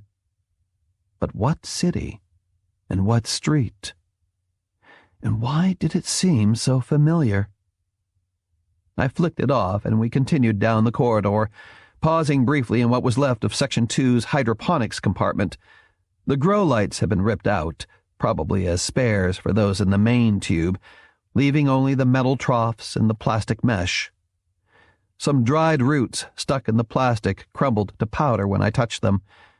I shivered, and not from the chill. Crow was right. There were ghosts all around us. We drifted through a dozen more empty levels and found nothing. Finally, Crow said, "Let's go back. I'm due on shift in an hour. There's nothing here." I nodded, and we retraced our steps. 3 levels below the main one, I touched Crow on the shoulder and floated down a short corridor to Section 2 communications, or what was left of it, an example of the Astron's redundancy. Like the other equipment rooms, this one had been cannibalized, though not completely. The receivers that automatically scanned the cosmic haystack for possible indications of life had been robbed of their chips and wiring. What remained was a terminal pad and a viewing globe. The equipment connected to the globe hadn't been stripped. I could still access the Section 2 computer. "I'm cold," Crow said, shivering. "Give me a minute." I powered up the pad, wondering what I should retrieve in the globe, then chose the last dispatch that had been received from Earth. I had seen only the scrawled messages posted every few months or so outside communications in the main tube. The bubbles of RF information were still spreading out from that remote planet, and every now and then we would skim the surface of a faint message. Crow was clenching his thighs together, a sure sign we couldn't spend much more time there. He would have to find a waste chute soon, but there weren't any operating ones in this section, and there was no possibility of pissing in a corner and hoping it would puddle there and stay. "Look," I said. "Damn it," Crow groaned, and drifted over to see what I was pointing at in the globe. At first it was vague and insubstantial, then the words firmed up and became readable. The message was a religious one, and fragmentary at that, in a language that seemed only dimly related to what we spoke on the Astron. There were no scientific references in it at all. "For Christ's sake," Crow said, his bladder temporarily forgotten. "It's a plea for better crops." I retrieved the previous messages, and we read about wars and famines, strange plagues and political movements. As I went further back toward launch, there were occasional passing references to the Astron, and finally the familiar litany of best wishes and brief messages from the descendants of relatives left behind. "How many years have gone by?" I asked Crow. It was an effort for him to break his concentration. "What?" "How many years have gone by on Earth? The difference in elapsed time on board ship and back there." I hadn't thought much about time dilation before, but it was vastly important now. We had traveled far enough at high velocities, so there would be a substantial difference. The years on Earth would have slipped by much faster than those on board ship. "Maybe 10,000, give or take a century or two?" The ship was a static society. Nothing had changed much, despite the steady deterioration of the ship itself and the decrease in the size of the crew. But on Earth, governments had come and gone. Wars had been fought. Minor ice ages had covered parts of the northern hemisphere. The very continents had drifted another few feet apart. It struck me that the dispatches we were reading had little in common with those filed over the past few years by the communications division in the main tube. According to those, nobody had forgotten us. The governments that had combined to send us were still in existence, and there had been a steady stream of exhortations to venture even further into the deeps. "I can't hold it any longer," Crow groaned. "It'd be a sure sign that somebody was here," I murmured. I hastily powered down, and we hurried back to the main level, cracked the hatch to see if anybody was coming, then slipped through and headed for the nearest waste chute. Back in my compartment, we sat in thoughtful silence on the hammock, until finally Crow said, "Who wrote them, Sparrow?" "The dispatches in Section 2? "No, the ones our own communications division posted." "Probably the captain. Who else?" When they got that last dispatch, had that ancient crew tried to mutiny, I wondered. That would have been a crisis point for them, one as significant as the death of Judah and going into the dark were for us. "What did it mean?" Crow asked. "That last dispatch?" "I don't know, but taken together they mean the captain has no real authority. The governments that sent us have vanished. There's nobody depending on us. There's no one awaiting our return." It suddenly struck me as both tragic and funny. "There is no kingdom of Spain, Crow." He didn't understand the reference. Then he glanced at my hands and frowned. "What's the matter, Sparrow?" I was flexing my fingers, balling them into a fist, straightening them out one by one, then curling them into a fist again. Ophelia had done the same thing when she tried to convince me of the uniqueness of life. Then she had claimed the only life in the universe was on the Astron and in that thin green layer of scum covering our home planet. Now I wondered what had happened to life on Earth. Putting the dispatches from Section 2 in chronological order showed that disaster had followed disaster.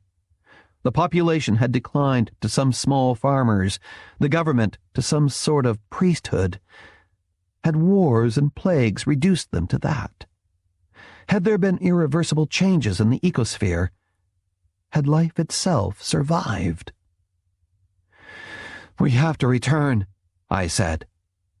But I wasn't sure there was anything to return to.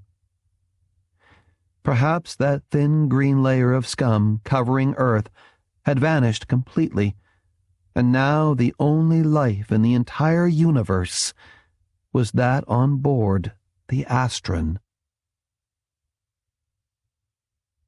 Part 3. Mark keeps looking for a truth that fits his reality. Given our reality, the truth doesn't fit. Werner Erhard. Chapter 27. Anybody in the cell could call a meeting. Crow and I called the next one. Once again, we met in the cave compartment. Ophelia was the first to arrive, followed by Loon and Snipe. They looked at me, curious, but I kept my face carefully blank. I made no move to turn on the shadow screen after they entered, and they guessed something was wrong. Loon looked apprehensive, glanced at Crow for explanations, received none, and turned back to me, frowning. Ophelia started to complain, took another look at my face, and shut up. Snipe made a show of studying her fingernails. She didn't like surprises, and she wasn't prepared to like this one. A moment later, Grebe floated in, followed by little Quince and then Malachi from engineering, a frail, elderly man with a sharp mind who had many friends among the old crew. I didn't have the sense that Snipe and Ophelia had, but I could observe and investigate, and I knew with certainty that all three were members of other cells. If any of the others knew, they pretended not to. Once they had made themselves comfortable, I drifted over to the hatch and sealed it. This was the first time we had ever met in a sealed compartment. Ophelia was quicker than the others. "You've discovered an informer," she said with dawning awareness. I nodded. "Corin.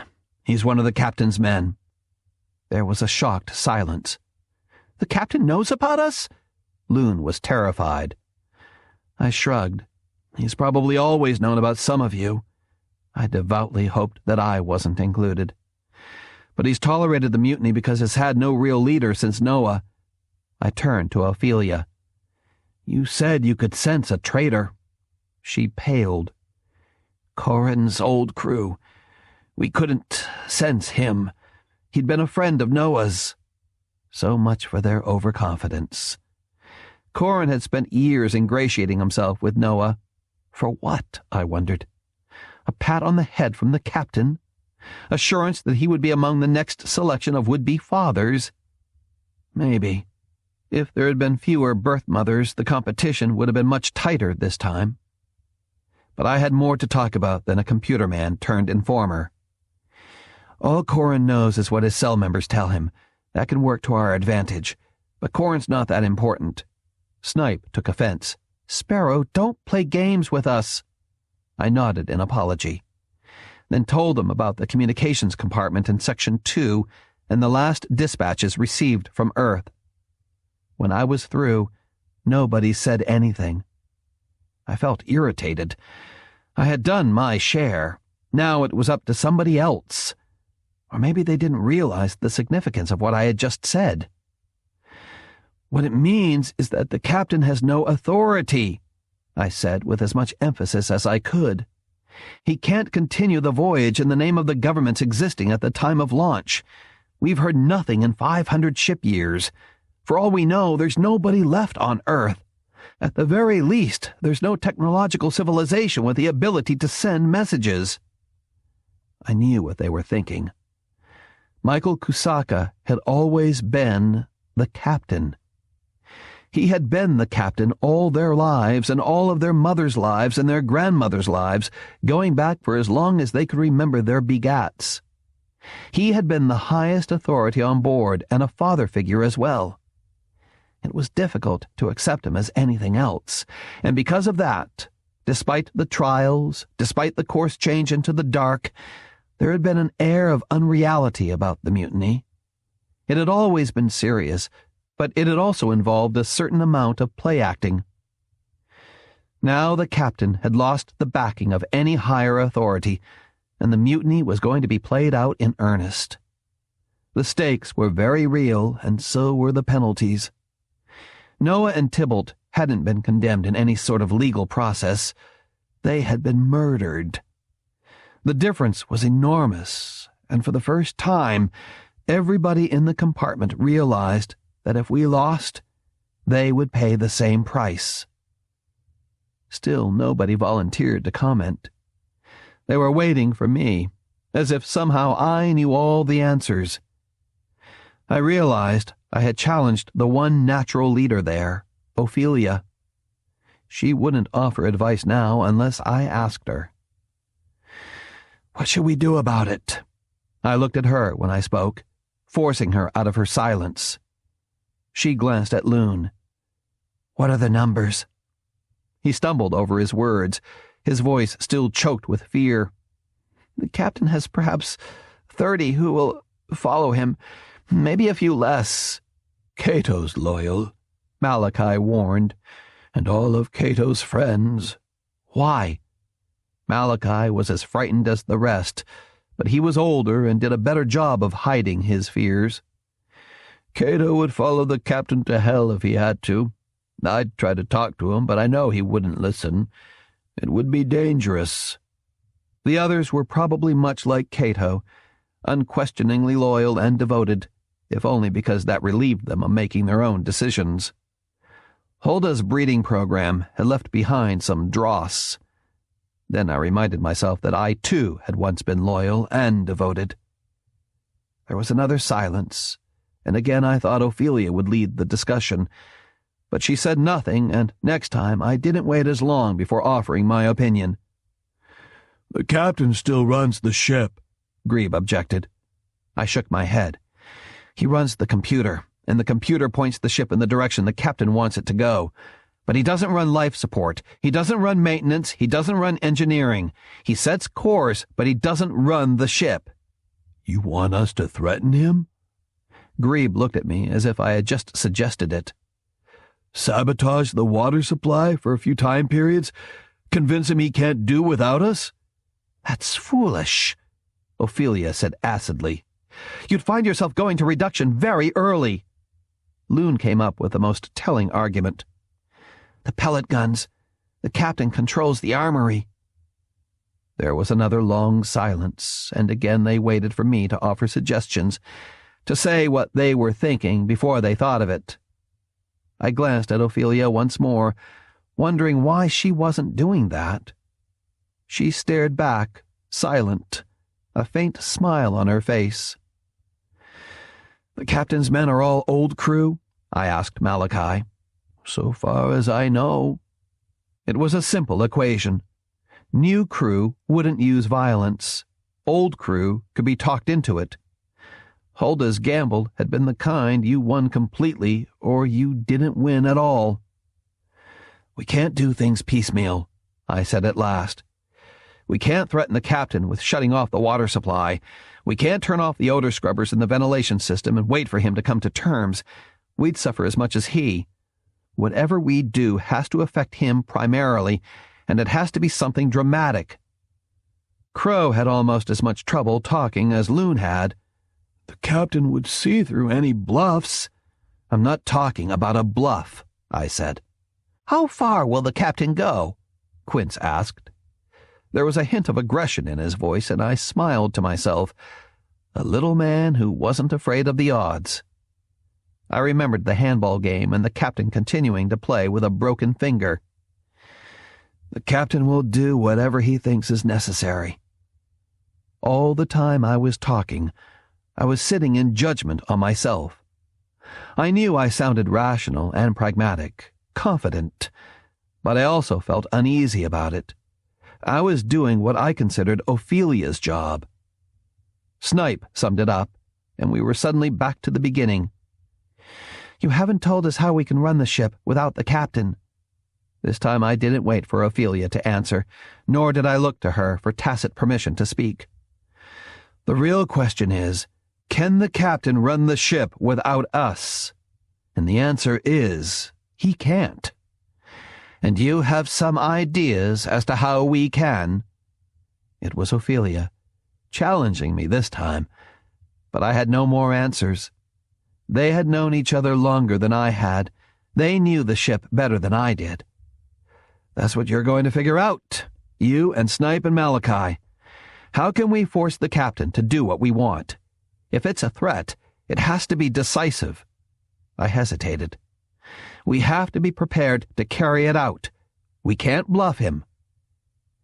Playing the part of leader was a heady feeling, and deceptive. I was anything but confident. I could think of problems that none of them had even imagined. You mentioned the captain's store of pellet guns, Loon. Try to find any others. Crow will help you. Then to Grebe and Malachi. Both of you have friends among those still loyal to the captain. Talk to those who can be swayed. Grebe looked unhappy. That'll be risky. Very risky. I felt more grim than confident, and let some of it show. At the end, surprise will be all we have, and the captain will know almost as much about what we're going to do as we do. Once the mutiny starts, we'll have to improvise. We won't be able to stop it, and I hope neither will the captain. But he'll try, and he'll use force. We have to be prepared for that. All of them looked a little frightened, even Ophelia. I understood their feelings because I felt the same way. I was as dubious as they were, as frightened as they were, but I couldn't afford to show it. Right then they needed encouragement, and encouragement was all I really had to offer. When you look at it from space, I said gently, the earth is very blue, covered with shreds of clouds that are blinding white. It has deserts and mountains, plains and lakes, rivers and vast prairies. There's life under every rock and in every drop of water. It's home, and it's time to go back. The great egg would forgive me my small lies and extravagant hopes. I opened the hatch, and they slipped out, a little less frightened and more determined than they had been before my pep talk. Ophelia was the last to go, and she left with a look of grim satisfaction on her face. She had always wanted me to act like Hamlet, and at last I had. There had been a certain amount of euphoria in acting the leader. Deep within, I still had doubts about our chances and the final outcome, but doubt weakens purpose, and I didn't dare admit my doubts, even to myself. Nor did I dismiss Noah's conviction that buried someplace in my memories was the secret of returning to Earth without the captain. On the other hand, there was always the chance of jogging my memory. What was buried in it might also be buried in the computers, and I spent the next dozen time periods doing my best to find out what the computer might remember that I had forgotten. Eagle had now taken my place at the terminal pads, and I had taken Corin's, though Corin still put in more shift time than anybody.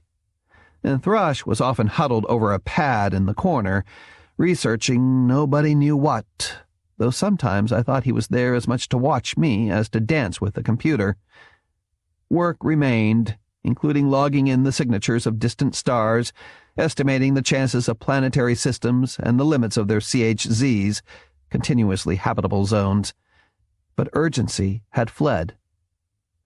I knew Corin's schedule as well as I knew my own, and committed to memory those periods when he bedded down with Gull or Raven, and when he might elect to put in extra shift time in exploration. Eagle was there as little as possible. As Crow and I once had, he had discovered the dubious pleasures of continuous rut. Thrush showed up frequently, but never stayed when I was there alone, which left those periods when I was by myself. I spent them searching the computer's memory matrix. It was, as Hulda had warned, unreliable. The personal history of the crew and the generation-by-generation records of the ship itself were inconsistent, not so much in content, but in method of recording and presentation. Operating techniques of individual fingermen varied as much as their handwriting, and within each generation you could distinguish between the different crewmen who had logged data or modified files.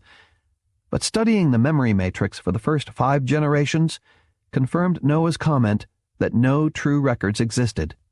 It was like going from a solid colored blanket to a patchwork quilt. There were occasional gaps in the early records, and more important, frequent mention of a virus infecting the neural net toward the end of the first generation. Beginning with the 6th, the patchwork quilt effect disappeared, and data logged was once again consistent in presentation. I followed the memory matrix into various side paths and retrieved information about specific crew members, diets on board, the steady shrinking of the crew itself, information about planets explored, and all the minutiae of shipboard life. And then I stopped, startled, and took my hands off the pad, watching the viewing globe go blank without even being aware of it.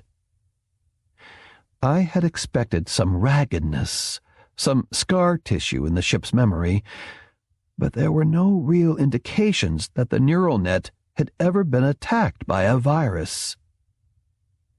What I was actually looking at was a selective erasure and rewriting of the ship's history for the first 5 generations.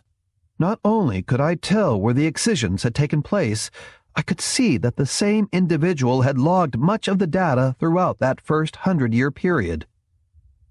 It was well done, the work of a master fingerman, and the only one who could have done it was the captain.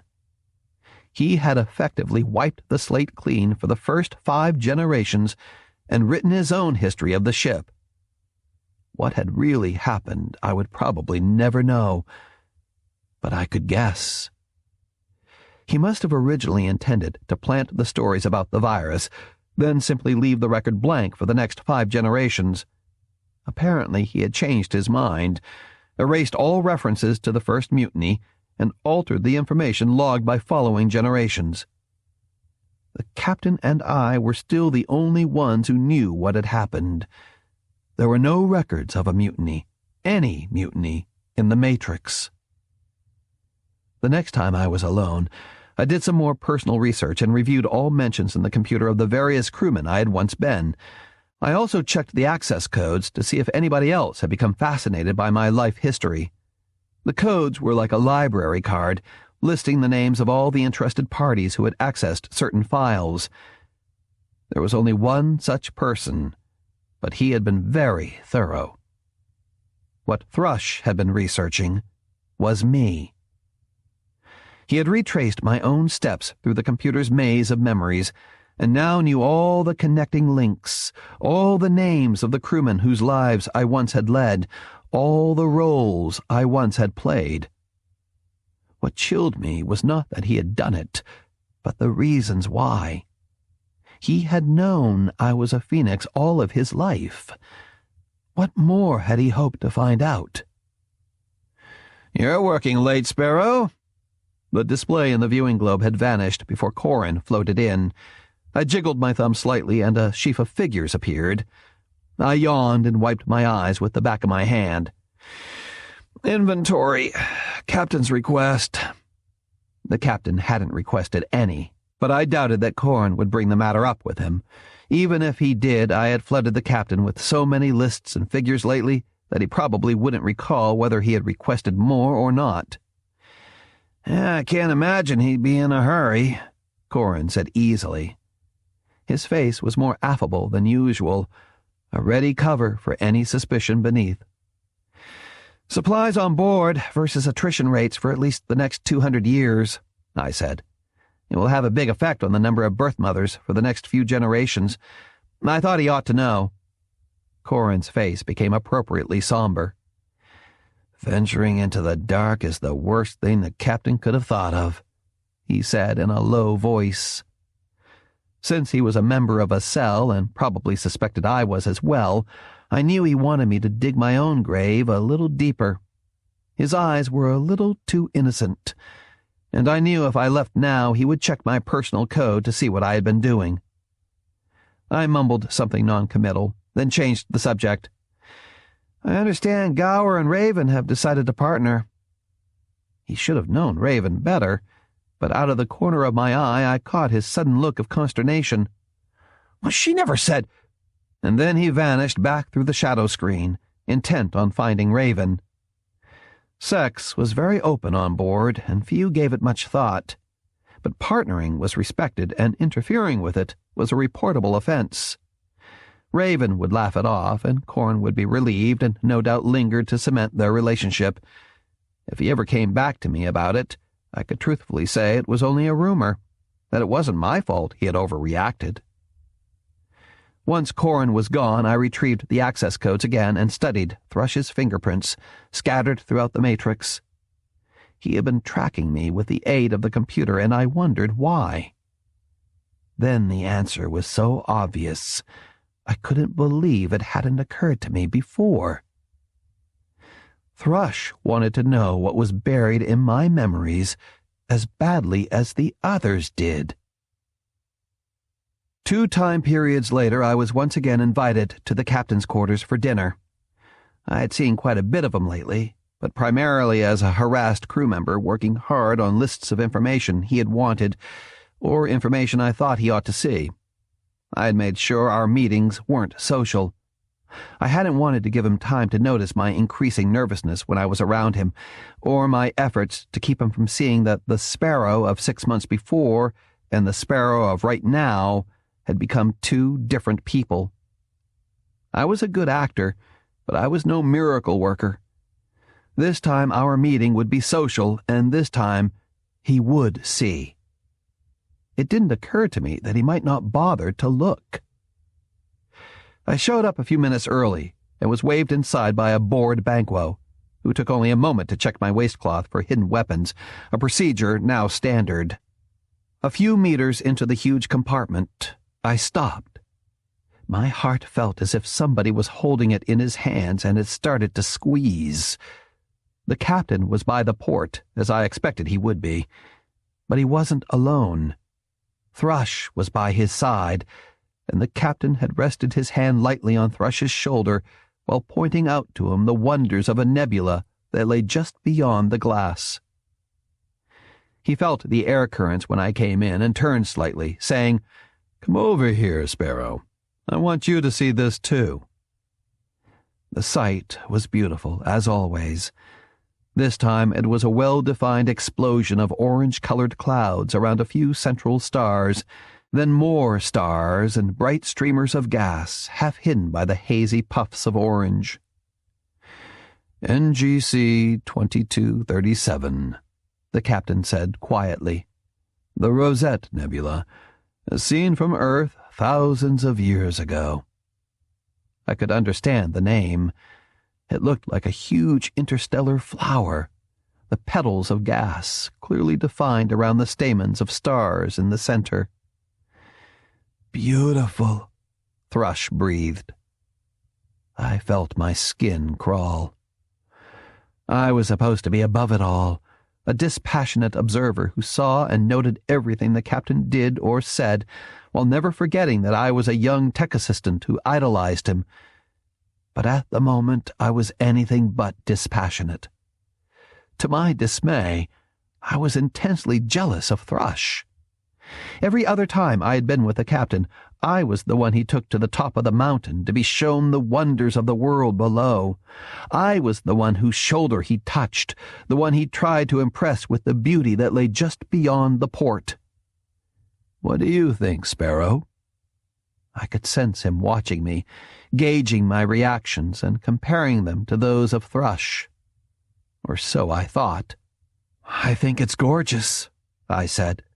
That much I didn't have to pretend. The view was always gorgeous. It just wasn't real. Aeschylus had outdone himself on the meal, and the conversation swirled about me for 5 minutes before I gave up concentrating on the texture and spices and started to pay attention to what was being said. "The other side," Thrush was saying with great conviction. "The population of older stars is denser there. Naturally, there has to be a greater chance of finding life." The captain's eyes glowed. "I estimate we'll find it within a dozen generations at most." He glanced over at me. "Don't you agree, Sparrow?" Then he shook his head in mock regret. But I forgot. You don't think we'll find anything at all." "I never said that," I defended myself. "But you think that," the captain insisted. Both he and Thrush were staring at me with amusement, and I remembered an image pic of 2 wolves stalking their prey just before the kill. I suddenly realized they had made common cause. "No," I lied. "I don't necessarily think that at all."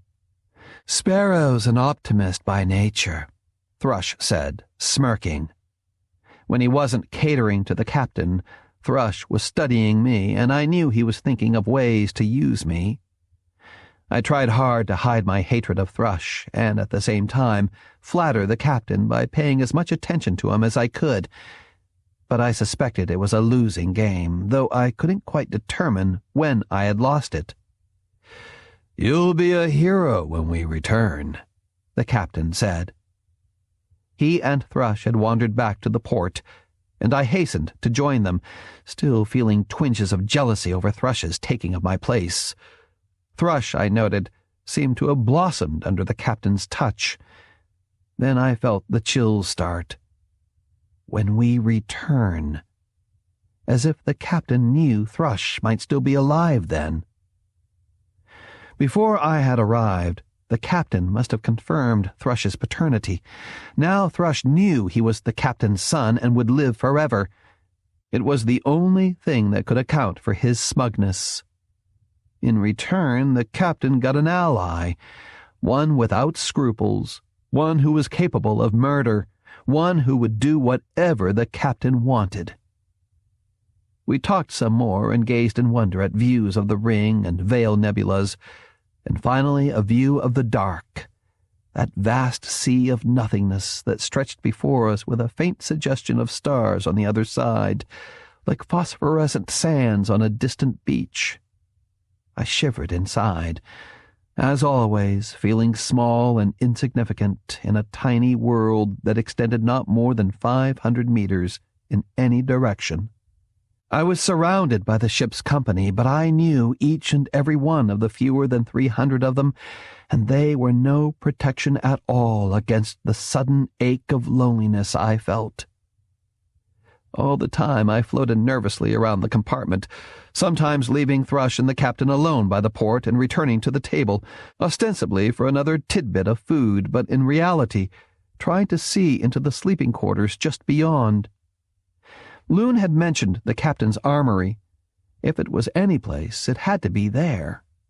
But Aeschylus was wary, and I glimpsed nothing but a huge compartment filled with row after row of what looked like filing cabinets. I had heard it was forbidden for anybody to enter, even Aeschylus. Then it was time to go. The captain gave me a perfunctory handshake, but gripped Thrush by the arm and patted him lightly on the back. It took an effort to fight my own hurt and resentment. I finally had to accept that my intellectual and emotional responses to the captain were now vastly different. He had been responsible for the deaths of Noah and Tybalt, and by extension Abel, and he had acknowledged the paternity of my worst enemy on board. And yet, to me he would always be the captain. When I was fresh from sickbay, he had imprinted me as thoroughly as any farmer had ever imprinted a duckling. I had become a mutineer, but I would always stand in awe of him. I would always wish for his touch on my arm, his light pat on my back, even the occasional scathing remark reminding me that I was very young and he was very concerned. But when I left, I knew that things had changed forever. For a long time, and for reasons I didn't understand, I had been important to the captain. Now I was no longer important, and I knew I was much closer to being flatlined. For whatever reason, the captain could now do without me. That sleep period, Snipe asked no questions, but took me in her arms and murmured in my ear and stroked my head and did what she could to reassure me. But rejection was a small death at best. I was afraid a much larger one loomed, just a few time periods away. Chapter 28. Things get worse before they get better. During the next few time periods, they got much worse. The first indication I had of just how much worse was when a pale loon told me that some of the captain's men were holding target practice on the hangar deck. I drifted up and watched half a dozen crewmen practice with pellet guns under the watchful eye of Cato. I thought of Tybalt when he had tried to instruct us before the landing on Aquinas II.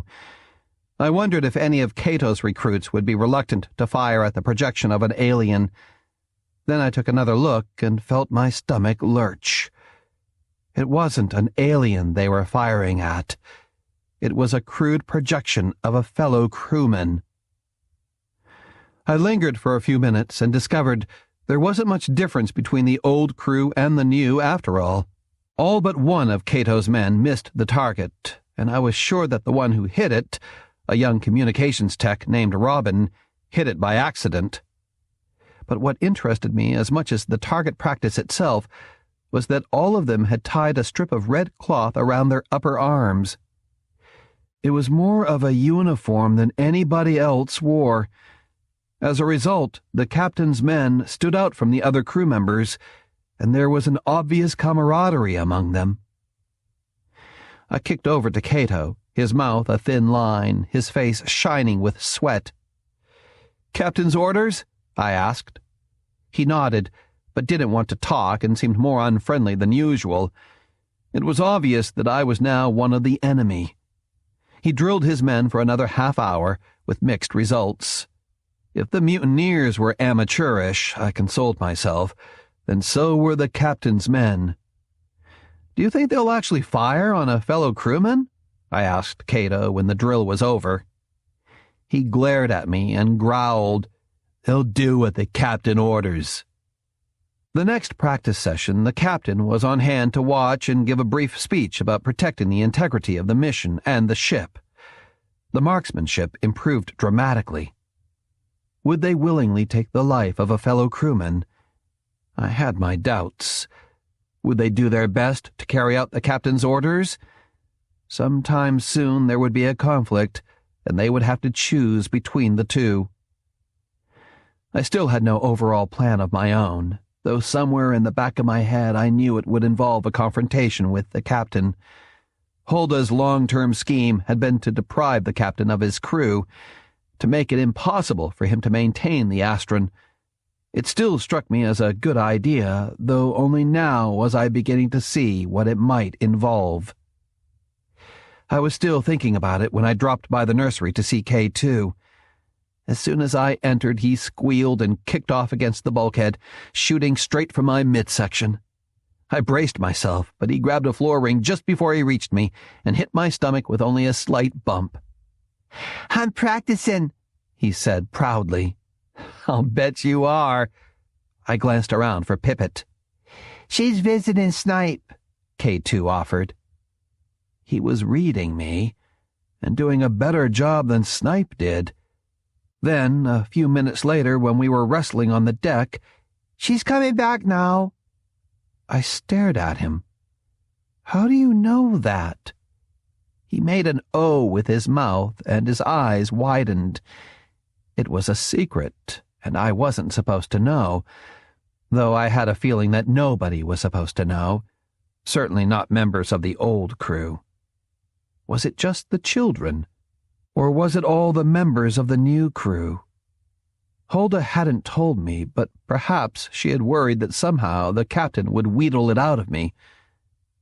Hulda and I would have to have another talk, But right then Corin was on shift and Ophelia had called a meeting of the cell. I ran my hand through K2's hair, kissed him lightly on top of the head, and then pushed out into the corridor. We met in Malachi's compartment this time. Malachi turned off the falsie just as we were drifting in, but not before I raised an eyebrow and the others smiled. If Malachi wanted to live in a harem, who could fault him? Ophelia waited until we had all arrived, then said without preamble, "Kusaka's announced the receipt of signals from the far side of the dark." I wasn't the only one who could drop a bombshell. There was a moment of consternation, and I asked, "Any confirmation?" She shook her head. "Wren in communications says it's not true." Loon looked puzzled. "Why would the captain lie?" "He's not lying to our people," I said. "He's lying to his. He knows they'll believe him even though we won't."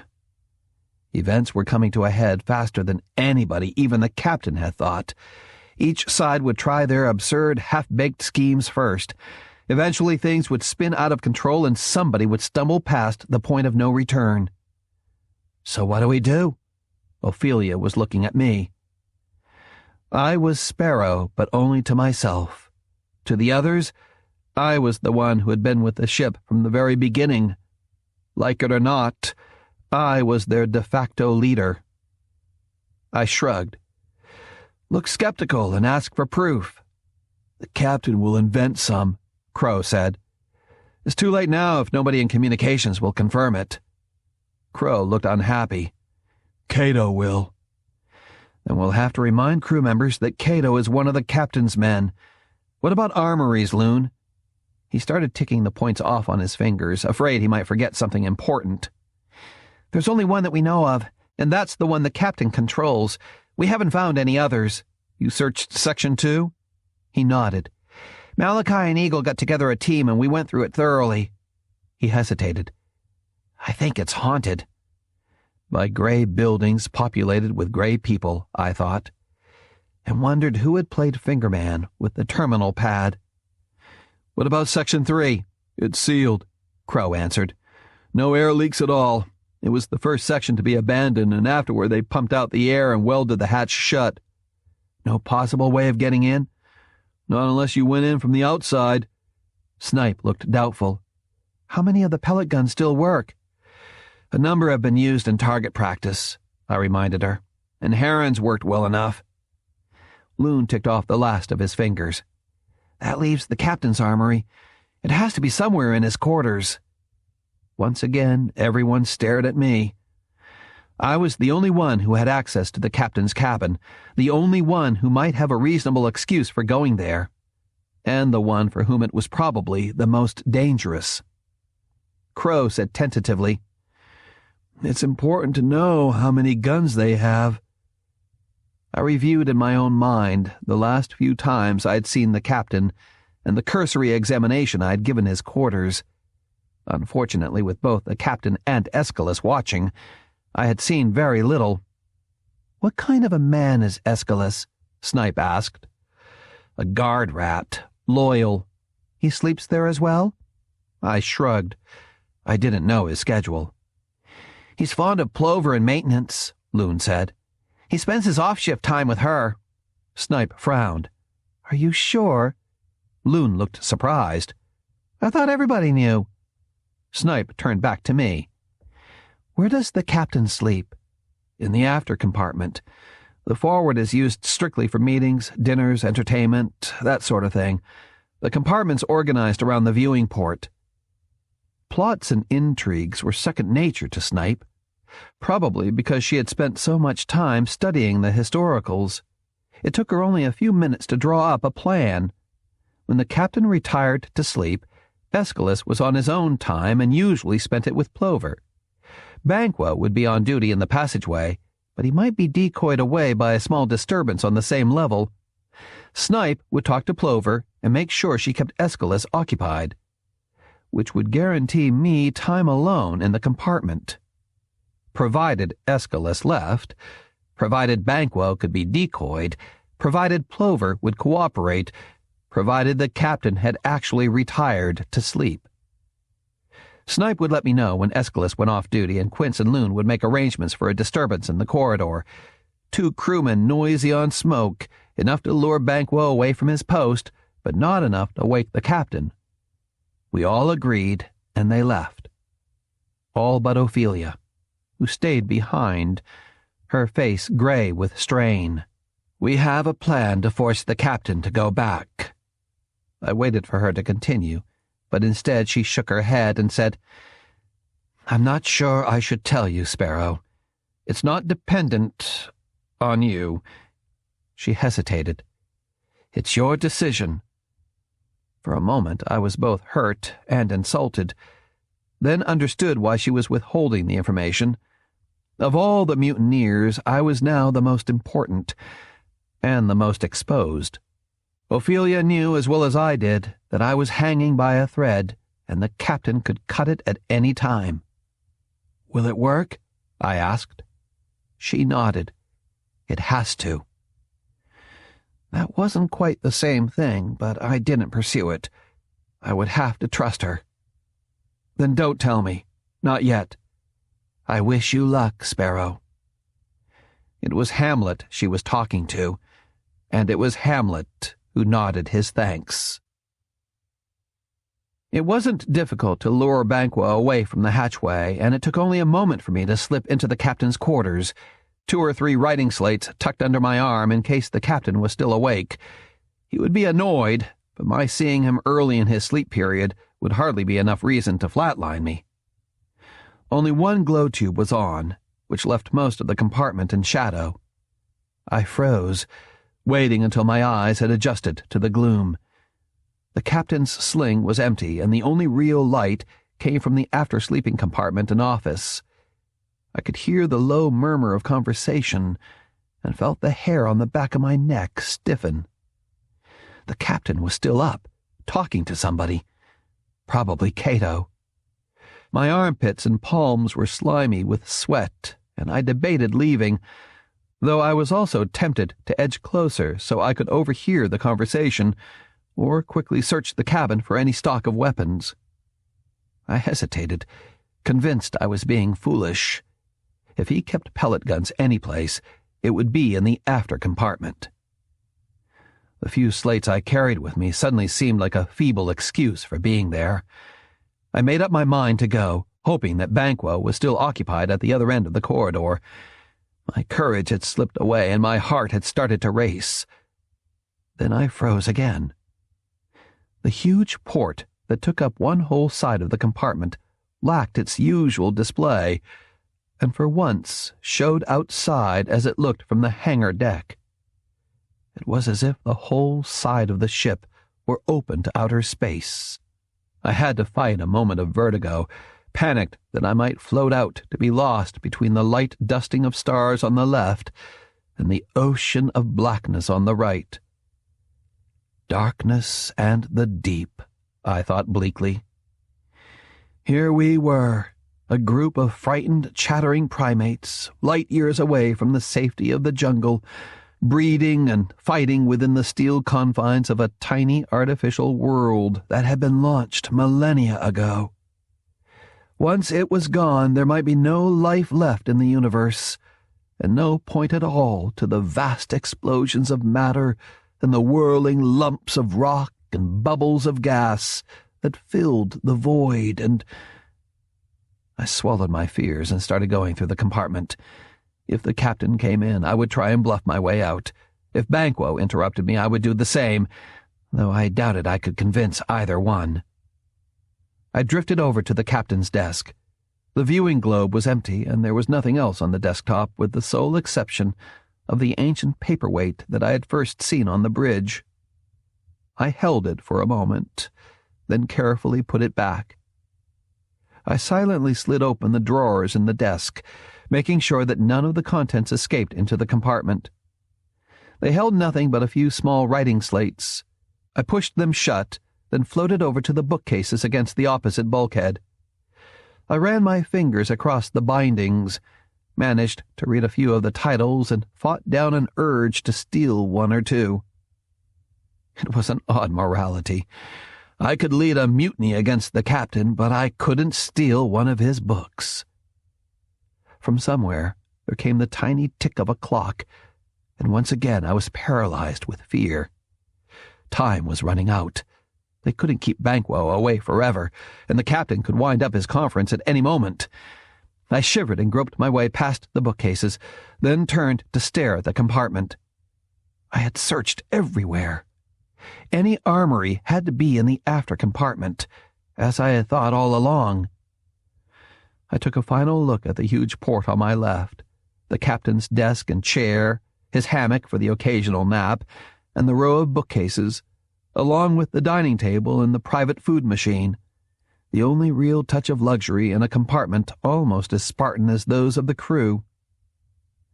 I started for the hatch, then grabbed a floor ring to stop myself. The dining table. With a cloth stretched taut over the top and reaching to the deck, anchored with magnetic lines. I drifted over, broke the magnetic seals, and folded back the cloth. Beneath the table was a cabinet with metal doors. I felt for the latch and quietly forced it open. Some of the pellet guns were still in cosmoline that had hardened to a rocky feel and appearance. I did a quick count. Perhaps 20 guns, plus tins of ammunition. 10 of them had been fired, and I guessed that these were the ones issued for target practice. I wondered which one Heron had used when he had tracked me on Aquinas II. It was a morbid thought, but practical. If I knew which one it was, at least I could be certain that it worked. The ones in hardened cosmoline I knew were useless. You would have to crack them out, and the barrels were probably sealed with the stuff. But the other 10 presumably worked. I guessed that they were all the firing power the captain had. I started to gather them all up, then realized I didn't dare. If the mutiny was to start the next time period, it would be different. But one gun might not be missed. I took what looked like the best one and a small tin of ammunition and stuffed them in my waistcloth. My possession of them wouldn't be immediately obvious to either the captain or Banquo, though a quick search would not only mean flatlining, it would probably send me to reduction. I floated back toward the hatch, then hesitated once again. There was still a low murmur of conversation coming from the after compartment, and curiosity quickly overcame prudence. I pushed toward it, keeping to one side to avoid being outlined in the light. I flattened myself against the bulkhead and peeped in. There was little to see. An outer compartment that was largely in shadow, and a smaller one beyond, which held a sleeping sling and apparently little else. The captain wasn't in sight, but his voice was clear, and I could make out specific words, though not the sense of what he was saying. He sounded as if he were in the outer compartment, but I couldn't see him in the gloom. Then once again the hair on the back of my neck stiffened. I had been there a good 5 minutes, but I had never heard anybody else speak. It occurred to me that there were moments when even the captain was alone and afraid, moments when he retreated to the after compartment and held long conversations with himself. I was partly right, and also dreadfully wrong. By the next time period, the captain knew that he had lost a weapon. When I went to see him on ship's business, he was in a thin-lipped fury, though he never indicated he suspected me. Banquo was the chief object of his anger, and I was a silent witness to his brief interrogation. I had drifted in with some writing slates of supply statistics at the moment the captain was facing a white-faced Banquo across his desk. "You were on duty and a commotion started and you left your post. That's simple enough. It never occurred to you that it was a diversion?" To my surprise, Banquo defended himself. "It was my duty to investigate. You would have ordered me to if you had been awake, and the crewman checked out. They wanted you to investigate because they knew I wasn't awake. Wasn't that obvious? I said I checked them out. I did my duty." It happened so fast I couldn't believe it. The captain backhanded Banquo across the face, leaving a white welt that quickly turned red. Banquo fingered his cheek. He was livid with anger. He stood there a moment, trembling, a huge hulk of a man who had been loyal to the captain all of his life and now, in an instant, had seen his loyalty shattered.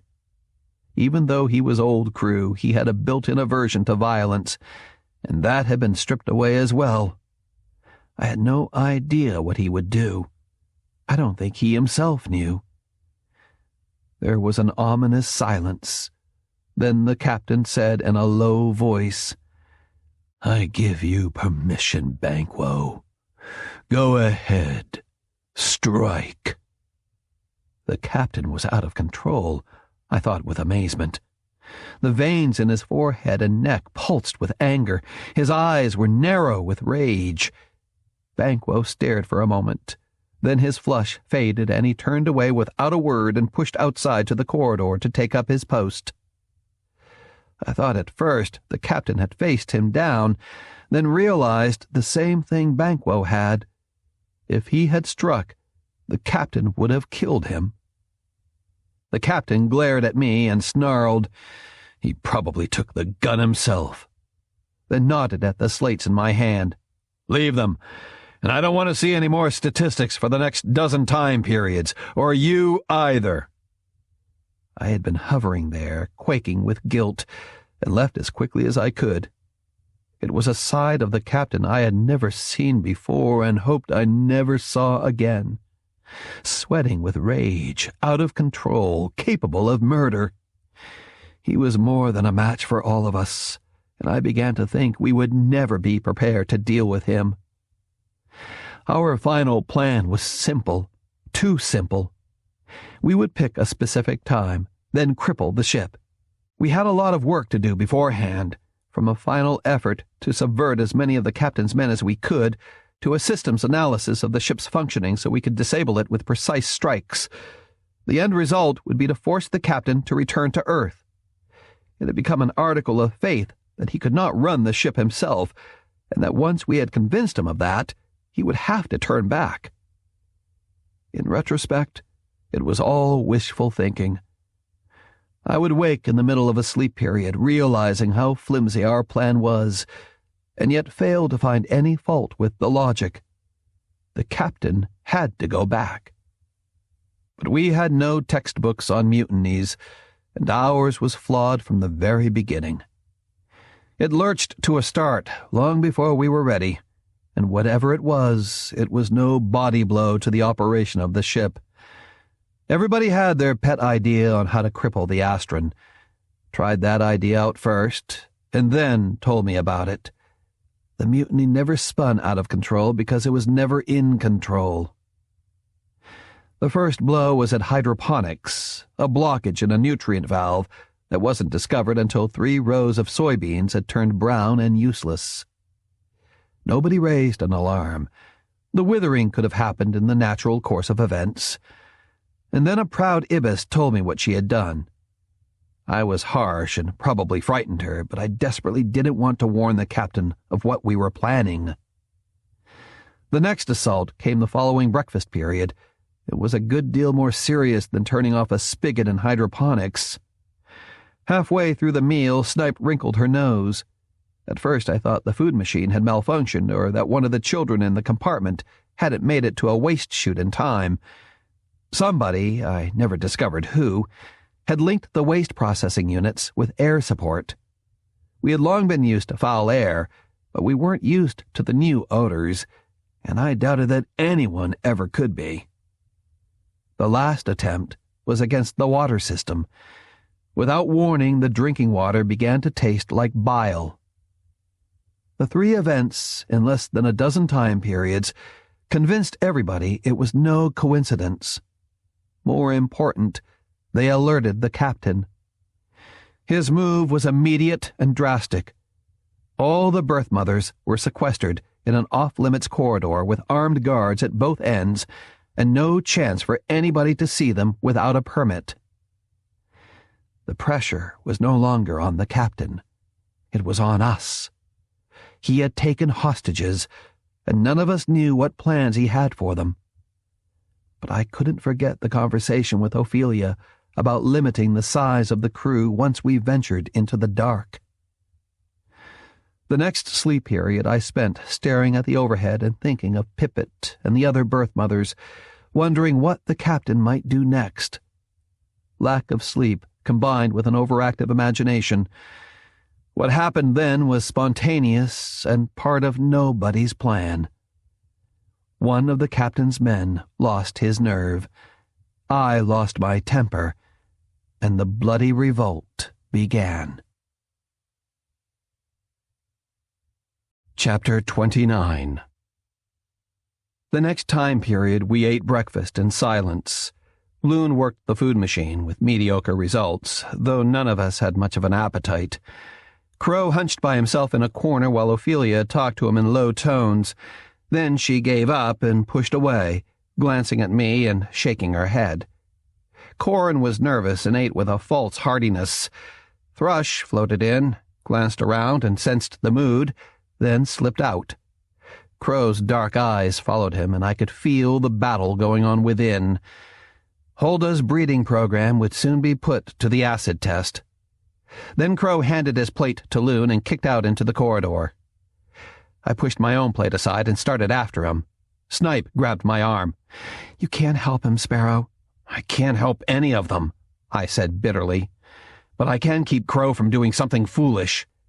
The detention corridor was 4 levels down, 1 above reduction. There was a crowd of about 30 at one end, almost all of them new crew, arguing with the frightened captain's man who had been assigned guard duty. A pellet gun was stuck loosely in his waistcloth, but he made no move to touch it, trying to hold back the crowd with outstretched arms. I remembered him from maintenance, a gangly 20-year-old named Goose.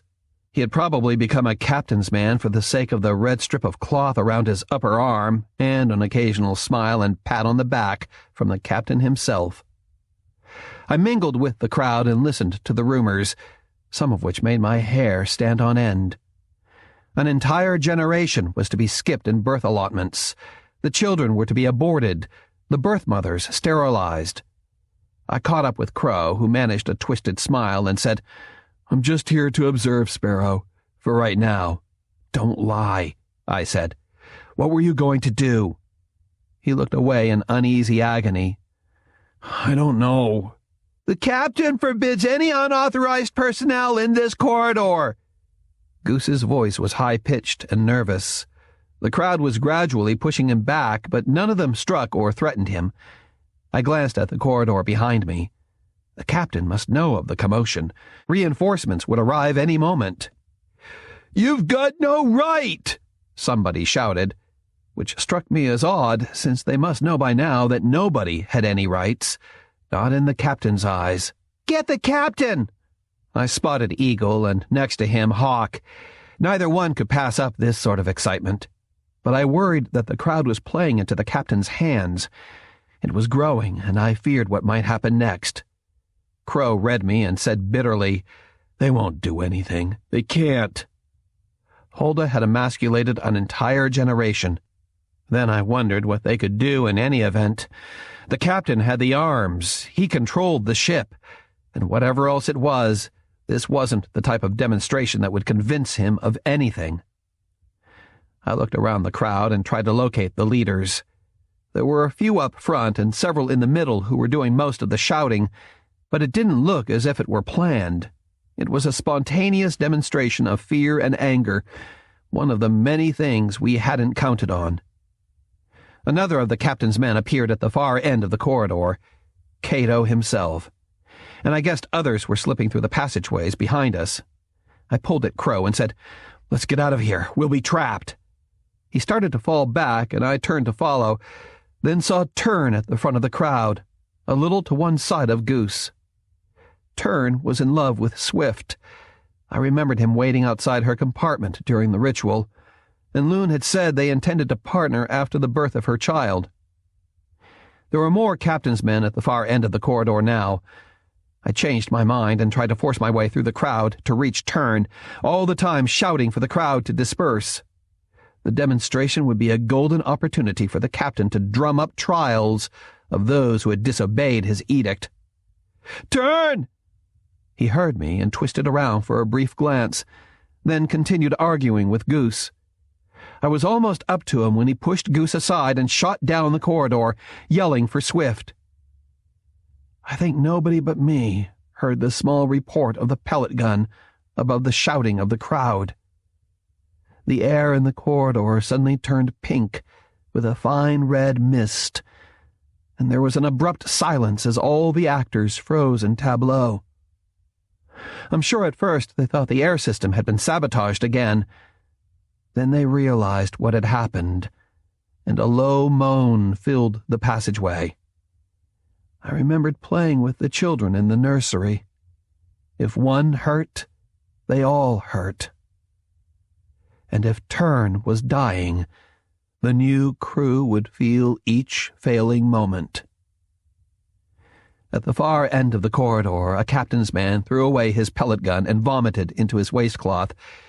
He was probably the one who had fired, something he wouldn't forgive himself for as long as he lived. I pushed past Goose and hurried up to Tern, who was floating motionless in the air. I caught him gently and turned him over to see the wound. He had been shot in the neck, and blood was spurting in small red balloons from his torn throat, to float away in the air currents or flatten in bright red splotches against the nearby bulkhead. His lips moved as he murmured, "Swift." Then his eyes glazed over, and for the first time in my life as Sparrow, I saw something that was living, something that could think and talk and eat and make love, die. One moment he was alive, trembling in my arms, and the next he was gone. Whatever was Tern had vanished, and I was holding something good only for reduction. The corridor had emptied, except for several crewmen being held half-heartedly by the captain's men. Everybody looked sick, and those who had been close friends of Tern were crying. I remembered again Tybalt's abortive effort at target practice and Tern's refusal to shoot at a target symbolic of something living. Hulda was right. She had needed 5 more generations, but she hadn't had them, and the members of the new crew were going to pay a hideous price. "You're responsible," a nervous Cato chattered at me, his teeth bared as if he were going to bite. "You and Ophelia, talking against the captain." "Get out of my way," I growled, and shoved him aside. I shot up the corridor toward the captain's quarters, never realizing until later that if Cato had shot me in the back, he would have been commended for his action. I didn't know what to expect, and I didn't particularly care. But this couldn't go on. It didn't surprise me that the captain was waiting.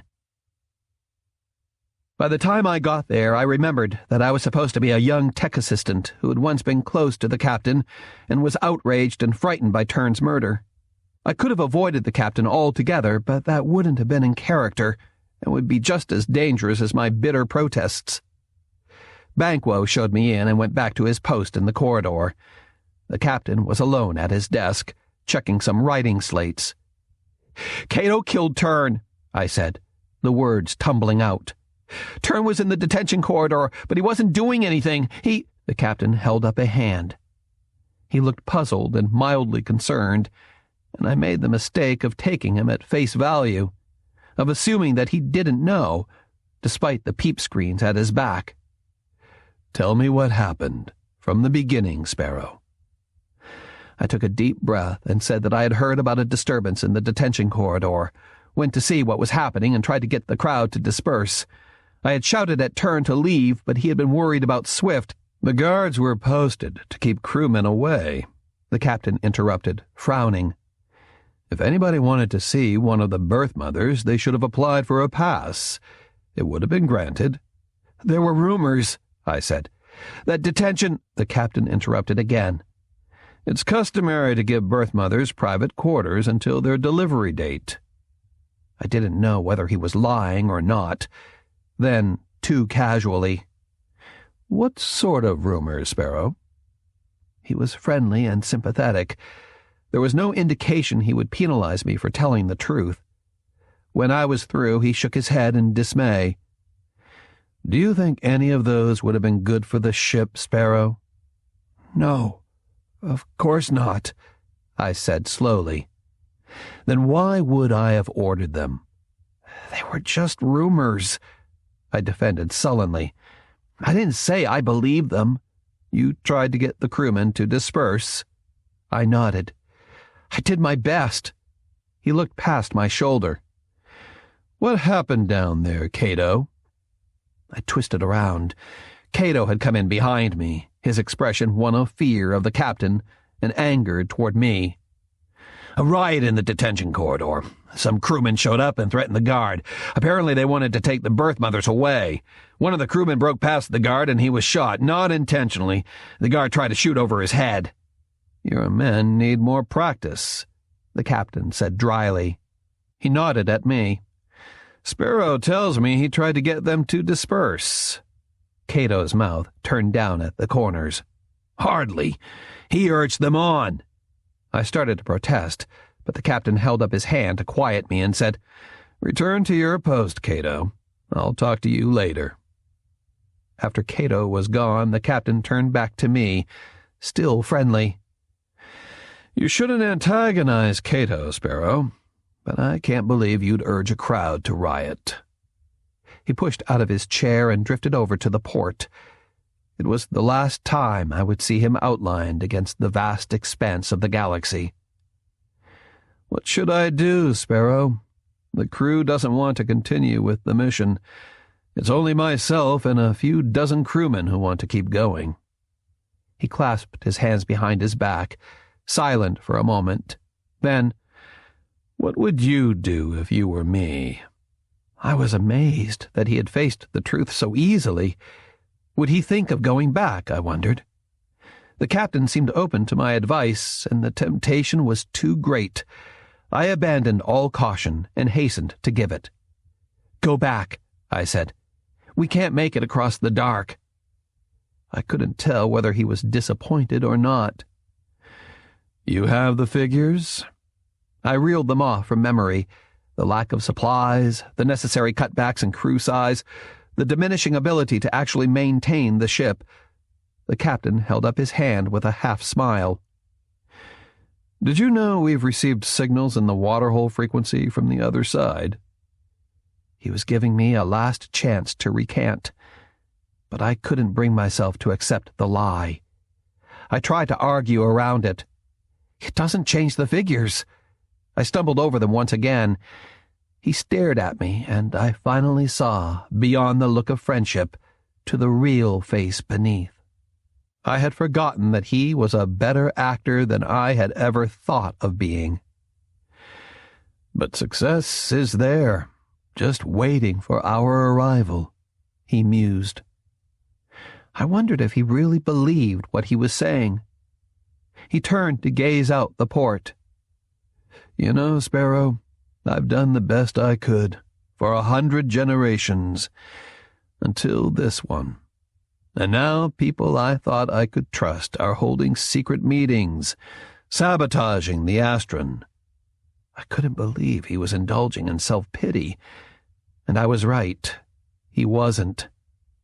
When he looked back at me, the thin veil of friendship had vanished altogether, and his voice was savage and cold. "Of all the crewmen on board, you owed me your trust, Sparrow. I befriended you when you needed a friend. I punished your enemies." By that I knew he meant Heron, not Thrush. He smiled faintly. "You remind me of another crewman, Hamlet. You know him well, don't you?" I was lost. "You're the icon, Sparrow. But you know it, and because you know it, you're no longer useful to the ship. You wanted to know who you were, and you found out. Poor Sparrow. A little knowledge was a dangerous thing. It turned you against me, against the mission, and against the welfare of the crew." He suddenly hit his desk with his fist, showing me the same kind of out-of-control anger he'd shown Banquo. God, you take me for a fool! You're the leader of the mutiny. How could you assume I wouldn't know that?" He pushed over to face me, and I could see the veins pulsing in his neck and forehead. "You're right about the crew numbers for the future. I regret them, but one thing I won't regret is that we'll no longer need an icon. But don't worry about being flatlined. Not this time, Sparrow." I was going to be sent to reduction. He drifted back to his desk, dismissing me as completely as he had Noah and Tybalt when he had condemned them. When I finally found my voice, I sounded very young and very angry. "Your mission was to find life," I shouted, "but you failed because there isn't any. Instead, you're going to kill what little there is because you think you're God." His face had become friendly and placid once again. The words died in my throat. I don't think he even heard what I had said. "Of all the crewmen you've been, I think I liked Sparrow the best." He smiled, without malice, and there was honest regret in his voice. "That was because Sparrow liked me as well." He was right, but that seemed like a lifetime ago. The bond between me and Captain Kusaka had finally snapped for good. I suddenly felt air currents at my back and realized Banquo had come up behind me. What I did then was automatic, without any thought or warning. I doubled up, kicked off my cling tights with one easy motion, and braced my feet against the desk for leverage. A moment later I had shot past a startled Banquo and through the hatch into the corridor beyond. Banquo followed, but it didn't take much to lose him in the crowded corridors, and I suspected he didn't try too hard to catch me. But now Cato and the others would be looking for me, and there was no place on board where I could hide. Crow and Loon were alone in their compartment when I burst through the shadow screen without warning. I had fled through corridors filled with milling crewmen, their faces mirroring the shock of Turn's death. Whether they had seen it or not, I knew they had sensed it and were still reacting to it. 2 of the captain's men saw me and shouted, but I evaded them in the jammed passageways. Loon and Crow had been bending over something on the hammock and looked up at me, startled. "I've been condemned," I said. "Cato and his men are after me." Loon paled, and it was my turn to read him. The mutiny was falling apart. Nothing had gone according to plan. I tried to sound confident. Like everything else I had tried that period, it failed miserably. "I know where to hide, but I'll need help." Crow moved away from the hammock, and I caught a glimpse of what they had been working on. Laid out on the canvas were a dozen strips of metal, one end beaten into a rough hand grip, and the other ground to a shiny point. I picked up one of them, tested the grip, and felt a wave of despair. "Why, Crow? You'll never use them." Loon scooped them up and wrapped them in the end of his waistcloth. "We'll try." He sounded brave and pathetic at the same time. I grabbed his arm. "Leave them. If the captain's men find you with them, they'll kill you and claim it was self-defense." I knew intuitively that wars and riots had a life of their own. If the captain's men became nervous enough, our little mutiny would end in massacre. "Find Ophelia. Tell her I'll be in Section 3. He left, and I told Crow I had to get an exploration suit. If I were going to hide in Section 3, I'd have to enter from the outside. He didn't move. "It's over, isn't it, Sparrow?" His courage was gone, at least for the moment.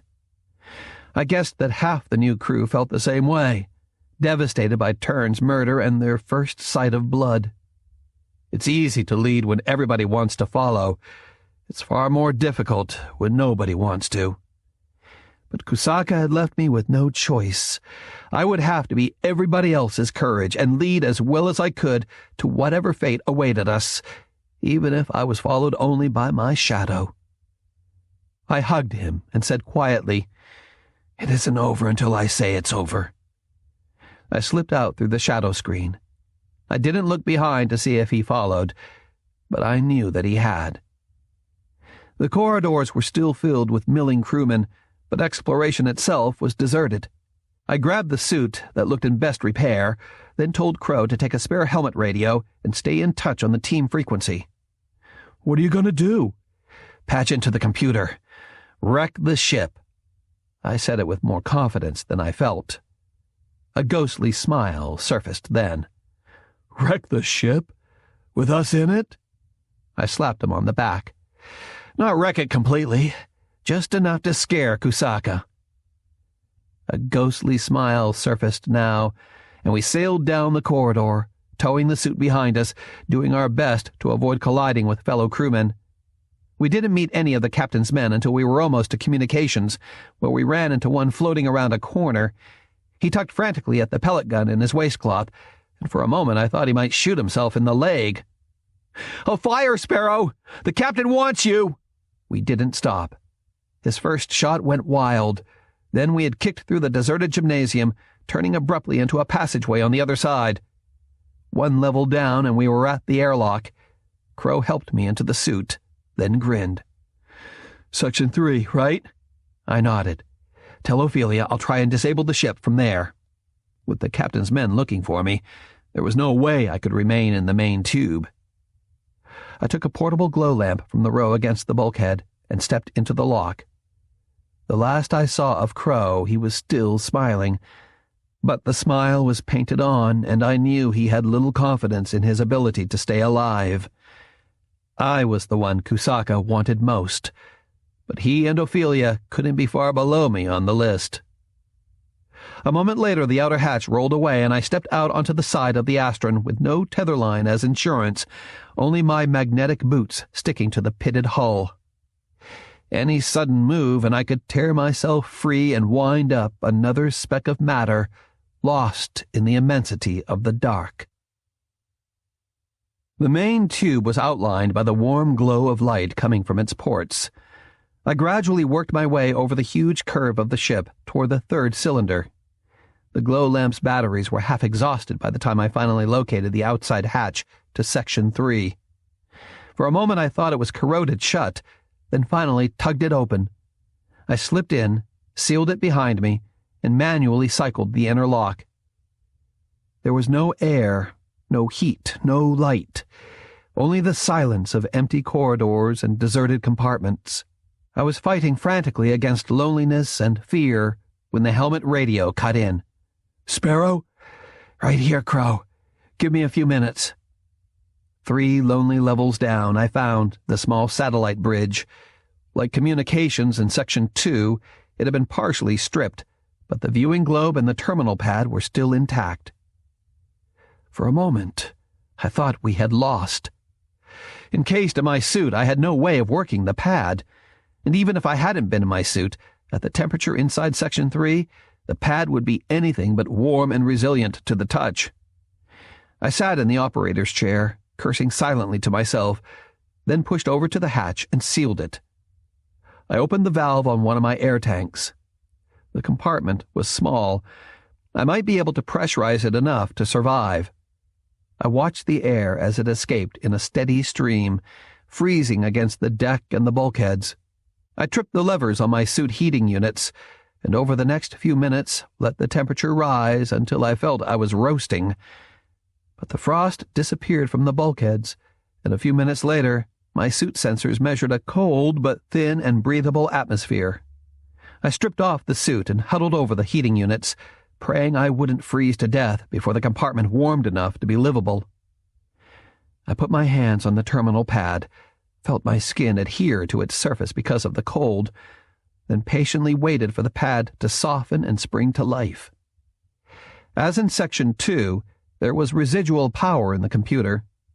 I pressed my palms and fingers lightly into the pad, feeling my way through the programs and making the necessary connections so the terminal could feed off the power sources in the main tube. "Sparrow? Answer!" Crow sounded frightened.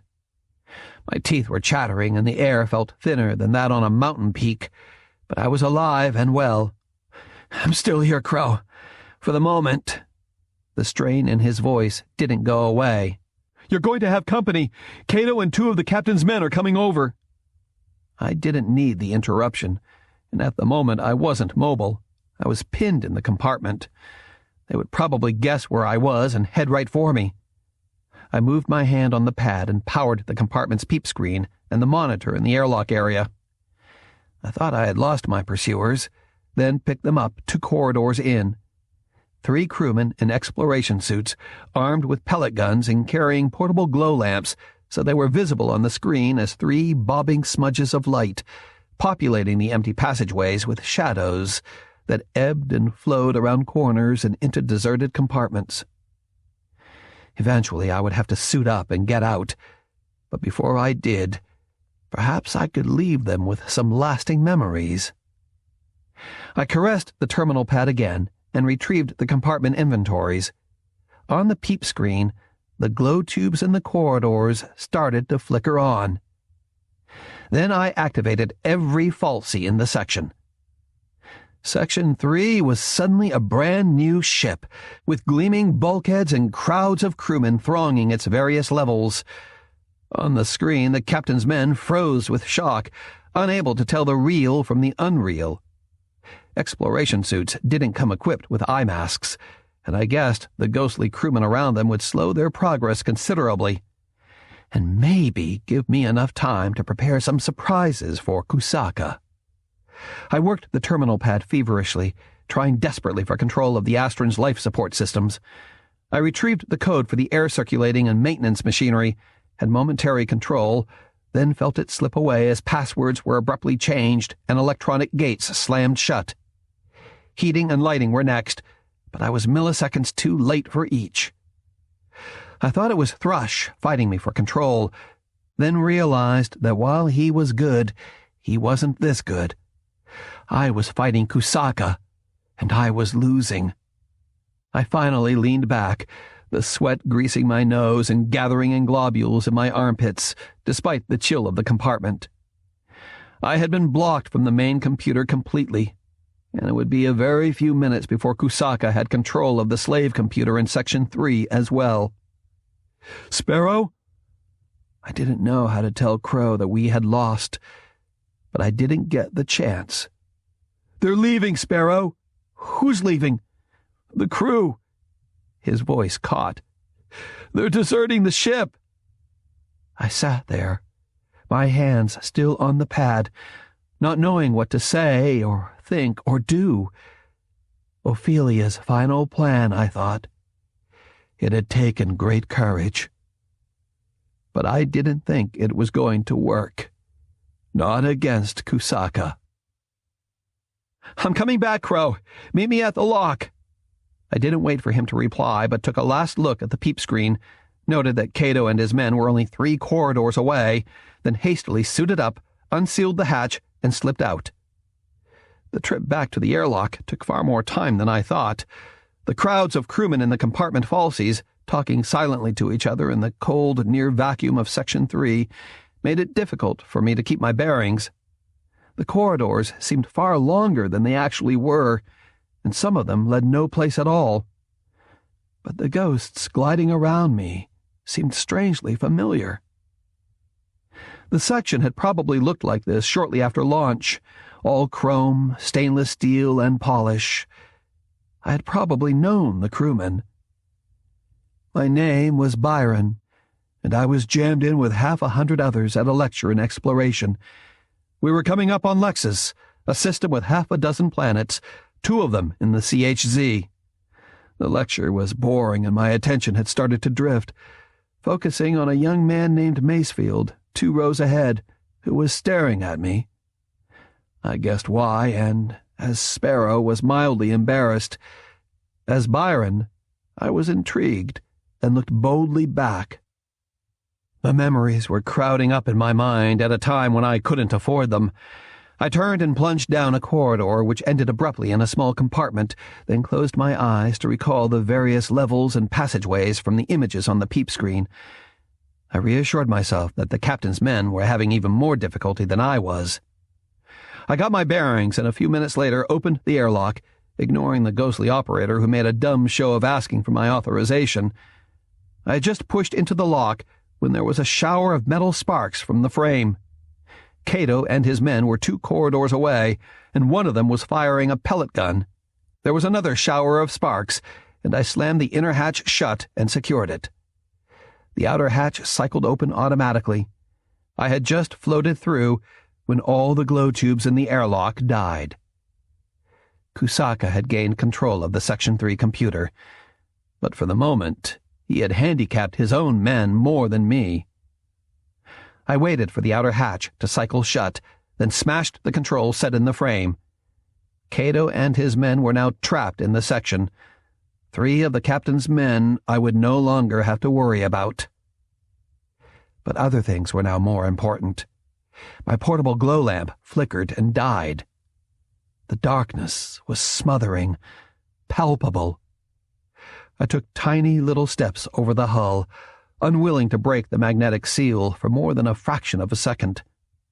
I inched over the pitted steel, careful not to look at where the stars should have been and where there was now nothing. Then it became difficult to breathe, and I anxiously inspected the heads-up display in my helmet.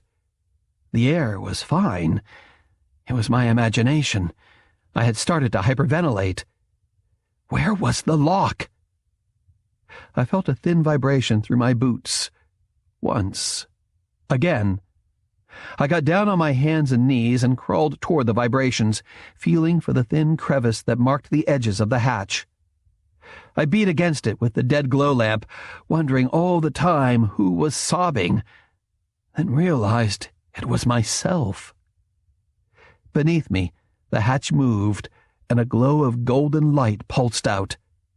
I tumbled inside, the hatch cycled shut, and there was the hiss of air filling the lock. Crow had suited up and was waiting, still holding the spanner wrench he had used to pound against the hull. The inner lock opened, and Crow quickly shed his suit and helped me out of mine. I stood there, naked, except for the inner weave, and he held me a moment while I shook with reaction. I would never go outside again. When I ceased trembling, he reminded me why I had come back. "They're leaving, Sparrow. Everybody." Chapter 30. Ophelia and Snipe had taken the ultimate gamble, and their audacity was breathtaking. But in the final analysis, it was nothing but a bluff. We had underestimated Kusaka, and I, at least, should have known better. Crow stared at me the way I imagined he had once looked at Hamlet. He was expecting me to come up with answers. "Where are they?" "The hangar deck." "What about the captain's men?" "They're there too."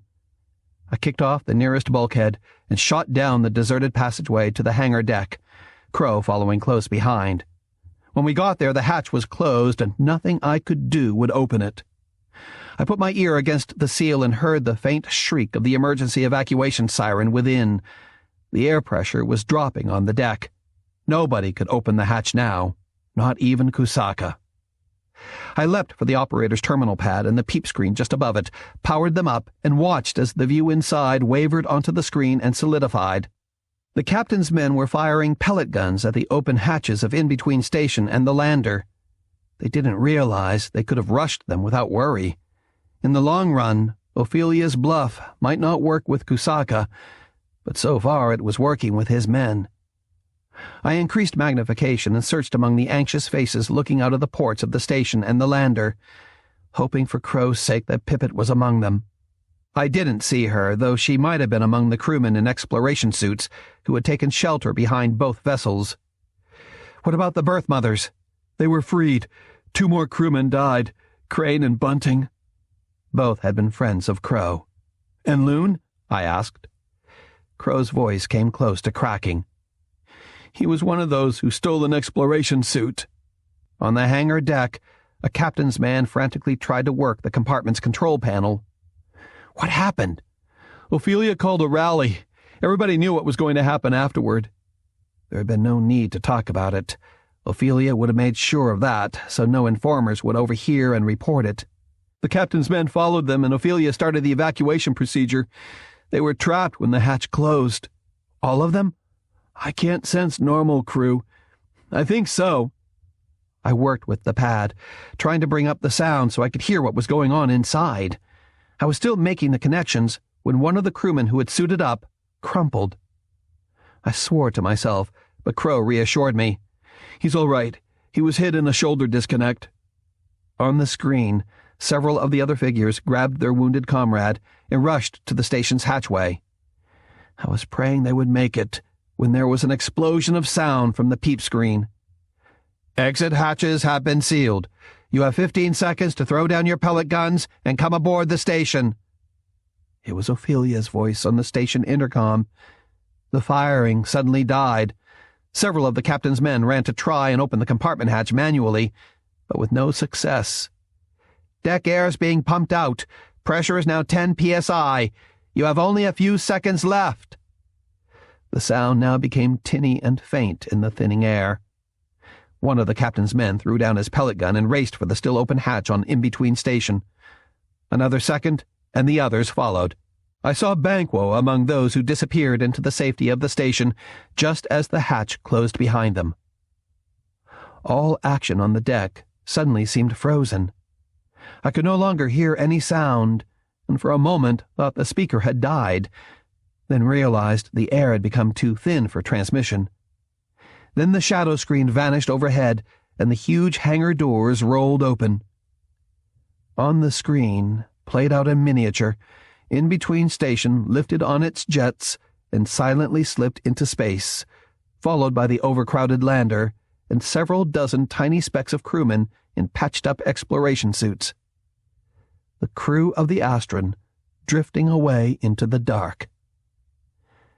There was nobody left on board now but Kusaka, Crow, and myself, and Thrush. "How long can they last?" I asked. Crow was lost in the picture on the screen. I didn't think he heard me, and I repeated it. "How long, Crow?" "As long as their air lasts." A dozen tiny patches of light could be seen in the portion of the sky where there was normally nothing but darkness. "Will they come back?" Even to myself, I sounded wistful. His voice was low and seemed far away. "What for, Sparrow? Why not end it here? There's no future. Kusaka's killed it." I searched his face, looking for the bluff behind the words, and didn't see it. I had forgotten that they were mayflies and the last of their kind, living on hope for generation after generation until this one. "You're giving up," I said slowly. "You're committing suicide, just like Judah." He frowned, trying to put into words what all of the new crew instinctively accepted. "We've done as much as we can. A bluff's no good unless the other side is convinced you might carry it out. And in a way, I was part of the other side. I was more like Kusaka than I was like them. Would they do it? Would they prefer to die now, or slowly dwindle over the next 100 years? For generations, they had voluntarily gone to reduction when their lives were complete, so that their next generation could live. But now they had seen the end of their generations. Their lives no longer served a purpose. What would happen now depended on me. It had always depended on me.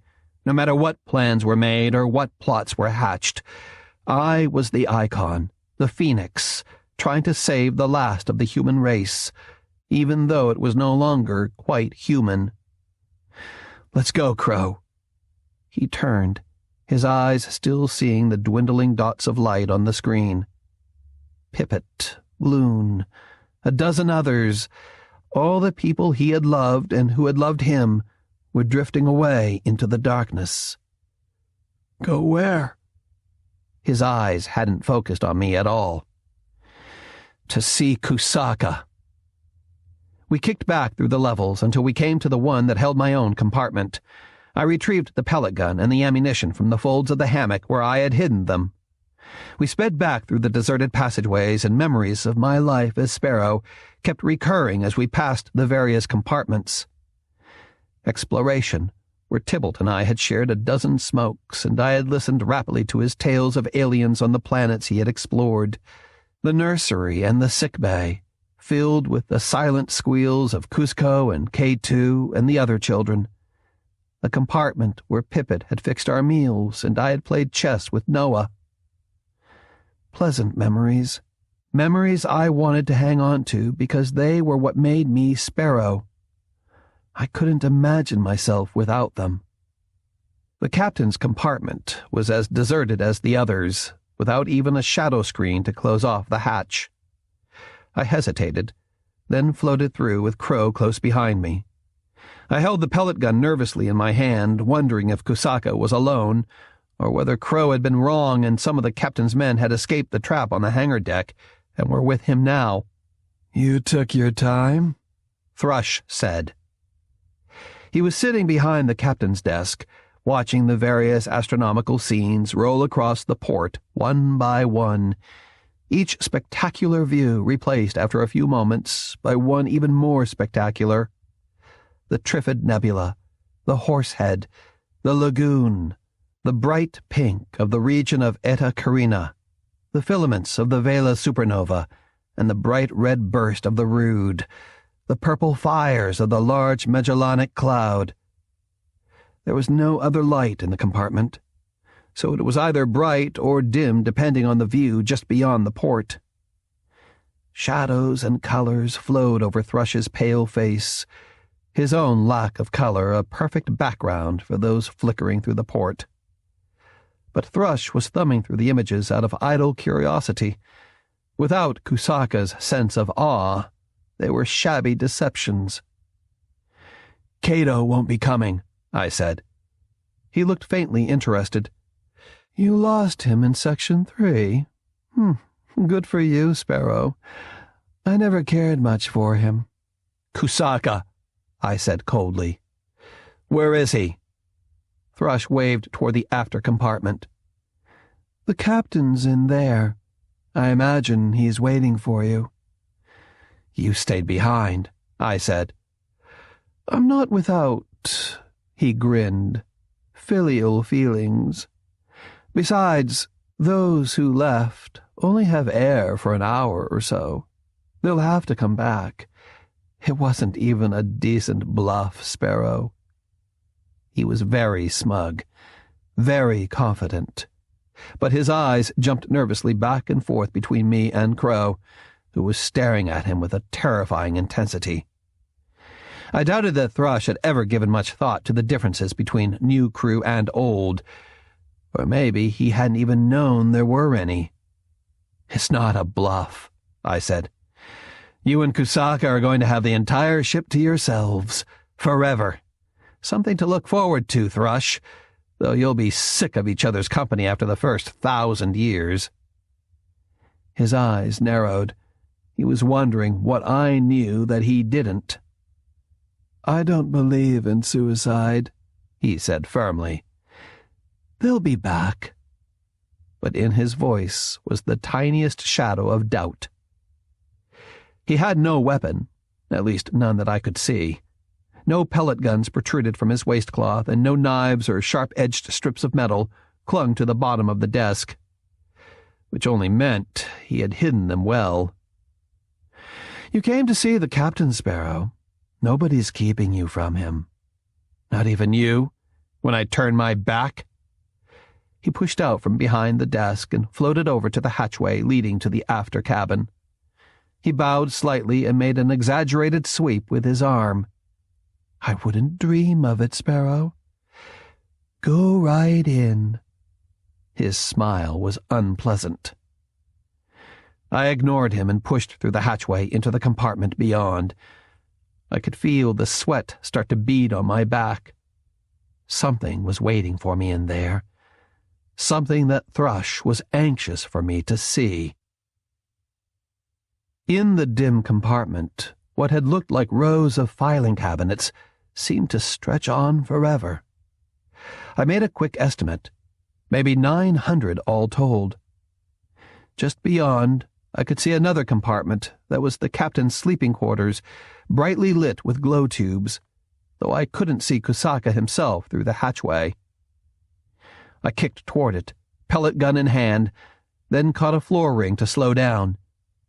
I looked again at the cabinets. What a tremendous amount of storage space, and how unnecessary. The computer's memory matrix held far more information, and most of the paper and plastic on board had crumbled long ago anyway. Still, they had to hold something. I drifted closer and for the first time noticed the thick tubes and cables that wound around the cabinets and plugged into each of them.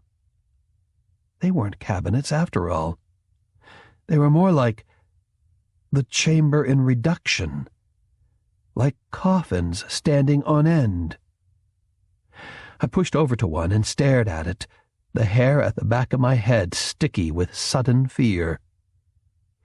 Grease and dust had caked on the front of it, and I could see nothing. I reached out a hand and cleared a small circle with the heel of my palm. It came away black with grime, but through the circle I could see a sheet of thick, clear plastic, and behind that, something pink and flesh-like. I wiped away more of the dirt, and within seconds was looking at a naked woman, maybe 30 years old, her eyes closed, her lashes lying limp on her cheekbones. She lay there quiet and serene, not seeming to mind the silver tubes that filled the space around her and thrust into her body orifices like so many obscene fingers. She was an odd amalgamation of grease and metal and flesh. For a moment I imagined that oil flowed through her veins, and that if she opened her eyes to look at me I would see the cold, impersonal flicker of a camera lens instead of iris and pupil. I floated slowly down the row, scraping away just enough dirt from each cabinet to glimpse the bodies within, all of them hooked up to the silver tubes. My nightmare from sickbay had become real. At first I didn't notice the small plaques above each plastic lid. When I finally did, I reached out and brushed away the filth so I could read whatever inscription had been put there. Robert Armijo, electronic technician, a young man who reminded me faintly of Loon. Selma Delgado, biotech, a slightly older woman who might have been Ophelia's grandmother many generations removed. Lewis Downs, communications engineer, a dead ringer for Crow. Iris Wong, dark-skinned and very pretty, agronomist. Thomas Youngblood, muscular and hairy, planetary specialist. Richard Uphouse, very young and slender, his mouth slightly open as if he had been frozen in mid-sentence. There were hundreds of others, pinioned by the silver worms, like so many butterflies on a tray, but looking as if they could open the lids of their coffins and step out at any moment. They were all so lifelike and so familiar. I knew them, but I didn't remember them. I paused at the end of the row and stared at the last coffin. It was empty, the plastic lid ajar, the silver tubes moving to and fro in the air currents, as if they were searching for another body. I hesitated, then wiped the dirt off the plaque so I could read the name. Raymond Stone. The memories came rushing back then, without warning, trampling whoever I had been as Sparrow, reminding me of 100 other lives. That was a bad accident, Ray. That's your name.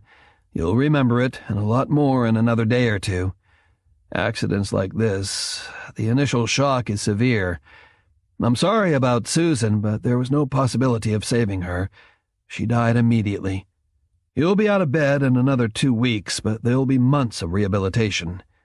School, not for a while, I'm afraid. But the Academy has said you'll be readmitted next year, and with good luck and your parents' permission, you'll be an apprentice on the Moon Shuttle during the summer. Something to look forward to. I do know how you feel about Susan. I was standing on the highest peak of Hubble 5, the most Earth-like planet we had explored so far, or so Shark claimed. I could feel the cold seeping through my suit, but didn't want to go down yet. There were white puffs of clouds and a faintly yellow sky, and the rest of the range lay below me, the golden snow glinting in the sunlight. Perch was 100 meters down the ridge and waved at me when I glanced his way. We would celebrate once back on board. He had found a bottle of brandy that somebody in the second generation had hidden 200 years before. Then the snow suddenly gave way beneath his feet, and my last glimpse of him was of a torn and battered exploration suit tumbling down the mountainside and bouncing off the rocky ledges below. My name was Garnet, and I was in the captain's cabin, staring out the port with the captain by my side, his hand on my shoulder while I gazed in awe at M31, the great spiral in Andromeda. I've explored planets where red suns filled a third of the sky at dawning, he was saying. I've seen worlds where the tides were made of molten rock. I've stood on planets in rain that have been falling for 100 million years. His words flowed over me like warm water. I felt the pressure of each of his fingers against my skin and swore to myself that if he wanted me to, I would die for him. We had huddled together around a hologrammed fire so real I could feel the heat. Dorrit had secured the hatch, and Marley was trying to persuade me to join the mutiny. There's nothing out there, boss. We've explored 100 different systems and 300 planets and never found a microbe. The only life in the universe is on board this ship and back on Earth. As soon as I was free, I reported them all to the captain, then realized too late that I was going to regret it forever when they were sent to reduction. I was hiding in hydroponics, spying on Napoli, when she heard the rustle in the leaves and turned and saw me. "You're not supposed to be here," she said. I grinned and said I didn't care where I was supposed to be. I took her then, despite her wishes, smothering her screams with her own waistcloth. Roma found us and called security, and a week later I was court-martialed.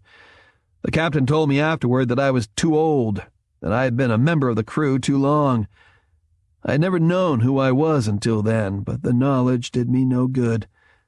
The next time period, I was flatlined, and the only thing I remembered afterward was falling from a cliff. The memories crowded in, 100 lifetimes, all demanding to be remembered, to be made complete. I had been a hero, and I had been a villain. I had been everything it was possible for a man to be, beloved by most, hated by some.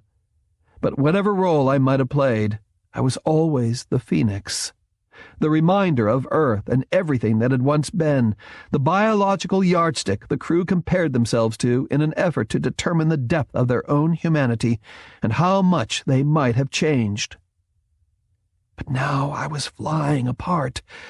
I couldn't hold them all. I couldn't live 100 different lives all at the same time. The part of me that had been a crewman named Sparrow suddenly realized why a crewman named Thrush had urged me to enter the compartment. I would see, and I would remember, and then I would go mad with the accumulated memories of a multitude of lifetimes. It was what a crewman named Abel had warned me would happen. I thrashed about, blundering into the preservation crypts, and cutting my arm when I smashed the lid of the open case. The sudden pain cut through the psychological storm, and all the memories started sorting themselves out in sequence, like amino acids in a kind of mental genetic code. I was mostly Raymond Stone, plus a little of Hamlet, and a great deal of Sparrow, and mere touches of the rest. The others within me fought for a moment, and then reluctantly gave up. Raymond Stone had been first. Raymond Stone had precedence. I turned back to the crypts and went slowly down the line, wiping away the grease and dirt from the plastic lids and the plaques above. The faces behind the plastic were rosy or olive or black or yellow, but all were fresh and lifelike. I now remembered every one of them. I had been friends with them, had gone to parties with them and sometimes to bed, had known their children and their parents. Bobby Armijo, the comedian in shuttle school. Selma, who played mother to us all. Louis, who couldn't hold his liquor and was dangerous to drink with and apologetic for a full month after a binge. Iris, who loved all of us much too well, but not often enough when it came to me. Tom, too witty for his own good and excessively proud of his Choctaw ancestry. Rich, who was like a brother to Iris and rumored to be more than a brother to Bobby. I drifted past the row with tears streaming down my face. At first, fighting the memories because they hurt too much, and then finally acknowledging them. They had been my friends and my lovers and my enemies, and they had been my crew. Now they were dead, their shining faces and their lifelike skin a lie. The readout screens above each case told the story. They were preserved in their nitrogen-filled crypts like so many sides of beef in a freezer. But the chemistry of life had stopped. Their EM patterns had dissipated. Their memories were dust. Their appearance, a fake. I pushed toward the hatchway that led to Kasaka's private quarters. If Thrush was right, Sparrow's crew only had air for an hour and maybe a little more. I kicked forward. My name was Raymond Stone. I was 30 years old. I was the return captain of the astronomy, and it was long past time to take her home. Chapter 31. Michael Kusaka was sitting in his hammock, watching me cautiously, trying to guess who I was this time and just how much I remembered. There was a pellet gun on the ledge that served as a bedside table, but he made no move toward it. Sparrow knew him well, but it was the first time I had seen him since the mutiny so long ago. I was amazed that physically he hadn't changed much. About my size, dark, smooth skin, damp black hair, a pencil mustache, and olive eyes that were good at smiling, but masked whatever he was actually thinking. Sparrow saw him differently, but then to Sparrow he was the captain, while to me he was peer and friend. "Hello, Ray." I nodded. "Hello, Mike. We're a long way from home," he said. "We couldn't get much farther," I agreed. We were both nervous and fumbled for words. I stalled by looking around the compartment. It hadn't changed much since I had first seen it on a tour during pre-launch, which meant that everything in it was old. The paintings coated with plastic that had been sealed to the bulkheads, views of the Grand Canyon and the Taj Mahal and the Brazilian rainforest, what was left of it, were yellowed and brittle. The library of maybe 500 or so volumes, which I had coveted then and still did, were rimmed with dust and dirt. A music cube and a tiny stack of chips beside it looked welded to the bedside ledge. I wondered if the chips still played, then guessed that if the bulkhead paintings had survived, the chips had too. Holograms of Mike's family were also sealed to the bulkheads, while a few sat on the ledge, curling and colorless, behind the pellet gun. There was one of Sachiko, his fragile and beautiful wife, to whom he had never been close, who'd enjoyed a brief career in Hong Kong films and viewed science and space with distaste. And one of Matthew, his estranged son, who had died during an exploration of Venus. It had been easy for Mike to sign off on Earth and elect to spend 40 years in space. except it had been a lot longer than 40 years. We had been the two indispensable members of our crews, and the doctors had spared neither expense nor technique to make sure we were immune to disease and illness. None of them had anticipated long life as a side effect. I made myself comfortable in the visitor's sling to one side of his hammock. As Sparrow, I was painfully aware of time ticking inexorably away. As Raymond Stone, I couldn't resist stealing a few moments to talk to a man who had once been my best friend. "It's been a long time," he said awkwardly. "A lot longer than it should have been." Inside, Sparrow raged with anger and fear. He was hard to suppress. Mike passed it off. It was Old Home Week, and he played it to the hilt. "When was the last time, not counting Shakedown?" "Relay Station." I couldn't keep from smiling. Relay had been the huge space station that grew like Topsy while serving as a jumping-off point for the Moon and the O'Neill colonies. We had thrown a monumental drunk, and the last I had seen of Mike, he was disappearing down a corridor with a too-fleshy woman named Rusty. She had been raucous but comfortable and was the one woman almost the entire crew had in common. Her rank had been Service Tech, First Class, a euphemism for government prostitute. "I know what you're thinking, Ray. She was overrated." He managed a shadowed smile, but his eyes were still too busy judging me to join in. "Maybe by you, not by me." We fell silent, and I thought of how close we had once been, of whoring together in the Arizona training camps, of fishing expeditions to Wisconsin for walleye and muskie, of racing on San Francisco Bay in our day sailors. I glanced again at the holograms of Sachiko and Matthew. If I were back on Earth, they would have been dead longer than the pharaohs. "What happened to the O'Neill colonies, Mike?" The question took him by surprise. I could see him mentally review what he knew and what he thought he could safely say.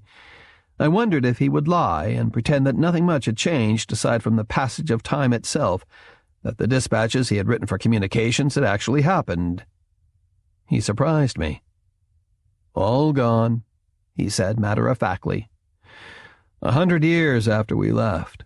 They never proved self-supporting, and the participating governments cut back. Mitsubishi kept one going to the very end, but by then it was only a research station.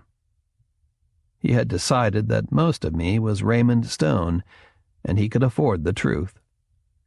It still hurt to hear about the colonies, but I had guessed as much. And Luna City? We were both talking around what was really on our minds, but there was a lot of catching up to do. Luna City hadn't been much of a city. Never more than 1,000 people lived there. But I had grown fond of the towering crater walls and the silence. Same thing. It deteriorated into a research outpost, and then they decided it wasn't cost-effective, that nothing more could be learned that couldn't be discovered with remote sensors and robotic installations. Within 10 years, they had malfunctioned, and the bean counters decided they weren't worth repairing. And after that, Relay Station no longer served a purpose, right? He took a sip from the drink bulb in front of him, then looked embarrassed that he hadn't offered me any. He waved it at me. "You want some? Ship brandy, but better than nothing." I shook my head. He took another sip and continued. "Relay Station was disassembled by 2200. Don't ask me what happened to Rusty. She probably retired to a ranch in Mexico, fat and filthy rich." If she was, it had been from tips. The government hadn't approved of sin and definitely didn't believe in paying much for it. "What about the Grand Tour? They ever finish her?" She had been the Astronomy's bigger, better sister ship, designed to be launched shortly after we returned. She was scuttled before they ever finished the hull. While we talked, I watched Mike and compared myself to him. He had become the captain, and I had become something else. I was a little fuzzy about the training, but I knew I was never intended for the role of Phoenix. I had been put in the freeze before they ever left Earth orbit, and I wasn't supposed to be revived until the first 40 years were up, and it was time for me and my crew to change places with Mike and his crew. One crew to take the astronomy out, and one to bring her back. That had been the plan. All of us were supposed to live out our lives as heroes back on Earth, and when we died, our ashes would be scattered over living dirt. What happened, Mike? I mean, what happened between you and me? The centuries between us had vanished. Mike and I and Relay Station had happened a week ago, and launch was yesterday. He shrugged. They screwed up. We all expected they would. The ship cost too much. They'd put too much into it. He tapped his head. They wanted to hedge their bets, so they rearranged my wiring. Programming, call it what you will. Don't come back until you find life, or 40 years is up. But you didn't go back at all, I said. He frowned, searching for words to explain the unexplainable. They didn't realize they'd programmed two conflicting sets of instructions. Go back at the end of 40 years, or go back once we'd found life. By the time the 40 years had gone by, I knew that I was a long lifer and didn't have to go back. That reinforced the programming for not returning until after we had found something. He laughed. You always think you're going to find it over the next hill, in the next system, during the next decade. It's a gambler's disease. You want to throw the dice just one more time. And I always was a gambler. He hesitated. I had no reason to go back, Ray, and I didn't have to. I was going to live forever. He grinned and suddenly became the Mike Kusaka I had hung out in bars with, the Mike Kusaka I had partied with, the Mike Kusaka who had been my best friend. Everything they did to me, they did to you. You were going to live forever, too, except you were in the deep freeze and didn't know it. It was hard to keep him in focus. One moment I was seeing him with the eyes of Raymond Stone, and the next I was looking at him as Sparrow. The two views didn't coincide at all. To me, he was a friend. To Sparrow, he was the captain, remote, authoritarian, the man who had sentenced 3 fellow crew members to suffocate on a cold and lifeless planet. The crew, I said slowly. They didn't want to continue. He looked away, his face now shadowed by the light from the glow tube. You know they didn't. He shrugged. Most of the crew mutinied. Maybe 10 men remained loyal. He was remarkably open, but inside me, Sparrow screamed it was a trick. You knew you could keep on going, I said. You could run the ship, you were linked with the computer, but you couldn't run the ship all by yourself. You needed a crew. He turned cynical. Come on, Ray. We weren't out 5 years before Elena had a kid. By the end of 40, there were 60 uncounted on board. It was obvious we could turn the Astron into a generational ship, breed replacement crews as we went. The mutiny failed, I reminded him. It almost didn't, he said dryly. You were the return captain, so they took you out of the freeze and killed the rest of the return crew doing it. There was some shooting, some fighting. They were in too much of a hurry. His voice trailed off. His telling was incomplete. He still hadn't told me why the mutineers had failed. They had needed each other. It should have been a standoff. Except I had been in the freeze during most of the mutiny. The first I knew of it was waking up on a lab table with 6 needles stuck in my body and 2 frightened mutineers bending over me. After that, there had been a lot of shouting and the sharp reports of pellet guns. I had run through the corridors, trying to dodge the peep screens and the captain's men, not really knowing why I was running, but terrified just the same. They had finally caught me and stretched me out on the table once again, with Mike looking down at me, holding a hypodermic and mumbling how I honest to God wouldn't feel a thing. And then darkness. Noah and Abel would have been disappointed. I hadn't remembered anything important after all. "You didn't put me back in the crypt?" I asked, puzzled. "Why not?" He made a bad joke of it. "You can't refreeze meat, Ray. It loses its texture." Some of Sparrow's anger crept into my voice. "You flatline my memories," I accused. He looked at me in frustration. "What the hell was I to do? You would have been the focus of a mutiny every generation that came along. I finally hid you in plain sight, like the purloined letter. It wasn't that difficult. You'd had amnesia before from your car accident when you were 17. In a sense, it was your Achilles heel." Not that difficult. I wondered how long it had taken him to program the artificial reality that was SETI 4, and felt another surge of anger. "I didn't have many options, Ray," Mike apologized. "And after all, you actually played an important role. You were needed." He had been clever and resourceful, and in the long run, it really hadn't been his fault. The programming had proved too effective. It was what he wanted me to think. But he had left something out. I thought I heard a clock ticking and guessed it was Sparrow within. "They won't come back," I said. He knew I was talking about Sparrow's crew and looked mildly surprised. "You really believe that?" "They won't come back," I repeated. "Not unless you return." I made the mistake of thinking I could convince him. I wasn't Sparrow now, I was his best friend. "You can't run the ship by yourself, and without the others you can't breed a new crew. It's time to go home, Mike." I don't think he even heard me. He leaned forward in the hammock, his eyes bright with enthusiasm. Too bright. "We don't need an entire crew, Ray. 3 of us can do it. You and I and Thrush. All 3 of us are linked to the computer. We can seal off most of the ship and run maintenance by ourselves." The link to the computer was the key. But you had to be long-lived for the link to exist. Then, inside me, Sparrow warned that the best chess player is the one who convinces you his next move won't be the obvious one. "It's been thousands of years, Ray," Mike said. "What have you got to go back to?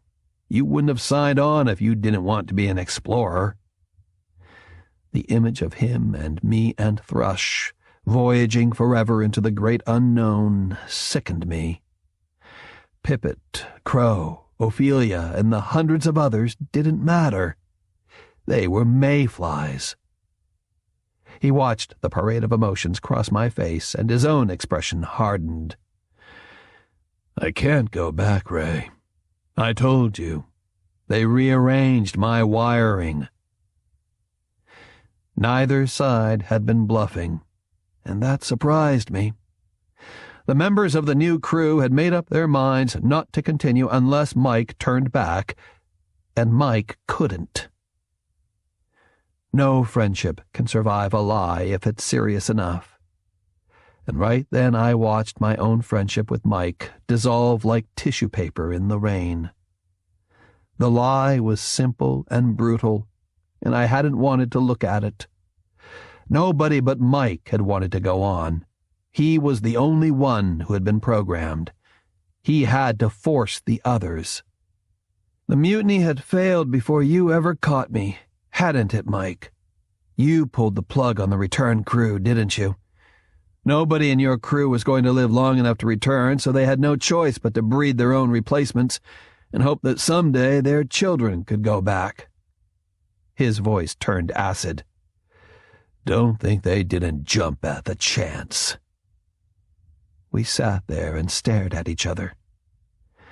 With time, friends change, and there had been more than enough time. He'd had his friends among the first crew, at least at the start. but they must have told their children what had happened, and then their descendants avoided him and fell silent when he approached. A man already alienated had grown more distant with every generation, until the crews became merely part of the machinery, maintaining the ship and exploring the planets until they were replaced by still another generation. The movement was so slow I almost didn't see it. His hand edging toward the pellet gun.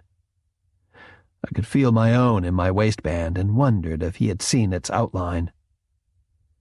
Selma and Bobby Armijo, Louis and Iris, Dave and Rich, and the 890 others who had volunteered for the freeze and never woken up were suddenly vivid in my memory. Why didn't you just kill me, Mike?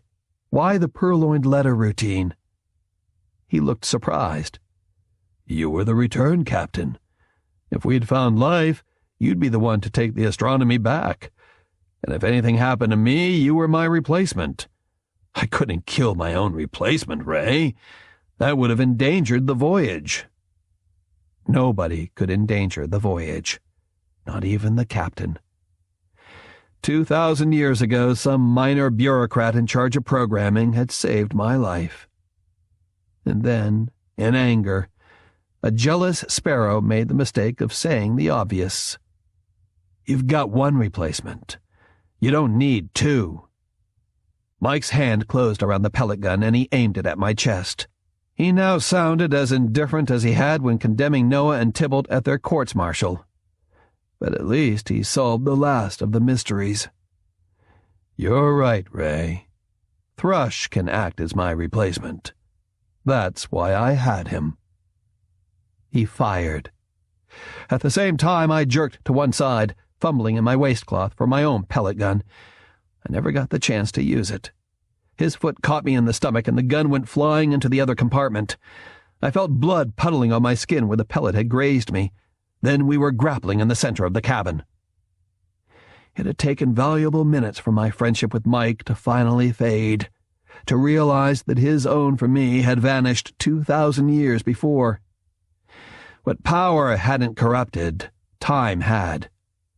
I had been impressed and affected by what he told me, as he had intended I should be, but he hadn't impressed Sparrow or Hamlet or the others inside me.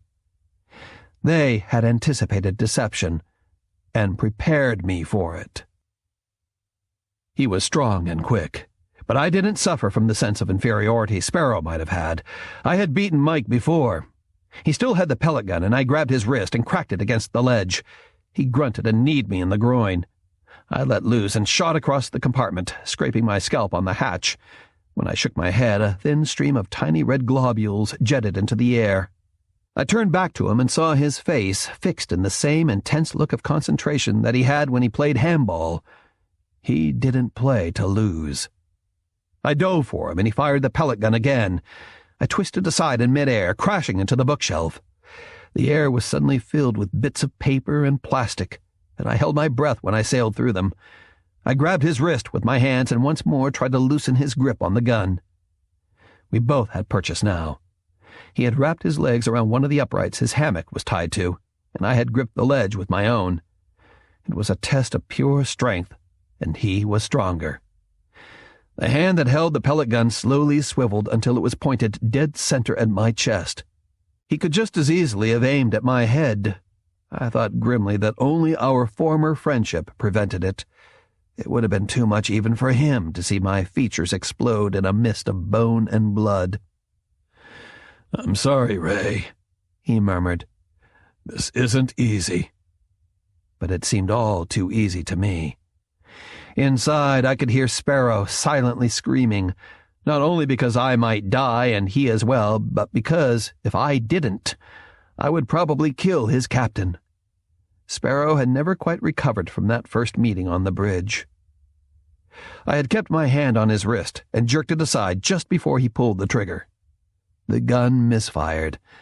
Like everything else on board, it was corroded and falling apart. I wrenched it away and threw it in a corner. Mike drove an elbow into my ribcage, and I flailed backward. He was faster than me and maneuvering in no gravity.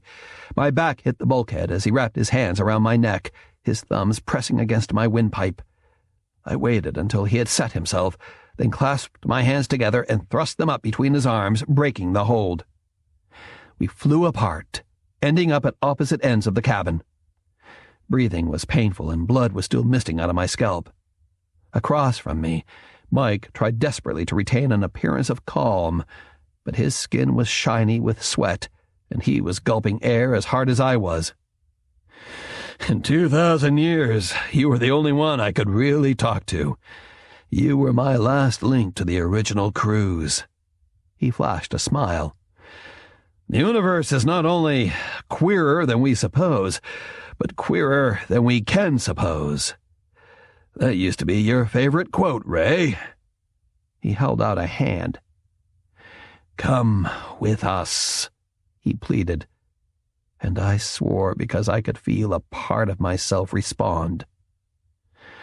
Sure, Mike, I said, and felt no guilt at all when I butted him in the stomach a split second later and wrapped my arms around his waist.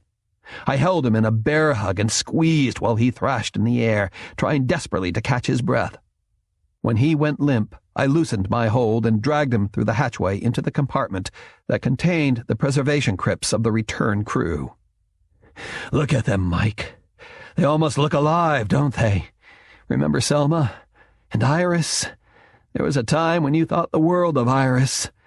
And Bobby, he worshipped you. He would have done anything for you, and eventually he died for you. 900 men and women, Mike, and you murdered them all. I had no choice, he muttered, and turned away. I grabbed him by the hair and twisted his head so he was staring directly at the crypts and the silent figures within. You murdered 900 people to keep on going, and you never found a goddamn thing. You don't want to go back now because that would be admitting it was all for nothing, and you can't face that. He looked up at me then, his head wobbling, his eyes wide and filled with horror. For 2,000 years the Astron had been his stage, and he had played the captain. Now the play was over, and once again he was Michael Kusaka, an ordinary man who had lived too long and lost himself among the years. Every sleep period I ask their forgiveness, he whispered. And they forgive me, Ray. They forgive me. I couldn't look at him. I was going to have to choose between pity and justice, and I wasn't sure I could. Mike had become the wandering Jew, pacing his 500 meters of steel deck, praying for absolution every night and searching for it every morning. The only crews that had been real for him were his own and mine, the replacement crew, frozen in its preservation crypts. The crews that came after were faded copies, faces he never remembered, names he quickly forgot. If Thrush had refused him, Mike would have gone into the dark by himself, an alienated man whose alienation had finally become terminal. For Mike, relative immortality had meant 2,000 years of damnation. He suddenly squirmed in my hands, and I lost my grip, my fingers slippery with blood and perspiration. He darted out from under my arms, his fingers stretched out for my pellet gun, which he had kicked into the compartment, where it was now floating a meter away. If he got it, I knew I wouldn't be as lucky the second time. I scooped it up before he could touch it, flipping in midair so I was facing him, the pellet gun in my hand. I watched the color drain from his face and the sanity slowly return to his eyes. I fought to catch my breath, the words coming out in short bursts. We're going back. He smiled and held up his hands. You win, Ray. His back was to the preservation crypts, and over his shoulder I could see the dead faces of Selma and Bobby Armijo, and Louis and Tom and Rich. I was the captain now, and I knew the penalty for what Mike had done, both to my crew and to Sparrow's. I remembered how Sparrow had felt when he held the blade to Thrush's throat. I now felt the same way, and inside me, Sparrow agreed. I knew Mike hadn't meant what he said, and I knew Sparrow and I couldn't afford to lose. Not again. "Without you," I finished. I pulled the trigger of the pellet gun. At the same time, Mike lunged for me. The pellet caught him in the shoulder, and he flew backward, crashing into the one empty preservation crypt, the one that had once contained me. There was a flash of blue light as the dead machinery sprang to life. In the glare, I could see Mike's look of startled surprise fade to one of acceptance. I thought, "Christ, it's still working," and yanked him out. It was much too late. The skin on his face and chest was gray and hard. The soft tissues of his lips and eyes ruptured by the fine ice crystals that had formed almost instantly. Michael Kusaka had been raised with a code of honor, but 2,000 years had bleached almost all of it out of him. The faint look of acceptance at the end was the only indication that a trace of it still remained. Another time, another place, and if Mike had had a knife, his losing might have ended with ritual and ceremony. Both of us would have felt better about it. I floated by his side, remembering Relay Station and how we had once been friends. I cradled him in my arms and whispered, "Jesus, I'm sorry," while inside me, Sparrow wept. Mike clutched my shoulders and pulled me close so I could hear him as he tried to work his frozen lips and tongue. "No such thing as free will, Ray. You had no choice either. You were programmed to go back." Everything they had done to him, they had done to me, Mike had said. 2,000 years before, they had wound us up, and we had gone through our paces ever since, convinced we were masters of our own destinies. Mike had been programmed to take the astronomy out, and I had been programmed to bring her back. He had known about himself, but I had never known about myself. Or maybe he had lied to the bitter end, unable to face the truth. I held him, feeling the terrible cold of his chest and head, and watching as he struggled for breath, and the frost covered him, until I couldn't see his face at all. After a minute, the air rattled out of his lungs for the last time, and what I held in my arms was meat.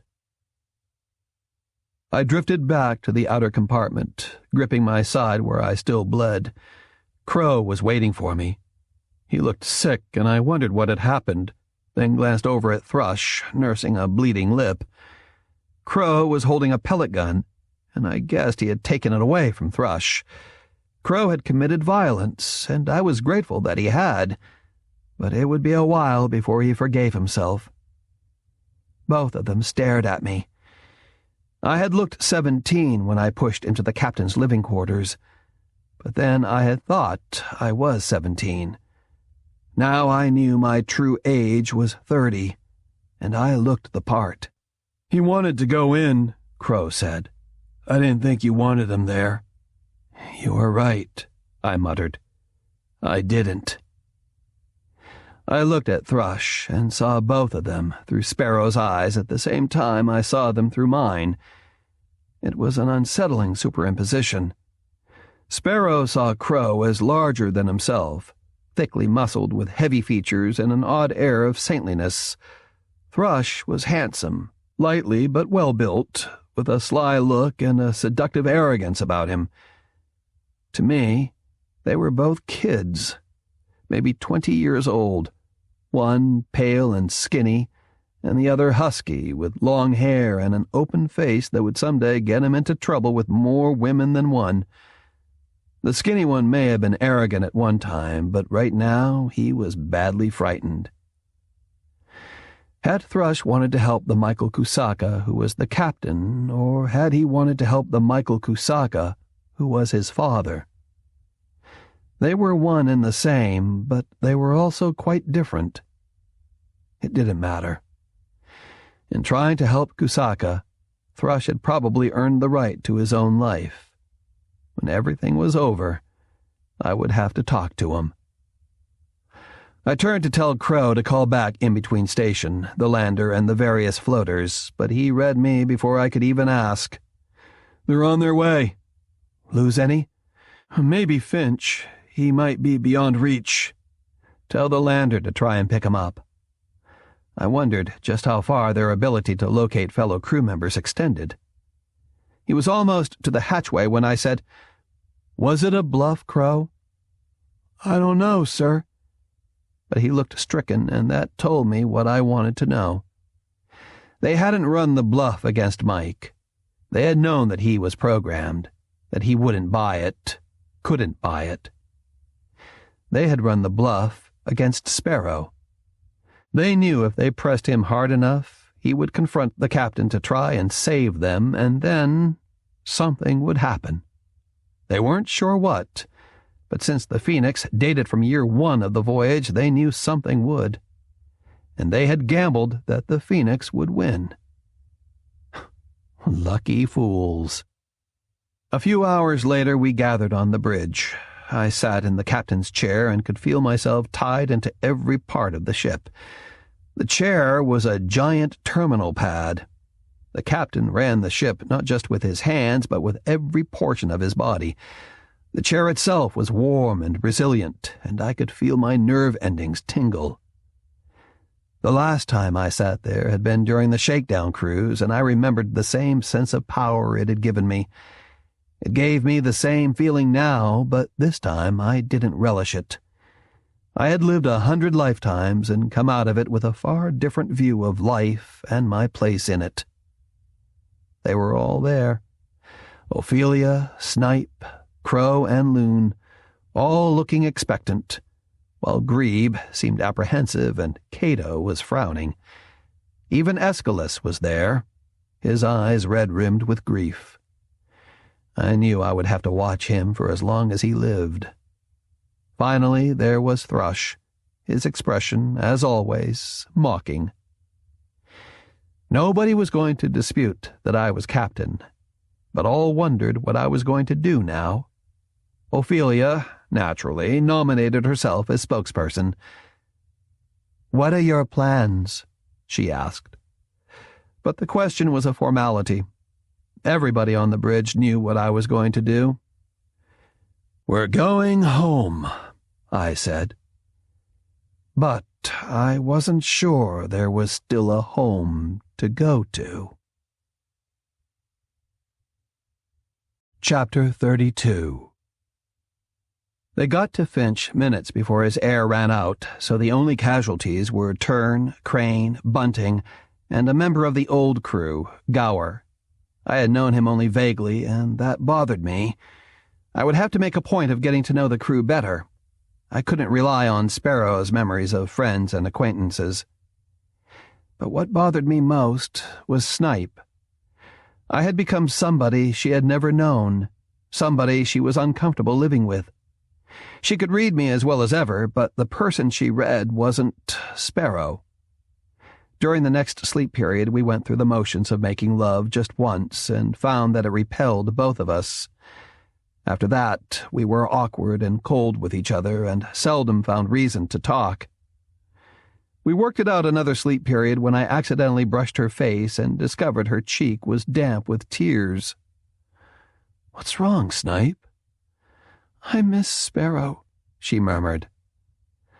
I stroked her hair and brushed her neck with my lips, and a little of Raymond Stone dropped away, and then more and more. Sparrow had lived perhaps a year. Raymond Stone had lived 30 and could look forward to, what, 1,000 years? 2,000? Sparrow would die when his generation on board finally died. Until then, he deserved his own life. That sleep period, Raymond Stone mentally slapped Sparrow on the back, wished him well, and quietly withdrew. Not completely. There were parts of Stone that Sparrow needed, but it was Sparrow who made love to Snipe, died the little death, and slept the sleep of the just. Stepping into Mike's role as captain was easier than I thought it would be. The computer posed no problems, and I set the course for the return to Earth. It would be a straight-line voyage with no star-hopping unless we got undeniable signals in the waterhole frequencies. We had been out 100 generations at the time of the mutiny, and I estimated it would take 20 to return. None of the crew, except Thrush and me, would ever see the Earth, though they realized their not-so-remote descendants would. The former captain's men posed a problem. I was blunt in warning Cato. He was resentful, but that I expected. He and his men did their job well, and until such time as they didn't, I wouldn't interfere. Thrush was another matter. We had been on the return course for a month before I felt I had the reins of authority firmly in my hands. Once they were, I sent for Thrush. Crow ushered him in, then made himself inconspicuous by the hatchway. I was mostly Sparrow then, with just enough of Raymond Stone to lend Sparrow some distance from his own feelings.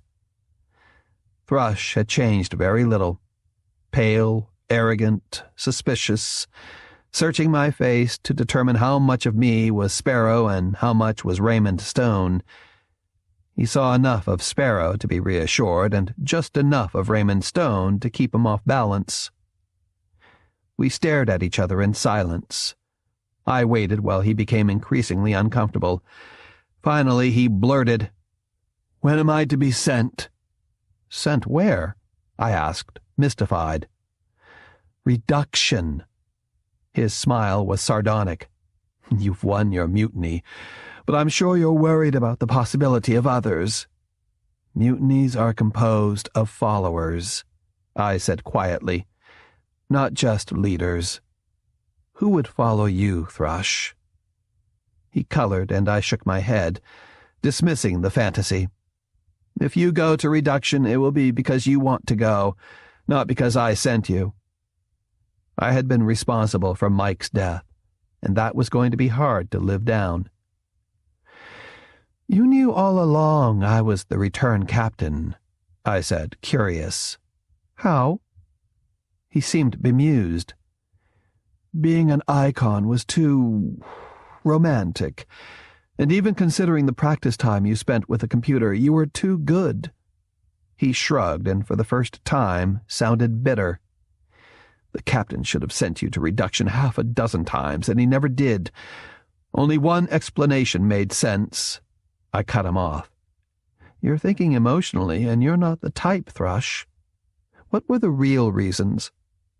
He looked impressed and a little uneasy. He was used to dealing with Sparrow. Raymond Stone was unpredictable and potentially threatening. "Both you and the captain were long-lifers, and the roles you played fit a generational ship. But the Astron didn't have the redundancy that a true generational ship would have had. It fed upon itself and the crew. There had to be another explanation for the captain and you." Noah and Abel had undoubtedly come to the same conclusion. "You wanted to be captain," I said. He shrugged. "Perhaps sometime. What else was there to be? And you would have gone with Kusaka?" "I was curious." A glimmer of his old arrogance returned. "It's a big universe." Mike would have gone because he had been programmed. Thrush would have gone out of a cold curiosity. "You would have been inviting loneliness for centuries." His face darkened. "I'm lonely now." There was a certain amount of self-pity in the statement, but it was also true. I wondered if alienation could be transmitted through the genes. "You knew you were Kusaka's son?" Long before he told me. A brief grimace. I never identified with any of the crew, and, like you, I healed too fast. He had logged computer time for the same reason I had, trying to find out who he was. It explained a lot. What he had discovered made him the prince-in-waiting, and I his unwitting competition. It was an uneasy moment of identification. I couldn't forget that he had tried to kill me. I couldn't afford him, but the Astron couldn't afford to be without him. He was the only true scientist on board. On the lander, Thrush, you said you hoped I would die. He looked surprised. You were Hamlet, he said. I had no reason to like him. From somewhere inside came confirmation. The drink bulb in sickbay, I said. Was that you or Heron? His pale face suddenly shone with sweat. I knew Abel and Noah were going to ask you questions. I wanted to know the answers too, but you would never have told me. I smiled to myself. It had been a simple truth serum, but how was Sparrow to know? And the tether line? He shrugged. Somebody's sloppy work. If he was telling the truth, Sparrow had been a fool. But considering all that had happened, Sparrow had the right, and Thrush was hardly blameless. And on Aquinas, too. That was your idea, not Heron's. He looked cornered, his pale lips lifting slightly away from his 2 white teeth. Yes, he blurted, that was my idea. But you tried to kill me on the hangar deck. You would have cut my throat. I had come so very close. You drew first blood, Thrush. He shook his head vehemently. I wanted to mark you, not kill you. What kind of a fool do you think I am? Kill the captain's replacement, the crew's icon. I would have been sent to reduction within the hour. I continued, remorseless. On Aquinas, too, you had decided I was too dangerous to live and tried murder by proxy. Of all the crew members, Heron was the only one who loved you, Thrush. The only one who would do anything for you. He hung his head and said nothing. And let's not forget Pippet, I murmured. He wouldn't meet my eyes. You want me to agree I deserve reduction? Then I agree. I made up my mind. The Astron needs a doctor, and you were Abel's assistant. He didn't like you, Thrush, but when it came to science, he thought highly of you. Whatever you say, he whispered. He was a shade too humble, and it irritated me. Don't you want to see the Earth? Aside from myself, you're the only one who will. He shrugged once again. It means nothing to me. I thought of his compartment falsy and knew he was lying. I know the Earth firsthand, Thrush. I've seen birds whose wings beat so fast they can hover above the ground without benefit of updrafts, and I've heard other birds imitate a human voice. There are animals that raise their young in pouches, slugs that excrete glue to coat the ground they travel over, and worms that live in the oceans at depths that would crush a submarine. My voice trailed away. I sounded like Mike so often had. The old thrush shouldered his way to the surface.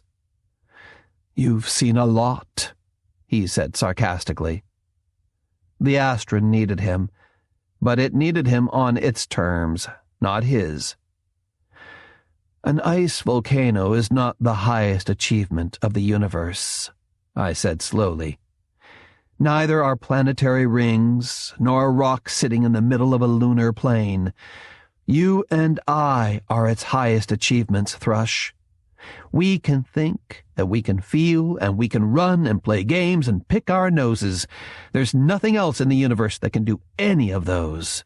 He gave in then, making a great show of how little it meant to him. If you want me to be the doctor, I cut him short, letting some of Raymond Stone's authority seep into my voice. You'll do it because I tell you to, Thrush, and because nobody else is qualified. And then I sweetened it, but only a little. I also hope you'll do it because you want to."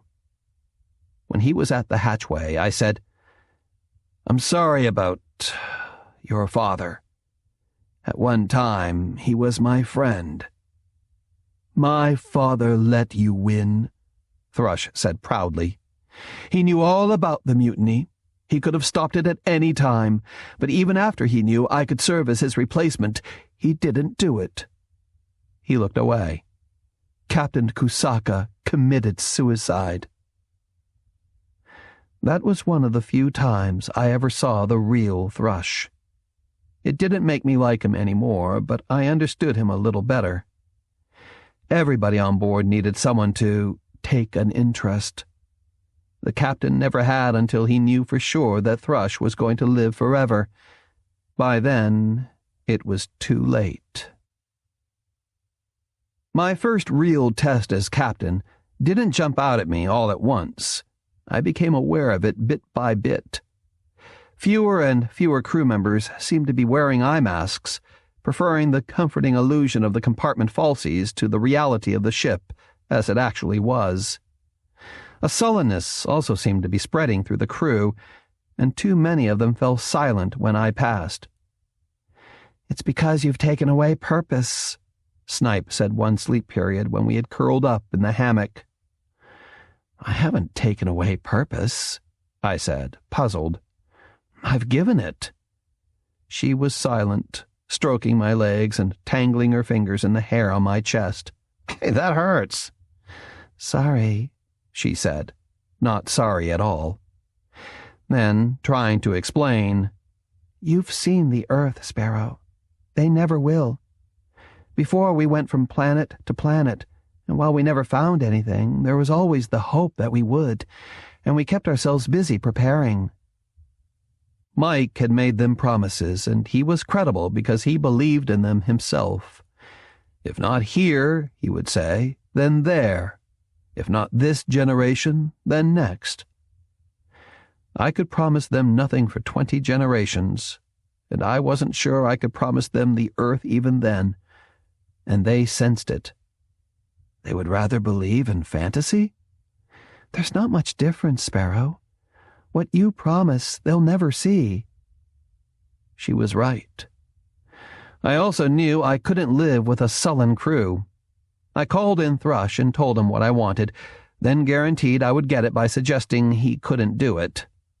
After that, I chose a time when almost everybody was asleep, stole up to the bridge, and slipped into the captain's chair. It took the entire period to identify all the compartment falsies, as well as those for the various workplaces and assembly areas. I put each of them in a guardian shell, and when the crew woke, they saw the Astron as it really was. Small, dingy, with broken glow tubes and tiny compartments, ancient machinery and mossy bulkheads. Moments later, they became aware of the sweat and the odor of human bodies that filled the air. Ophelia was the first to push past Crow and ask for an explanation, her face white with anger. "Why?" she demanded.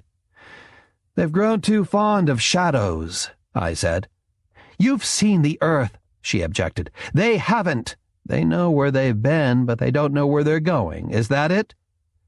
I was the captain, but she had known me too long as Sparrow and didn't bother to hide her sarcasm. "Oh, you put it well. Then go to the hangar deck and take a look," I said casually. She turned suspicious. "It's been off limits for the past half-dozen time periods." I left the chair and drifted to the corridor outside. "It isn't now, Ophelia."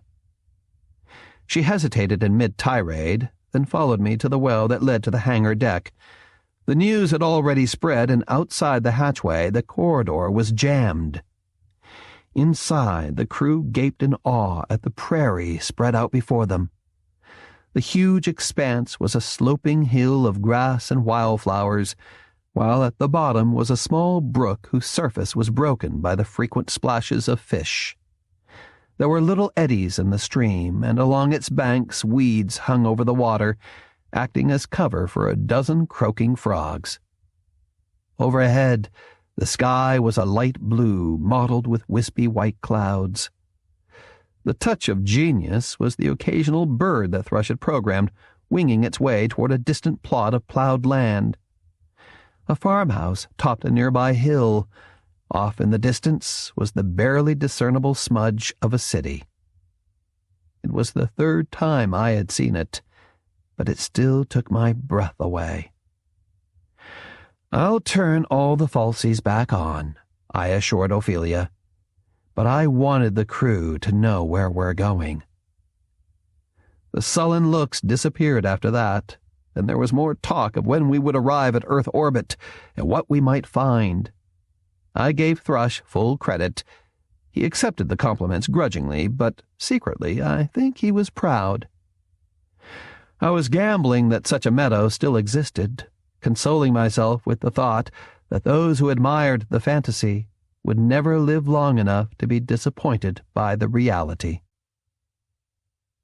In one sense, birth is something that's best appreciated by the parents and maybe the attending doctors.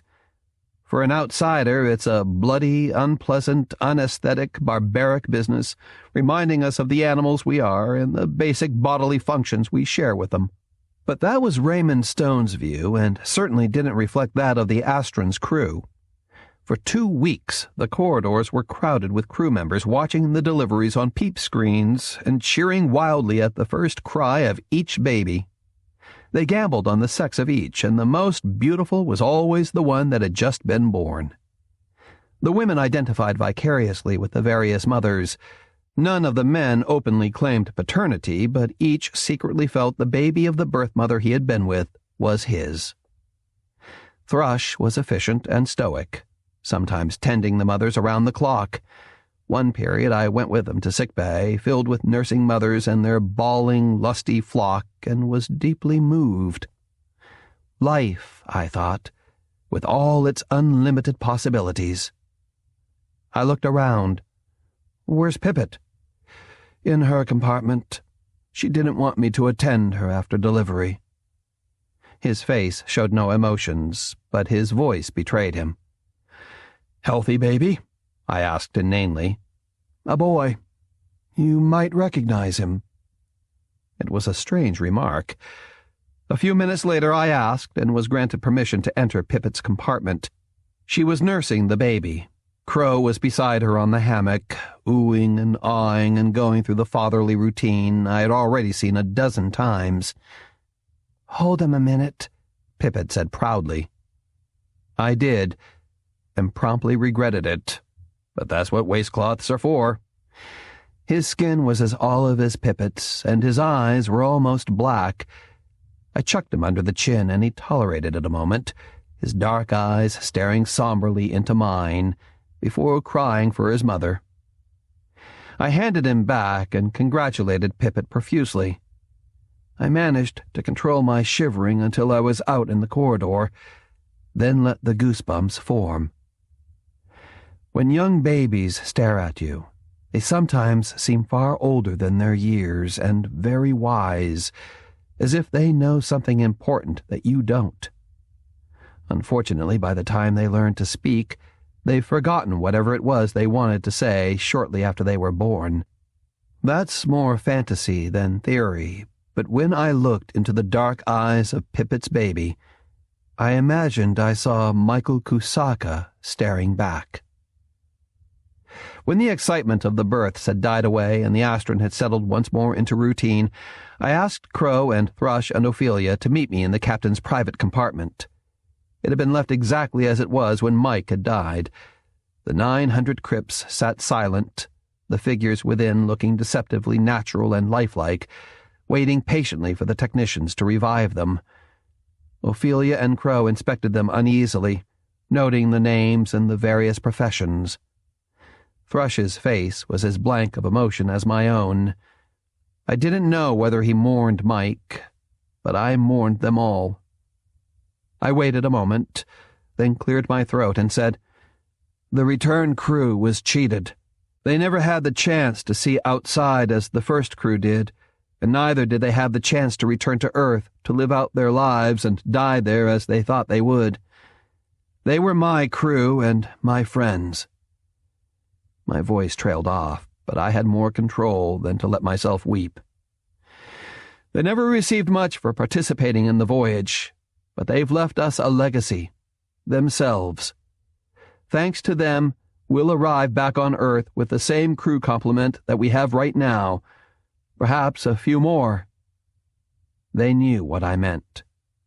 The bodies of the return crew would go to reduction and more than make up for the Astron's losses during the next 20 generations. You'll supervise, Thrush. Pick a team. But attend to the job during sleep periods and close off any corridors you'll be using. He nodded, but Crow and Ophelia still looked mystified, wondering why I had asked them to attend. I cleared my throat again. I need witnesses to hear me read the service for the dead. I had found the small book in Mike's library. Now I opened it to the appropriate page and started reading in a low voice. For Selma and Bobby and the hundreds of others, it was the most that I could do. When I was through, I waved Crow and Ophelia away, but asked Thrush to stay behind. Mike's in the crypt with my name on it, if you want to be left alone. He shook his head and said firmly, No, I don't think so. Then glanced around at the crypts and murmured, I'm surprised they're still here. I didn't say anything. Nobody would have helped Mike carry the bodies to reduction, and he would never have asked. The few words I had once overheard came back to me. He had lived for 2 millennia with 900 albatrosses hung around his neck. In imagination, I could see him talking to them every sleep period, begging their forgiveness for the 10,000th time. The next few time periods I spent in the captain's chair in the outer compartment, staring at the simulations just outside the port. I refused to see anyone, even Snipe. The 4th sleep period by myself, Crow and Loon pushed through the shadow screen without announcing themselves. With them were 2 young women, Starling and Gull, whom I had never gotten to know very well, even during the time when Crow and I had rutted our way through the ship. I glanced at them and waved my hand at the port.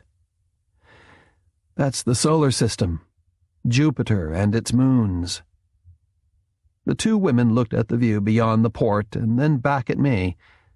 They giggled, and it occurred to me they hadn't come to look at simulations of outside.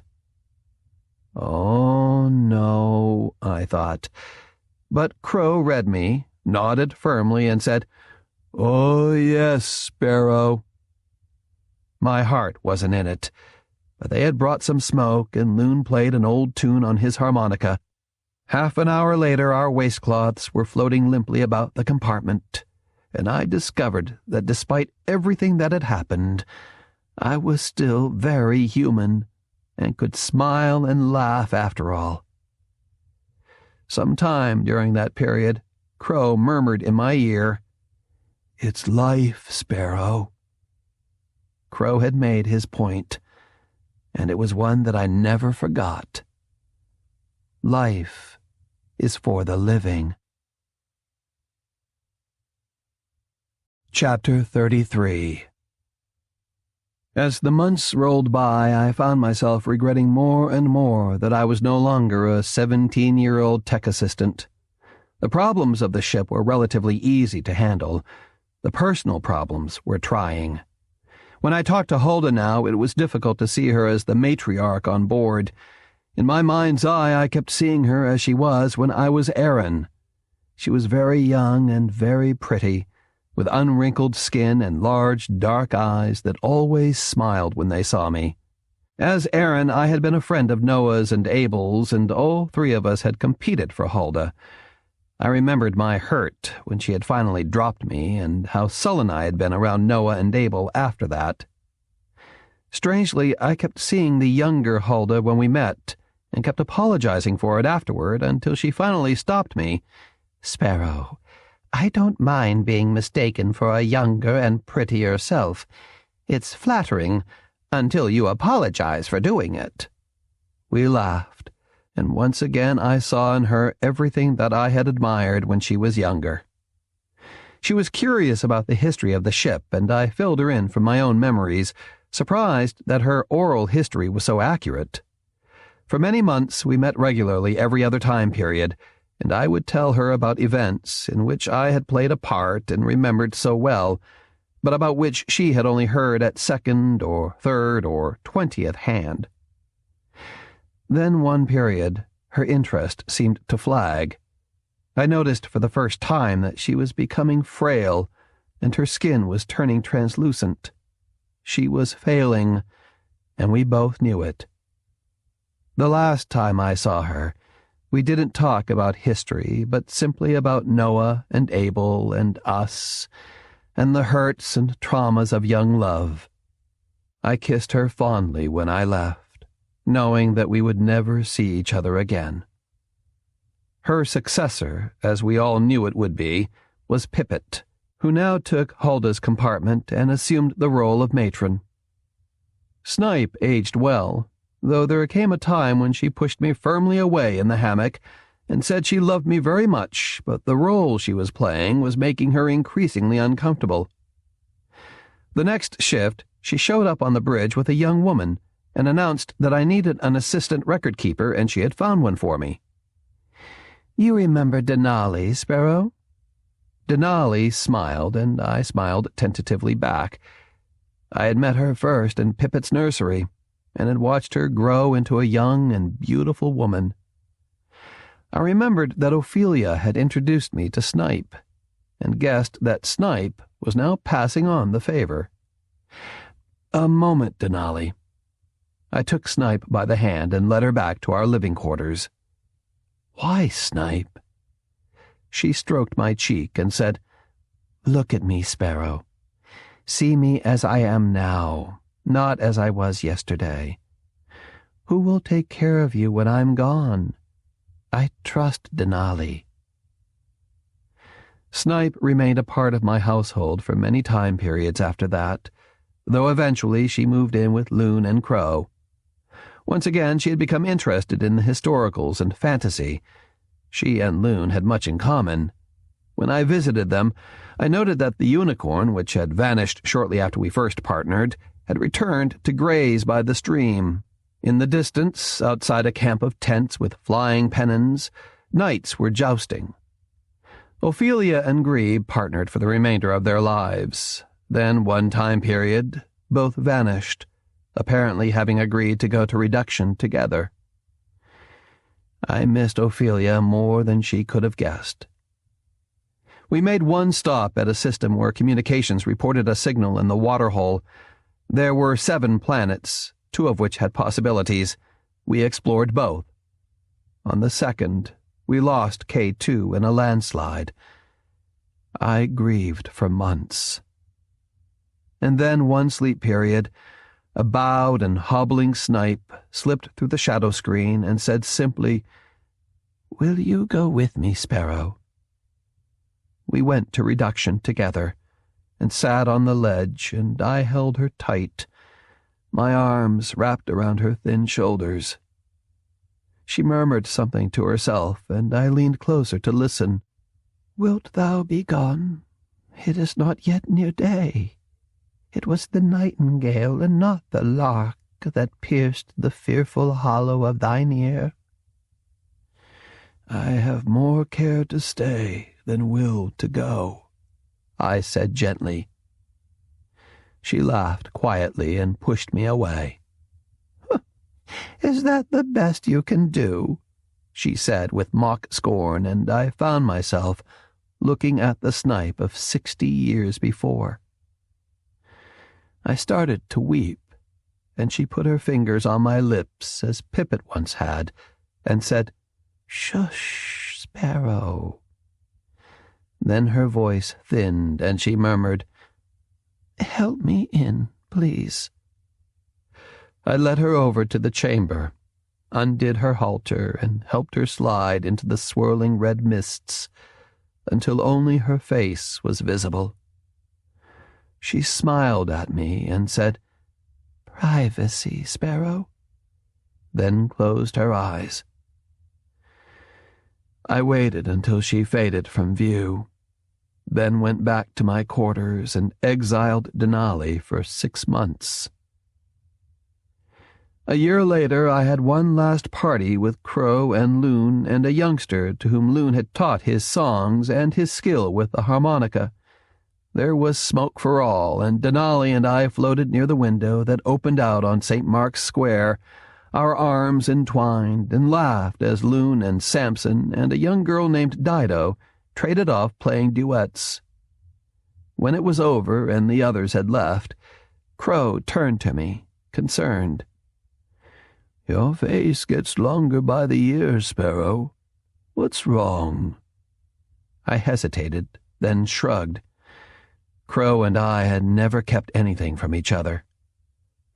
"You're getting older, and I'm not," I said, my voice thick with regret. A slight smile played around the corners of his mouth. "You want to go to reduction ahead of time, that's your choice, Sparrow." "That's not what I meant," I objected. He looked a little impatient with me. "You're feeling sorry for us. Am I right, Sparrow?" I hesitated, then admitted it. "I guess so." He shook his head in mock despair. "You're the captain, Sparrow, but you still don't know us very well." I thought of the conversation I'd once had with Hulda about the new crew. "You're right. In one sense, I don't know you very well. The truth is, our lives are pretty full. Probably more than yours, at least in a personal sense." He said it in a low voice, as if he were confiding a secret, and perhaps he was. "We're never lonely, Sparrow. We share our memories. We're privy to each other's lives in a way that you and members of the old crew never can be. You can talk to each other about your lives. You can observe each other's lives, but you can't live each other's lives. In a sense, we can." He smiled. "We see ourselves as others see us. You know the poem, but you may not remember the next line. Et what fraimonia blunder free us, and foolish notion. You can't really see yourself, Sparrow, and you can't really see us." His comment hurt. If I had ever studied myself as closely as the crew once had, I might have discovered who I really was far sooner, if only through my anachronisms of thought and speech, which must have fascinated them. I had never looked at myself with the objectivity that the crew had. I had never listened to myself as closely as they had. I had spent endless hours searching for my past in the computer's memory matrix. I could have saved myself endless time and trauma by looking within rather than without. Noah had been right. Somewhere inside, I had known. "We don't go to reduction because we're old," Crow continued. "We go because we've exhausted life. Abel tried to tell you that once." I stared at him for a long moment, then said, "You feel sorry for me?" He nodded, his face somber. "I always have." He broke into another smile. "We all go back to the great egg, Sparrow. Life is finite, even for you. You won't live forever, if that's any consolation."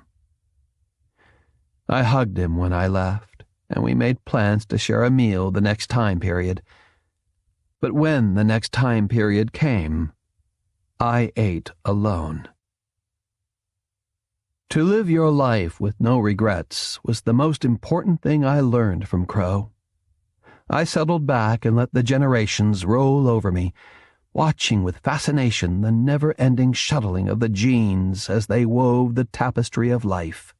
It was a shock when in the 8th generation of the return I played chess with a youngster named Ant. and suddenly found myself pitted against Noah's basic game plan. I didn't believe in reincarnation, but I became convinced there were collective memories that could be passed along genetically, as well as eye color or the shape of one's nose. And during the 9th generation, when I saw a young man dragging his foot, I thought that fate had once again thrown the same combination, and I was staring at Tybalt. It wasn't until 2 time periods later, when he was no longer limping, that I realized he had merely stubbed his toe, and in any event, an amputated foot was hardly a gene-linked trait. But I had wanted desperately to believe. I missed Tybalt that much. The faces changed, and I grew forgetful and knew I was being humored, but didn't really object. I had a box seat at the greatest show in the universe. I gradually learned to recognize personality traits as well as features until I could follow entire families through the dance of life and predict in advance the basic character of the children of the birth mothers. Nature repeated itself frequently, though never in quite the same way. But there came a time when I saw again the face of Crow and looked into the eyes of Snipe and heard Loon playing his harmonica in a distant corridor. I was developing a great fondness for humanity. I often wondered why Mike never had, and regretted that he had missed so much. But I also had my dark periods, when I would lie in a hammock on the hangar deck, stare at the unwinking stars overhead, and think of the crew sleeping below. I felt crushed by my responsibility for them. They were the only life for thousands of light years around, perhaps the only life there was in an interstellar desert populated by occasional lumps of rock or flaring globes of burning gas or bits of black capable of swallowing everything, including light itself. At such times I prided myself on saving the last few members of the human race, even though they were no longer quite human. But that didn't matter. They were alive. Genetic divergence was well underway, and I knew if I lived long enough, someday I would wind up as the only true human being in a zoo of my own making. Thrush had become my best friend. We had been formal and distant for years after the mutiny, though I never had cause to complain about his work. He partnered with nobody, which worried me, and watched from the sidelines as Pippett's son, Baffin, grew to manhood. I think it was by mutual consent with Crow and Pippet that he never took an interest, though I knew he itched to teach the boy some of his own skills. Suddenly, or so it seemed, the boy was middle-aged and finally elderly, and Thrush still had not changed at all. By that time, both Pippet and Crow had gone to reduction. Eventually, Baffin vanished as well. The long life that Michael Kusaka had bestowed on Thrush had stopped with him. In all that time, Baffin and Thrush had never spoken a word to each other. Once Baffin was gone, Thrush disappeared into his compartment and didn't come out until I sent a message asking him to share a meal with me. Pippet's successor, many times removed, didn't have Pippet's flair with spices, but the meal was more than adequate, and to my satisfaction, Thrush had a good appetite. We ate largely in silence.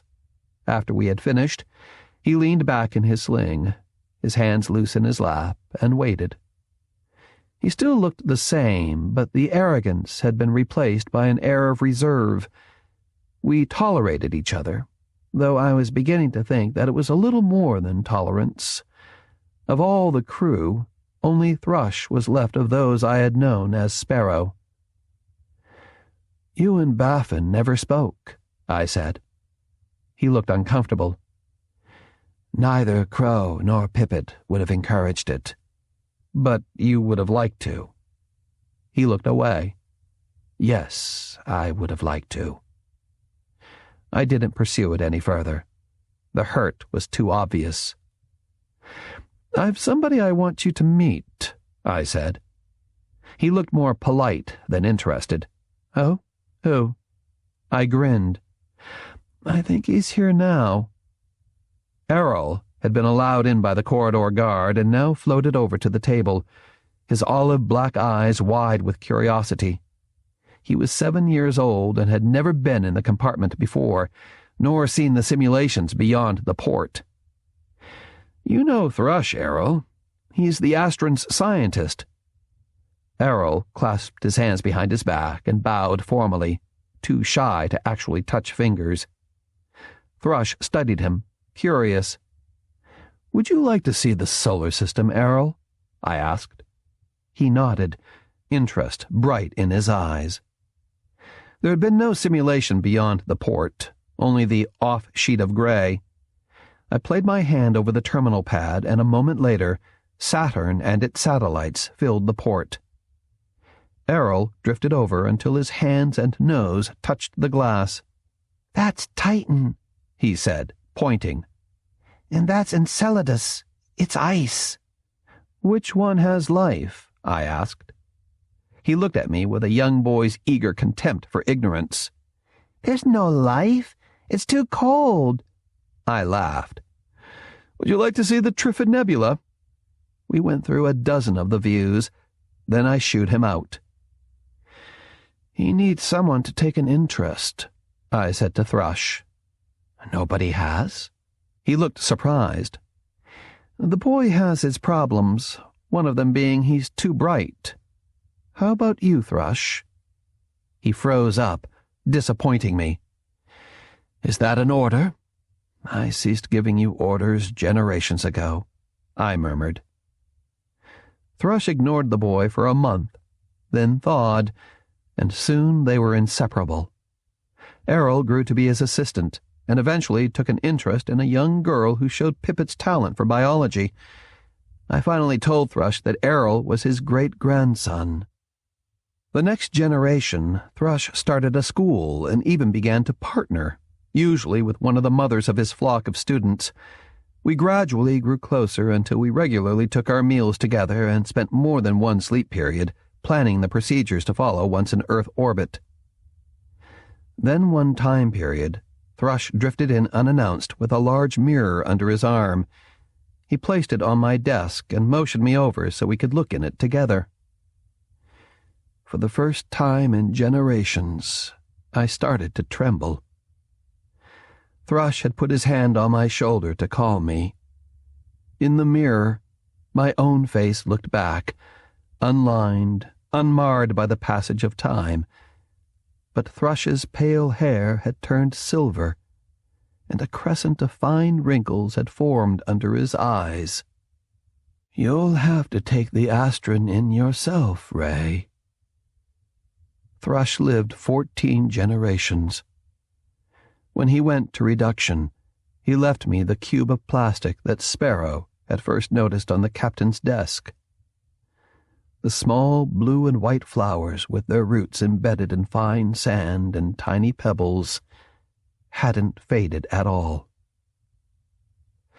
I made a silent promise to Thrush that when we landed, one of the first orders of business would be to replace the plastic cube and its frozen flowers with a vase of real ones.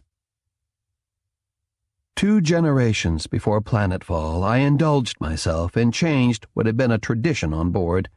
I took out the roster of the return crew and started assigning proper names to the children of the birth mothers. Robert Armijo and Selma Delgado and Tom Youngblood and Louis Downs and Iris Wong and the others had never been able to return to Earth in person, but now they would do so, if only in name. It was my own small tribute to their memory, and one that pleased me enormously. The solar system had gradually been growing on the view screen.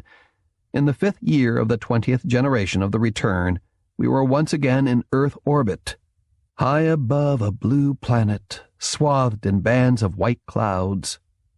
I had worried that the Earth would appear as a waterless rock covered with sand dunes like Mars, or hidden beneath the thick yellow smog of an atmosphere like that of Venus.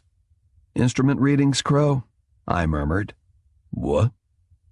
I looked over in annoyance at the husky engineer who had taken the readings of the atmosphere. At first, I couldn't figure out why he was staring at me, puzzled. Then I recalled what I had said. Sorry, Lewis. Instrument readings, please. He had looked too much like Crow. The mistake had been a natural one, but it was one that I was making more and more, and I wondered if I was coming to one of those watersheds in life, when you age suddenly and dramatically. He recited the figures, and I nodded as he went down the list. The proportions of oxygen and nitrogen were the same, though those of the rare gases had changed moderately, and carbon dioxide was a little down. Much to my surprise, the ozone layer was intact. In the intervening millennia, it had reconstituted itself. I raised my voice slightly. "Bring up the magnification, Iris." The view of the planet below grew alarmingly until we weren't more than a few hundred miles above the surface. It took 2 hours to make a complete orbit, and I watched intently as we swung over the land and the oceans below. The reshot structures in West Africa, ancient reminders of meteor impacts, were the same. The outlines of the continents were also the same, though Baja California had finally separated from the mainland. The mountains and bays and lakes, for the most part, hadn't changed, but Asia's Lake Balkhash had disappeared, and it looked as if San Francisco Bay was completely filled in. Whether by natural causes or by intent, there was no way of knowing. But what I was really looking for, I didn't see at all. "Any signs of cities, Bob?" I had almost called him Loon. But though he looked the same, I doubted that Bob Armijo had ever played the harmonica or danced through the corridors. "None, Captain." After a second orbit, Lewis drifted over and said, puzzled, "There's no detectable electromagnetic radiation of any kind." No indications of technology or of human life, I thought. At least none as I had known it. I remembered the string of dispatches that Crow and I had found so long ago in the communications department of Section 2. "That's not good, is it?" I murmured.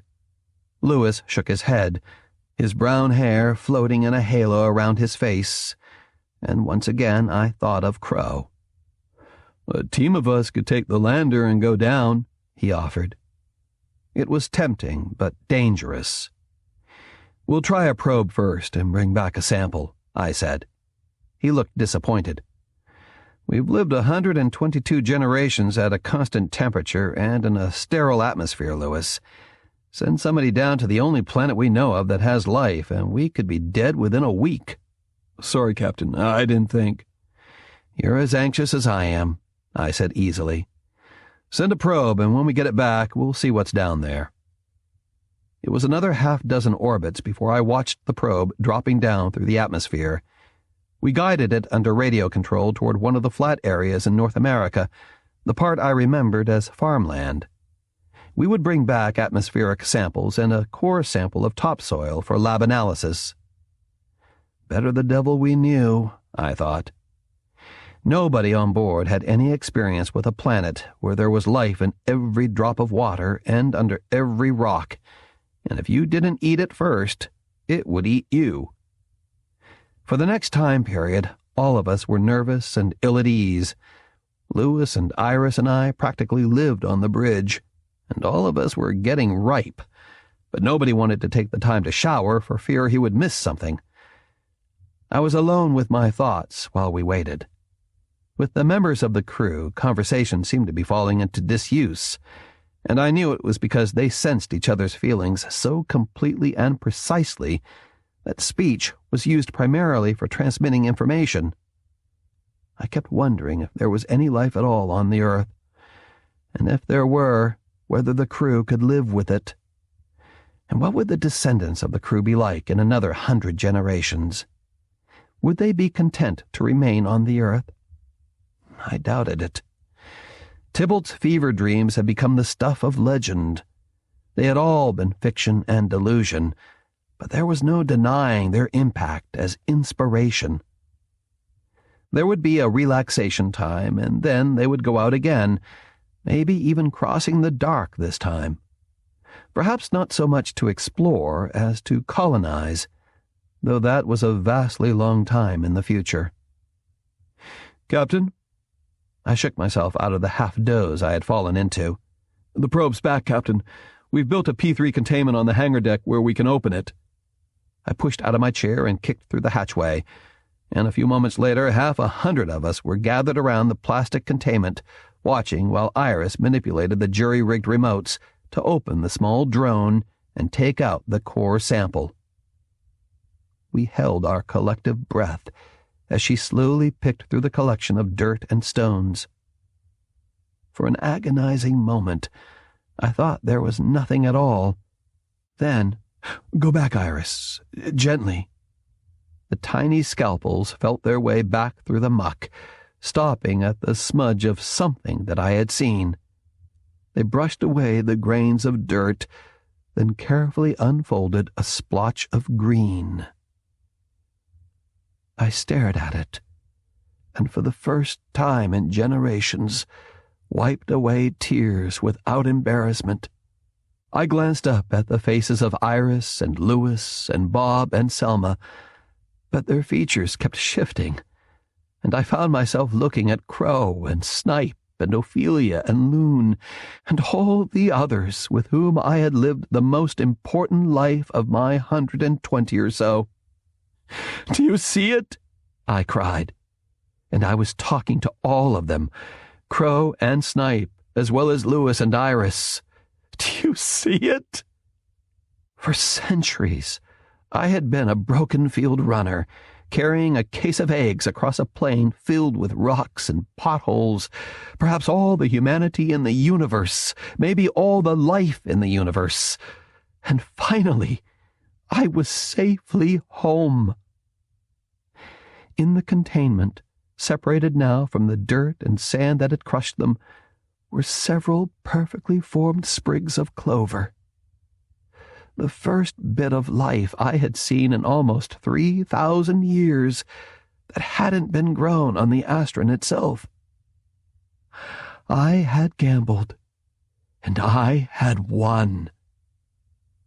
The crew around me shouted and clapped each other on the back, and for once used actual words to say what they felt. I backed away and drifted over to the port and looked out at the earth so close below. I had no idea whether human beings were still living there or not, but if they weren't, they soon would be. Epilogue. We shall not cease from exploration, and the end of all our exploring will be to arrive where we started and know the place for the first time. From Little Gidding, T.S. Eliot. I was relaxed and alone on the bridge, having tired of the party on the hangar deck. I felt old. It was the end of the story. We had all come back. Aaron and Hulda and Noah and Abel and Michael Kusaka and Ophelia and Snipe and Crow and Loon and Thrush. All of us. In one form or another, we were all up on the hangar deck, drinking too much and storing up enough regrets for the next year and perhaps more. We would take the lander down and explore the Earth as we had any other planet, in exploration suits and with bottled air, and we would go through the ultraviolet sprays when we returned to make sure we weren't carrying some hardy bug that could kill us all. At the moment, as a life form, we were amazingly fragile, susceptible to every bacterium or virus we might run across. Sooner or later, we would have to abandon our suits and establish a colony, and then the mortality rate would be frightening. We would adapt, of course. We always had. But my job was done. I could either hang around out of idle curiosity or let myself grow old. I was convinced it was a matter of will as much as anything else, though I had noticed the first faint lines around my eyes and a blemish on the back of my hand that I suspected was a liver spot. I had lived a very long life, but I wasn't going to live forever. And if I ever got bored, there was always reduction and my own belated return to the great egg. I turned the viewing port up to maximum magnification so I could see the coastlines and make out the bright spots of cities, if there had been any. And that bothered me. No cities, no EM radiation, no plumes of smoke from any factories below, no sparkles in the Sahara after nightfall marking the campfires of the nomads. I was searching the globe below for any indication of man, when suddenly I caught my breath. I thought then of Mike and Noah. Mike, who had been mostly wrong but a little bit right, and Noah, who had been mostly right but a little bit wrong. In their search for life in the vastness of the universe, neither of them had ever considered a third alternative, that life might find them. I readjusted the viewing globe while my thumping heart settled back into normal rhythm, and I reassured myself that no race could have traveled this far through the empty void without developing as vast a respect for life as we had. In the viewing globe, the image leapt into sharp focus. Sweeping into view, thrusting out from the terminator that gradually crept over the world below, was the outline of a huge alien ship. Something from outside had beat us home. This has been an Audible Inc. production of The Dark Beyond the Stars, written by Frank M. Robinson, narrated by William Dufresne. Producer Mike Charzik. Copyright 1991 by Frank M. Robinson. Production copyright 2014 by Audible Inc. Audible hopes you have enjoyed this program.